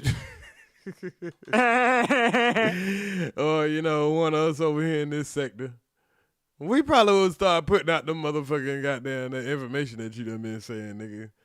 You know what I'm saying? Just to equally make you. But this man is, playing chess. And I don't know what he gonna do. I can't say what he gonna do. He might not, respond at all. He might be petty. He might go the court route. I don't know. I don't even know if he even got a case. I don't know. I'm just a YouTube. I just went to lawyering school. Fake lawyering school. He gets subpoenaed. Right. Because he will have to talk and he can't talk. Anyway, Derek, is there something else I'm forgetting about this guy that you want to say? Because, it's like the public, even though, do you know we are still supposed to save the public, even though the public will turn on you in a minute? They're fickle. Are you aware of that? I am aware. One last thing I want to do is pull up slide 10, and then I think I'll be through. Hey, so get slide 10 together. Get that on the screen, guys. I want to make sure you got everything. What's happening? Y'all got it up there? Okay, go ahead, Derek. So if you look at slide 10 from his website, and here we go again with some struggle audio. All we can hear is chewing gum. So I guess I'll read it out to y'all since you can't hear this man talk. It's a consultation instructions and policy. Time zone. All consultation times are listed in Eastern Standard Time, so please make any adjustments needed for your local time zone. A quick note about my role. I'm a licensed attorney who has practiced family law. Now, I see where he's getting at with this now, because you're saying that you're a licensed attorney.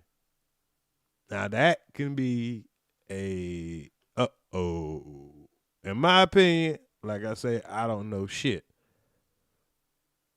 I think I comprehend the right thing right here, but I could be wrong. Do y'all think I'm wrong about that sentence right there? That caught my eye. If this is from the lead attorney's website.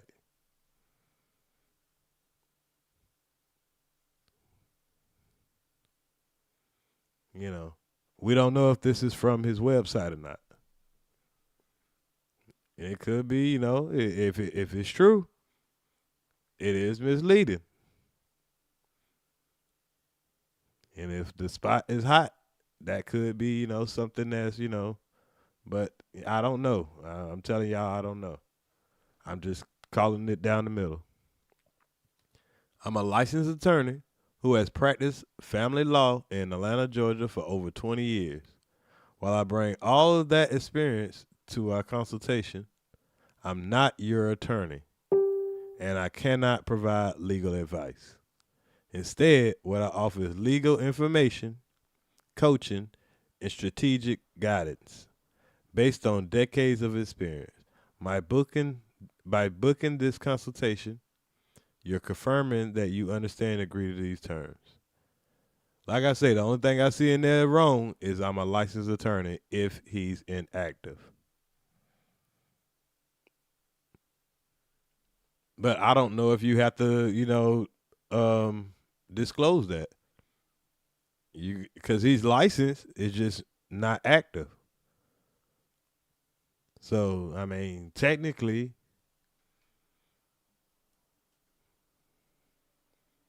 he could be using one of those little, you know, Jedi mind tricks too. Something he might know that people might not know. He can technically say he's licensed, it's just not active. I don't know. I'm not saying that that's true or not. I'm just saying I don't know. But that probably could be a problem. A quick note about my role is I am not your attorney, and I cannot provide legal advice. Now, if you compare that to the other slide, he's giving you legal advice, right? Yeah. This guy's all over the place, and this is what happens. When you play YouTube lawyer, real lawyer, you know, when you go back and forth, you're making mistakes. Now, if you go to slide 21, and this will be my last point, which is why I want the public to really watch this. So he gonna go to slide 21 because we can't hear him that good. All we can hear is a nigga smacking in the damn mic. Nobody told this man after 16 years you shouldn't chew gum into the mic. You shouldn't eat and you shouldn't chew gum while you're doing content. I've learned that in my couple of years. And I try not to. Every now and then I slip. But it ain't a good habit. Guy, you know, just be careful with him. Slide 21. If you look here, it's understand. It says, do you understand and acknowledge and agree that the lead attorney is not your attorney and that no communication that you have. Now he's showing this. It looked like some kind of. Let me read it. Do you have documents for me now to review? If so, email to me at the lead attorney. Yes or no. Do you understand and acknowledge that the lead attorney can give you legal information and legal coaching regardless of where you live, yet can only offer you legal advice if you reside in the state of Georgia? Now, that could be a little tricky because you said you can't offer legal advice. Now he's saying he can offer you legal advice if you're in the state of Georgia. Do you understand and acknowledge and agree that the lead attorney is not your attorney and that no communication that you have with him will create attorney-client relationship? Do you understand that the video call appointment time is based on Eastern Standard Time? Okay. None of this answers if the man lied or not, saying that you could talk to him, but all of this is a whole bunch of misdirection, in my opinion. Having him create an attorney-client relationship. So he's saying, you know, I'm not your attorney. I'm not giving you legal advice. There's no attorney-client relationship where there is no confidentiality. Man, people in the chat just killing them, man. Pause. Audio is bad. The sound is bad, man. We can't hear them. This is horrible. Bruh, do yourself a favor. Stop wasting your hard-earned money on this liar. Like, bamboozler. Like, I don't even see no positive comments in the damn chat.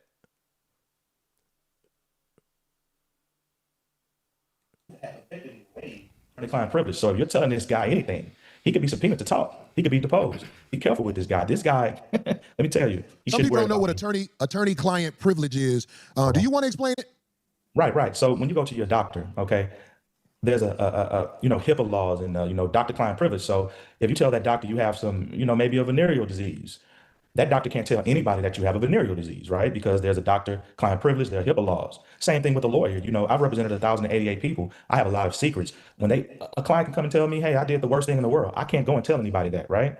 I have to keep that a secret. If I'm subpoenaed, I can invoke the attorney-client privilege where I won't have to testify against him. This guy's parading around like he's a lawyer and he's bringing people in and they're not knowing this guy's really not, he's not who he says he is. Right.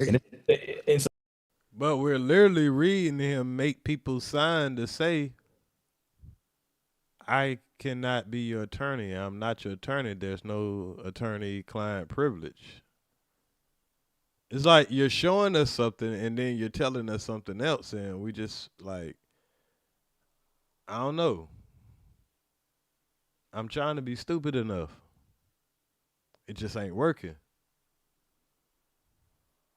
Even when I try. Like, I cannot unsee logic. They're trying to symbolize and put something out there that's not even important, for one, because this wasn't a conversation about if he's, you know, a licensed, I mean, not licensed, but an active, because he's licensed, it's just not active. But on his paperwork, yes, you do have a point about all that, but that doesn't change the fact that the man asked you, did you want to come on his show? You told him you had to talk to Corey. And then you told him you talked to Corey, and then you didn't come on the show, which it was no problem. But then Corey went on and said, hey, this man lied on me. This man lied on me. And, you know, tried to make the man look like he lied and when he was preparing for the show. And telling his audience, hey, I'm in the works with trying to talk to Corey's lawyer. But you didn't, I think it was, and this is my theory, I think because of the live that Corey did about, you know, if Anton had a case and he disagreed with him about him posting Anton's daughter, I think that kind of ruffled Cory Holcomb's feathers a little bit, in my opinion. So, you know, you're telling him your secrets and, you know, he could be subpoenaed to testify about it. So, you mean, I mean, this lead attorney person is, I mean, he's one of the strangest people I have ever researched in my life. Yeah. I would say I wish him well, but I don't think it will be well for him. Yeah. We ain't even got to go too much deeper on this guy. It's like, because you can't make people see what they don't want to see sometimes. Right. But we speaking the truth. I ain't got no lies. I wish I would lie on somebody like that. If I ever was to lie. What? Oh, man. It's because my family's life is in jeopardy. They got me at gunpoint and stuff like that. I wouldn't lie about nothing like that, but they can say what they want to say. And I can't tell you how much I appreciate you coming in here validating things because, yo, you know what I'm saying? There are people who do have critical thinking skills, and they heard you say, how many cases have you been involved with? Yeah, and they want to make some idiots think that they're smart. Like, yeah, y'all got critical thinking skills, right? Yeah. Y'all listen to me. Don't think outside of what I'm saying. 1,088. Yeah. 1,088. Yeah. Exactly. I'm proud of you, brother. And I believe him. You know, I don't think he's like, you know, but they just got caught slipping, man. It's the internet, bro. You got caught slipping, bro. I mean, I'll talk to you tomorrow because I know it's late out there where you at. It is very. Man, thank you for coming on and bringing some clarification to the situation because it was needed. You're very welcome. Thank you. I'll talk to you tomorrow, brother. Gotcha. Love, one love, man. That is brother Derek, Dion, and you know what I'm saying? It's like, it's a cold world out here, man. It's a cold world. Listen, YouTube is full of what people don't really want to believe is operatives. Have you ever seen anybody create a lie like they are trying to create on me? Have you ever seen this done before? And wow. Create a lie as they're trying to create on him. But I just want to know where the lie's at, like, so we can like agree with him or disagree. Because there's some things that are not lies, but some things are, or exaggerated. And the reason why, because my show is one of the top watched shows on YouTube. I have influence over the minds of people, and I realize. Yeah, that might be a problem too. Now, wow, they're gonna throw the kitchen sink at me. If it wasn't for that, brother, TMZ would still be lying with a base head talking about, oh, she said you had a gun. They can't do it no more because that brother stepped in and put forth what needed to be put forth to stop the nonsense. But. And that was when old boy got his restraining order on old girl, in my opinion. You gotta read between the lines with these people, man. I'm not gonna lie. This media giant has other ways of getting at me, and they getting at me. But I'm telling you, all you bloggers, you can stop it because you belong to me. In a week or two, you're gonna see all this stuff you did to make me famous. It's unfortunate because I was lied on, but that's going to be my money from my videos. I never did this before because I never had to. But I'm like, oh, y'all gonna lie? Okay, you think you can just say what you want to say with my name and likeness and nothing happens. So you think you could say what you want to with his name and likeness? I mean, people do have the right to fair use if you're a public figure. You even know that. Because you said that when it was referencing to you showing Anton's kids. If you put it on the internet, it's yours to use. That rule don't only apply to you, sir.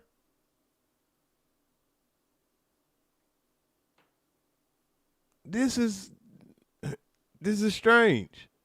You ain't the only person that get to talk shit on YouTube. And people don't even go as hard as you go at people. This is amazing. You'll see. That's going to be my video you made. So please keep it up. Don't let up this week, next week, or the week after that. I need this money. I'm trying to pay off this other property I just got. So keep it coming, because I'm going to display the check on the show. And listen, all my 5150 people, I have created an email where I think he's barking up the wrong tree. Wait a minute. First of all, I don't want to forget this about leading a nigga ass law, because I said something else. But here's an email.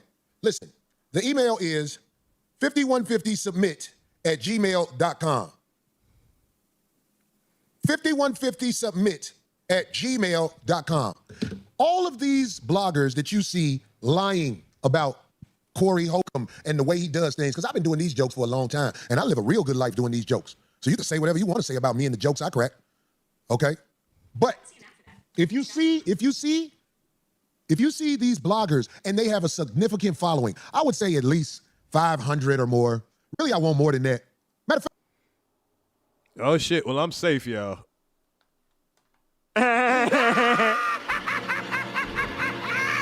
Woo. He ain't coming after the small YouTubers, y'all. Okay, cool.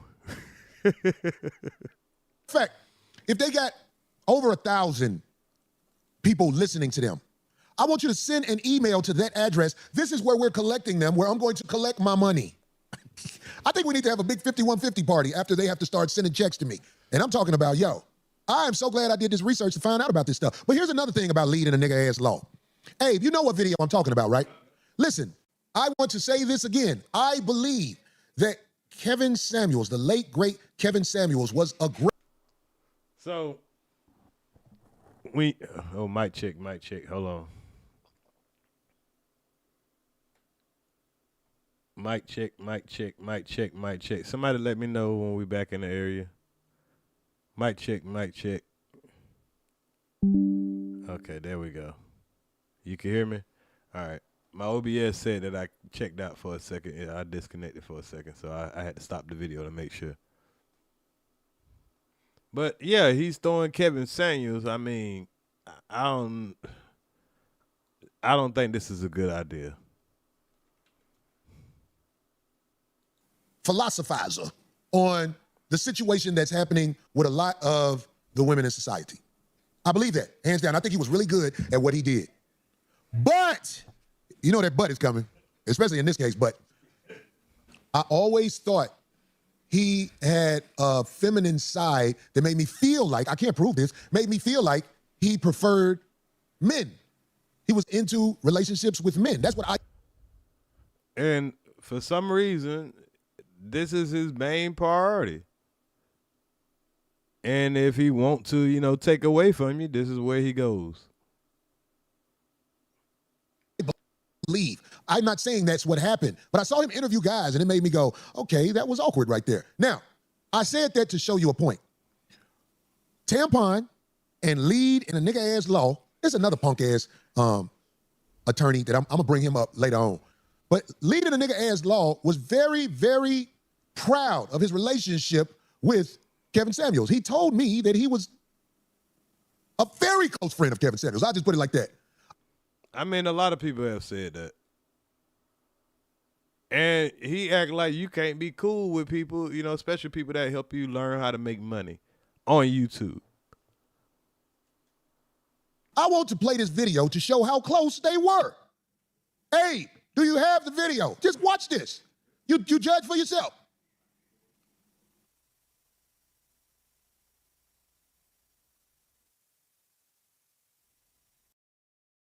Once again, more struggle streaming. Listen, can you put it on the screen for us to see? Because we need to see this. It's like I thought I was doing some dope shit leading in. Yeah, he's frustrated with his own production team. These niggas can't get right. He thought this was going to be a bomb-dropping joke, and they tried to play it and ain't no audio. Ain't that some shit?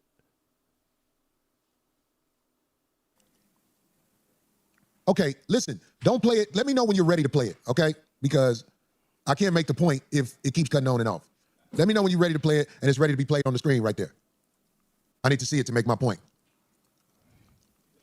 Kevin Samuels, man, he used to tell me all the time, he was like, get out from around these niggas. That it will keep you down. YouTube is humongous. I had a girlfriend at the time when I was dating Kevin, when I was dating a girl when me and Kevin started communicating on the phone. Oh, shit. Oh, man. This is like when I caught Damn D saying his boyfriend. Oh, no, when Tarek caught Damn D saying his boyfriend. I mean girlfriend. Oh, man. It's a slip of the tongue, man. I get it, man. Now, if you looking for something, you got you a good joke. But in this case, bro, when you're trying to get away from the facts of the argument, it's obvious what you're doing. And when you use the same strategy every single time, every time you got a disagreement with somebody, it turns into they are some type of, you know, it gets old. Now, if this was the only joke you had at one time, I mean, for this situation, it probably could be kind of funny. But the fact that, you know, everybody is this and that, is like, man, all right, bro. And the man's not here to defend himself. It comes off as desperate, bro.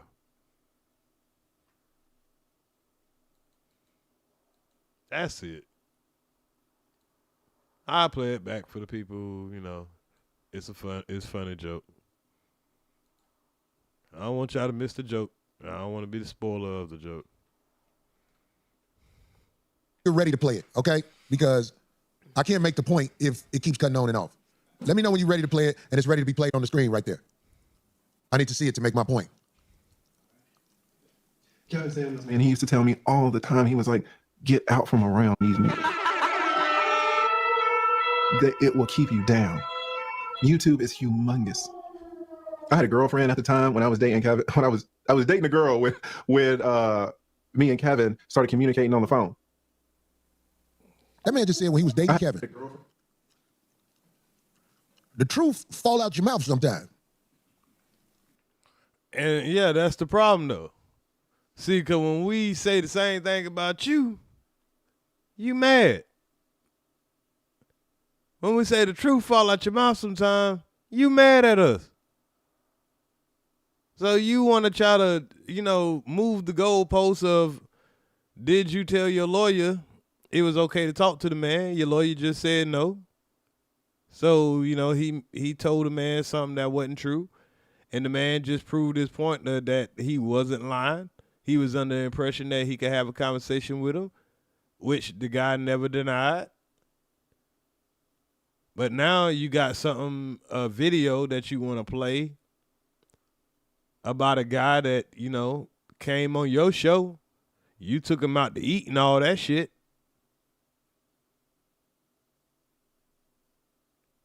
And now that the man done proved that he didn't lie, now he ain't a real lawyer. He leading a nigga ass and all that weird ass shit. And now you got to bring up the dead to try to prove your point that this man is not a man because, you know, you question his sexuality and you know, once you have to question somebody's sexuality, that means, you know, anything that they ever said is not true and we discredit them. That's the strategy, I guess.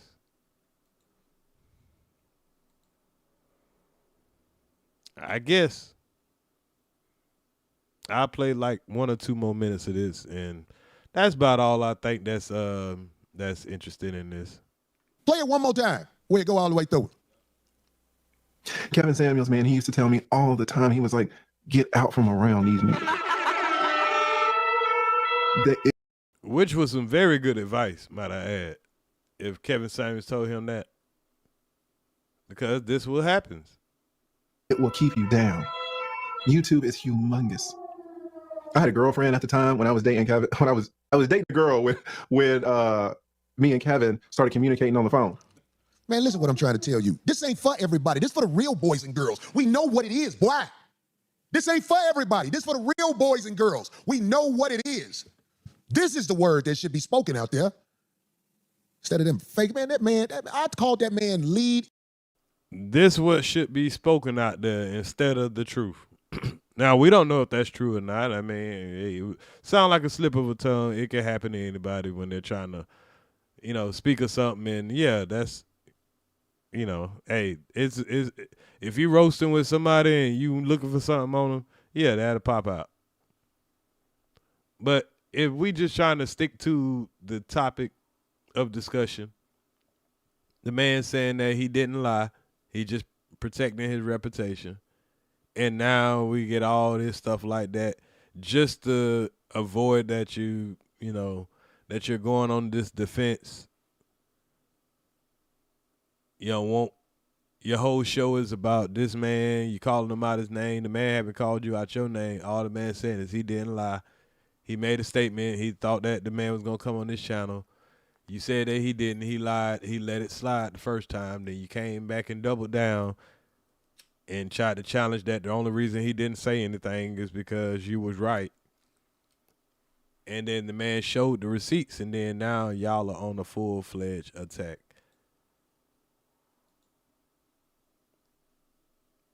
And it's unfortunate, man. It's really unfortunate. It's weird. But y'all tell me what y'all think, man. We gonna wrap this live up, and on the way out, intelligence is on the way out. I'm gonna play a little bit of this video one more time for the people who didn't catch it from the beginning, and y'all can probably look at the human behavior that's described in this video and see if y'all saw any of it, you know, in the example of what we broke down through this video. And but y'all make sure y'all hit the like button, and I'll see y'all on the next video. Salute to all the chat. Salute to Lovelace. I appreciate you for keeping it lit. Salute to Steely Dan, Derry Hardaway 40, all the Bush Watchers, and everybody that's Iceberg, and everybody that's been enjoying the content. And if you didn't catch the videos earlier, to describe what it is that we're witnessing, salute Nat Turner, Star. To describe what we're witnessing, just listen to this on your way out. Salute CJ the Cat also.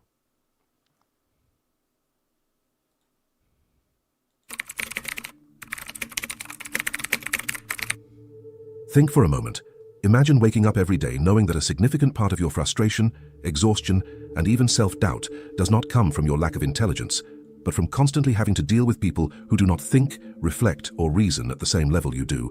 Imagine realizing that many of your conflicts are not caused by malice, but by something far more dangerous: stupidity combined with confidence. Today we are going to explore a perspective that is uncomfortable, provocative, and deeply liberating. And I promise you this: The final insight of this journey will be the most important and powerful of all, capable of changing how you see people, society, and yourself. Arthur Schopenhauer, one of the most penetrating and pessimistic philosophers of human nature, did not believe stupidity was merely a lack of intelligence. For him, it was a force, a structural problem of the human condition. A force that intelligent people must learn to recognize, navigate, and above all survive. This video is not about arrogance or superiority. It is about self-preservation, clarity, and wisdom in a world that often rewards noise over depth and confidence over understanding. If you appreciate deep reflections drawn from philosophy, psychology, and timeless wisdom, take a moment now to subscribe to the channel, leave a like, share this video with someone who needs it, and write your thoughts in the comments. What we will uncover here may challenge your beliefs, but it may also transform the way you understand life and human behavior. Schopenhauer observed something that remains painfully relevant today. Intelligent people suffer more, not because they are weak, but because they see more clearly. They perceive contradictions, hypocrisies, and absurdities that others pass by without noticing. While a shallow mind rests comfortably in simplistic explanations, the reflective mind wrestles with complexity. This awareness becomes a burden when intelligence is forced to coexist with stupidity that is loud, assertive, and socially validated. According to Schopenhauer, stupidity is not simply ignorance. Ignorance can be cured through learning. Stupidity, however, is resistant to correction. It is the inability or unwillingness to think critically, paired with an emotional attachment to one's own opinions. This is why arguing with stupid people feels so draining. They do not seek truth, they seek validation. And when their beliefs are threatened, they respond not with reason, but with aggression, mockery, or moral outrage. Think about how often you have tried to explain something obvious, logical, or well-supported, only to be met with hostility or ridicule. Have you noticed how facts rarely change minds when pride is involved? Schopenhauer warned that the greatest danger of stupidity lies in its confidence. A stupid person who doubts himself is mostly harmless. A stupid person who is convinced he is right becomes a source of chaos. Here is a question worth reflecting on. How many of your emotional wounds were caused not by evil people, but by people who simply could not understand the consequences of their actions? How often have you lowered your standards, silenced your thoughts, or doubted your intelligence just to maintain peace with those who could not meet you at your level of reasoning? Schopenhauer believed that society often empowers stupidity because it is comforting. Simple ideas are easier to accept. Loud certainty is more attractive than quiet doubt. This creates an environment where intelligent people are pressured to conform, to simplify themselves, to stop asking uncomfortable questions. Over time, this leads to frustration, isolation, and a deep sense of alienation. Yet Schopenhauer did not advocate arrogance or open contempt. On the contrary, he proposed a strategy rooted in realism. The intelligent person must learn discernment. Not every battle is worth fighting. Not every truth must be spoken. Wisdom lies not in proving others wrong, but in protecting one's inner peace and intellectual integrity. As you continue listening, you will begin to see why reacting emotionally to stupidity is one of the greatest mistakes intelligent people make. Later, we will uncover why silence can be more powerful than argument, and why distance is often the most compassionate and intelligent response of all. But before we reach that point, we must first understand why stupidity affects us so deeply, and why it seems to multiply in modern society. Pause for a moment and ask yourself, who drains your energy the most? Those who challenge you intellectually, or those who refuse to think at all? Write your thoughts in the comments. Your reflection may resonate with more people than you imagine. This is only the beginning. What comes next will reveal the psychological trap that intelligent people fall into when dealing with stupidity, and how Schopenhauer's insights can help you escape it without losing your humanity. The real problem begins when intelligent people assume that reason alone can bridge every gap. Schopenhauer warned that this belief is not only naive, but dangerous. Intelligence naturally seeks coherence, logic, and dialogue. It assumes that if an idea is explained clearly enough, it will be understood and accepted. But this assumption collapses when confronted with stupidity, not because the explanation is flawed, but because the listener lacks the inner structure required to receive it. Stupidity, in Schopenhauer's view, is deeply connected to the will. Human beings are not primarily rational creatures. They are driven by desires, fears, and emotional investments. Reason often serves these impulses rather than guiding them. A stupid person is not incapable of understanding facts. He is unwilling to let facts disturb his sense of certainty or self-importance. This is why logic feels threatening to him. It exposes limitations he refuses to acknowledge. This creates a psychological trap for intelligent people. They keep explaining, clarifying, justifying, believing that persistence will eventually lead to understanding. Instead, they become exhausted, misunderstood, and sometimes even resented. Schopenhauer observed that when reason confronts stupidity, it rarely enlightens. More often, it provokes hostility. The stupid person feels attacked, even when no attack was intended. Have you ever noticed how calm explanations are sometimes met with anger? How polite disagreement escalates into personal offense? This is not accidental. When a person lacks depth, disagreement feels like humiliation. The intelligent person becomes a mirror reflecting what the other cannot bear to see. And mirrors are often smashed. Schopenhauer believed that one of the greatest mistakes of intelligent individuals is overestimating the rational capacity of others. This overestimation leads to disappointment. Disappointment turns into bitterness. Bitterness slowly corrodes compassion. The tragedy is not that stupidity exists, but that intelligence suffers by expecting too much from it. Another crucial insight from Schopenhauer is that stupidity thrives in groups. Individually, a stupid person may seem manageable, but when stupidity is reinforced socially, it becomes aggressive and self-righteous. In crowds, people borrow confidence from one another, thought dissolves, emotion dominates. This is why mass movements, public outrage, and collective certainties often lack nuance or depth. Think about how often popular opinions are repeated without reflection, how slogans replace arguments, how complexity is dismissed as weakness. Schopenhauer saw this long before social media or modern mass culture. He understood that the majority is rarely wise and that truth is often lonely. This loneliness is one of the hidden burdens of intelligence. But here is the subtle danger. When intelligent people constantly confront stupidity, they risk becoming contemptuous. They begin to see others not as different, but as inferior. Schopenhauer cautioned against this internal shift. Contempt poisons the mind of the one who holds it. It ties your emotional state to the behavior of others. It makes you reactive instead of sovereign. So what is the alternative? If arguing fails, if explaining drains you, and if contempt corrupts you, what remains? Schopenhauer proposed something radical for his time: selective withdrawal. Not isolation from humanity, but conscious distance from unnecessary conflict. The intelligent person must choose where to invest attention, energy, and speech. Silence, in this sense, is not weakness. It is strategy. It is the recognition that not every mind is reachable, and that your peace is worth more than proving a point. Schopenhauer believed that wisdom often consists in saying less, not more, observing instead of correcting, understanding instead of persuading. Ask yourself this honestly. How many arguments did you win but lost peace? How many times did you speak truth and feel emptier afterward? These experiences are not signs of failure. They are signals. Signals that intelligence must be guided by discernment, or it becomes self-destructive. In the next part, we will go deeper into the practical posture Schopenhauer believed intelligent people must adopt to protect their mental health. We will explore why emotional detachment is not coldness, why compassion does not require engagement, and why choosing your battles is not cowardice, but wisdom. If this perspective resonates with you, pause for a moment and reflect.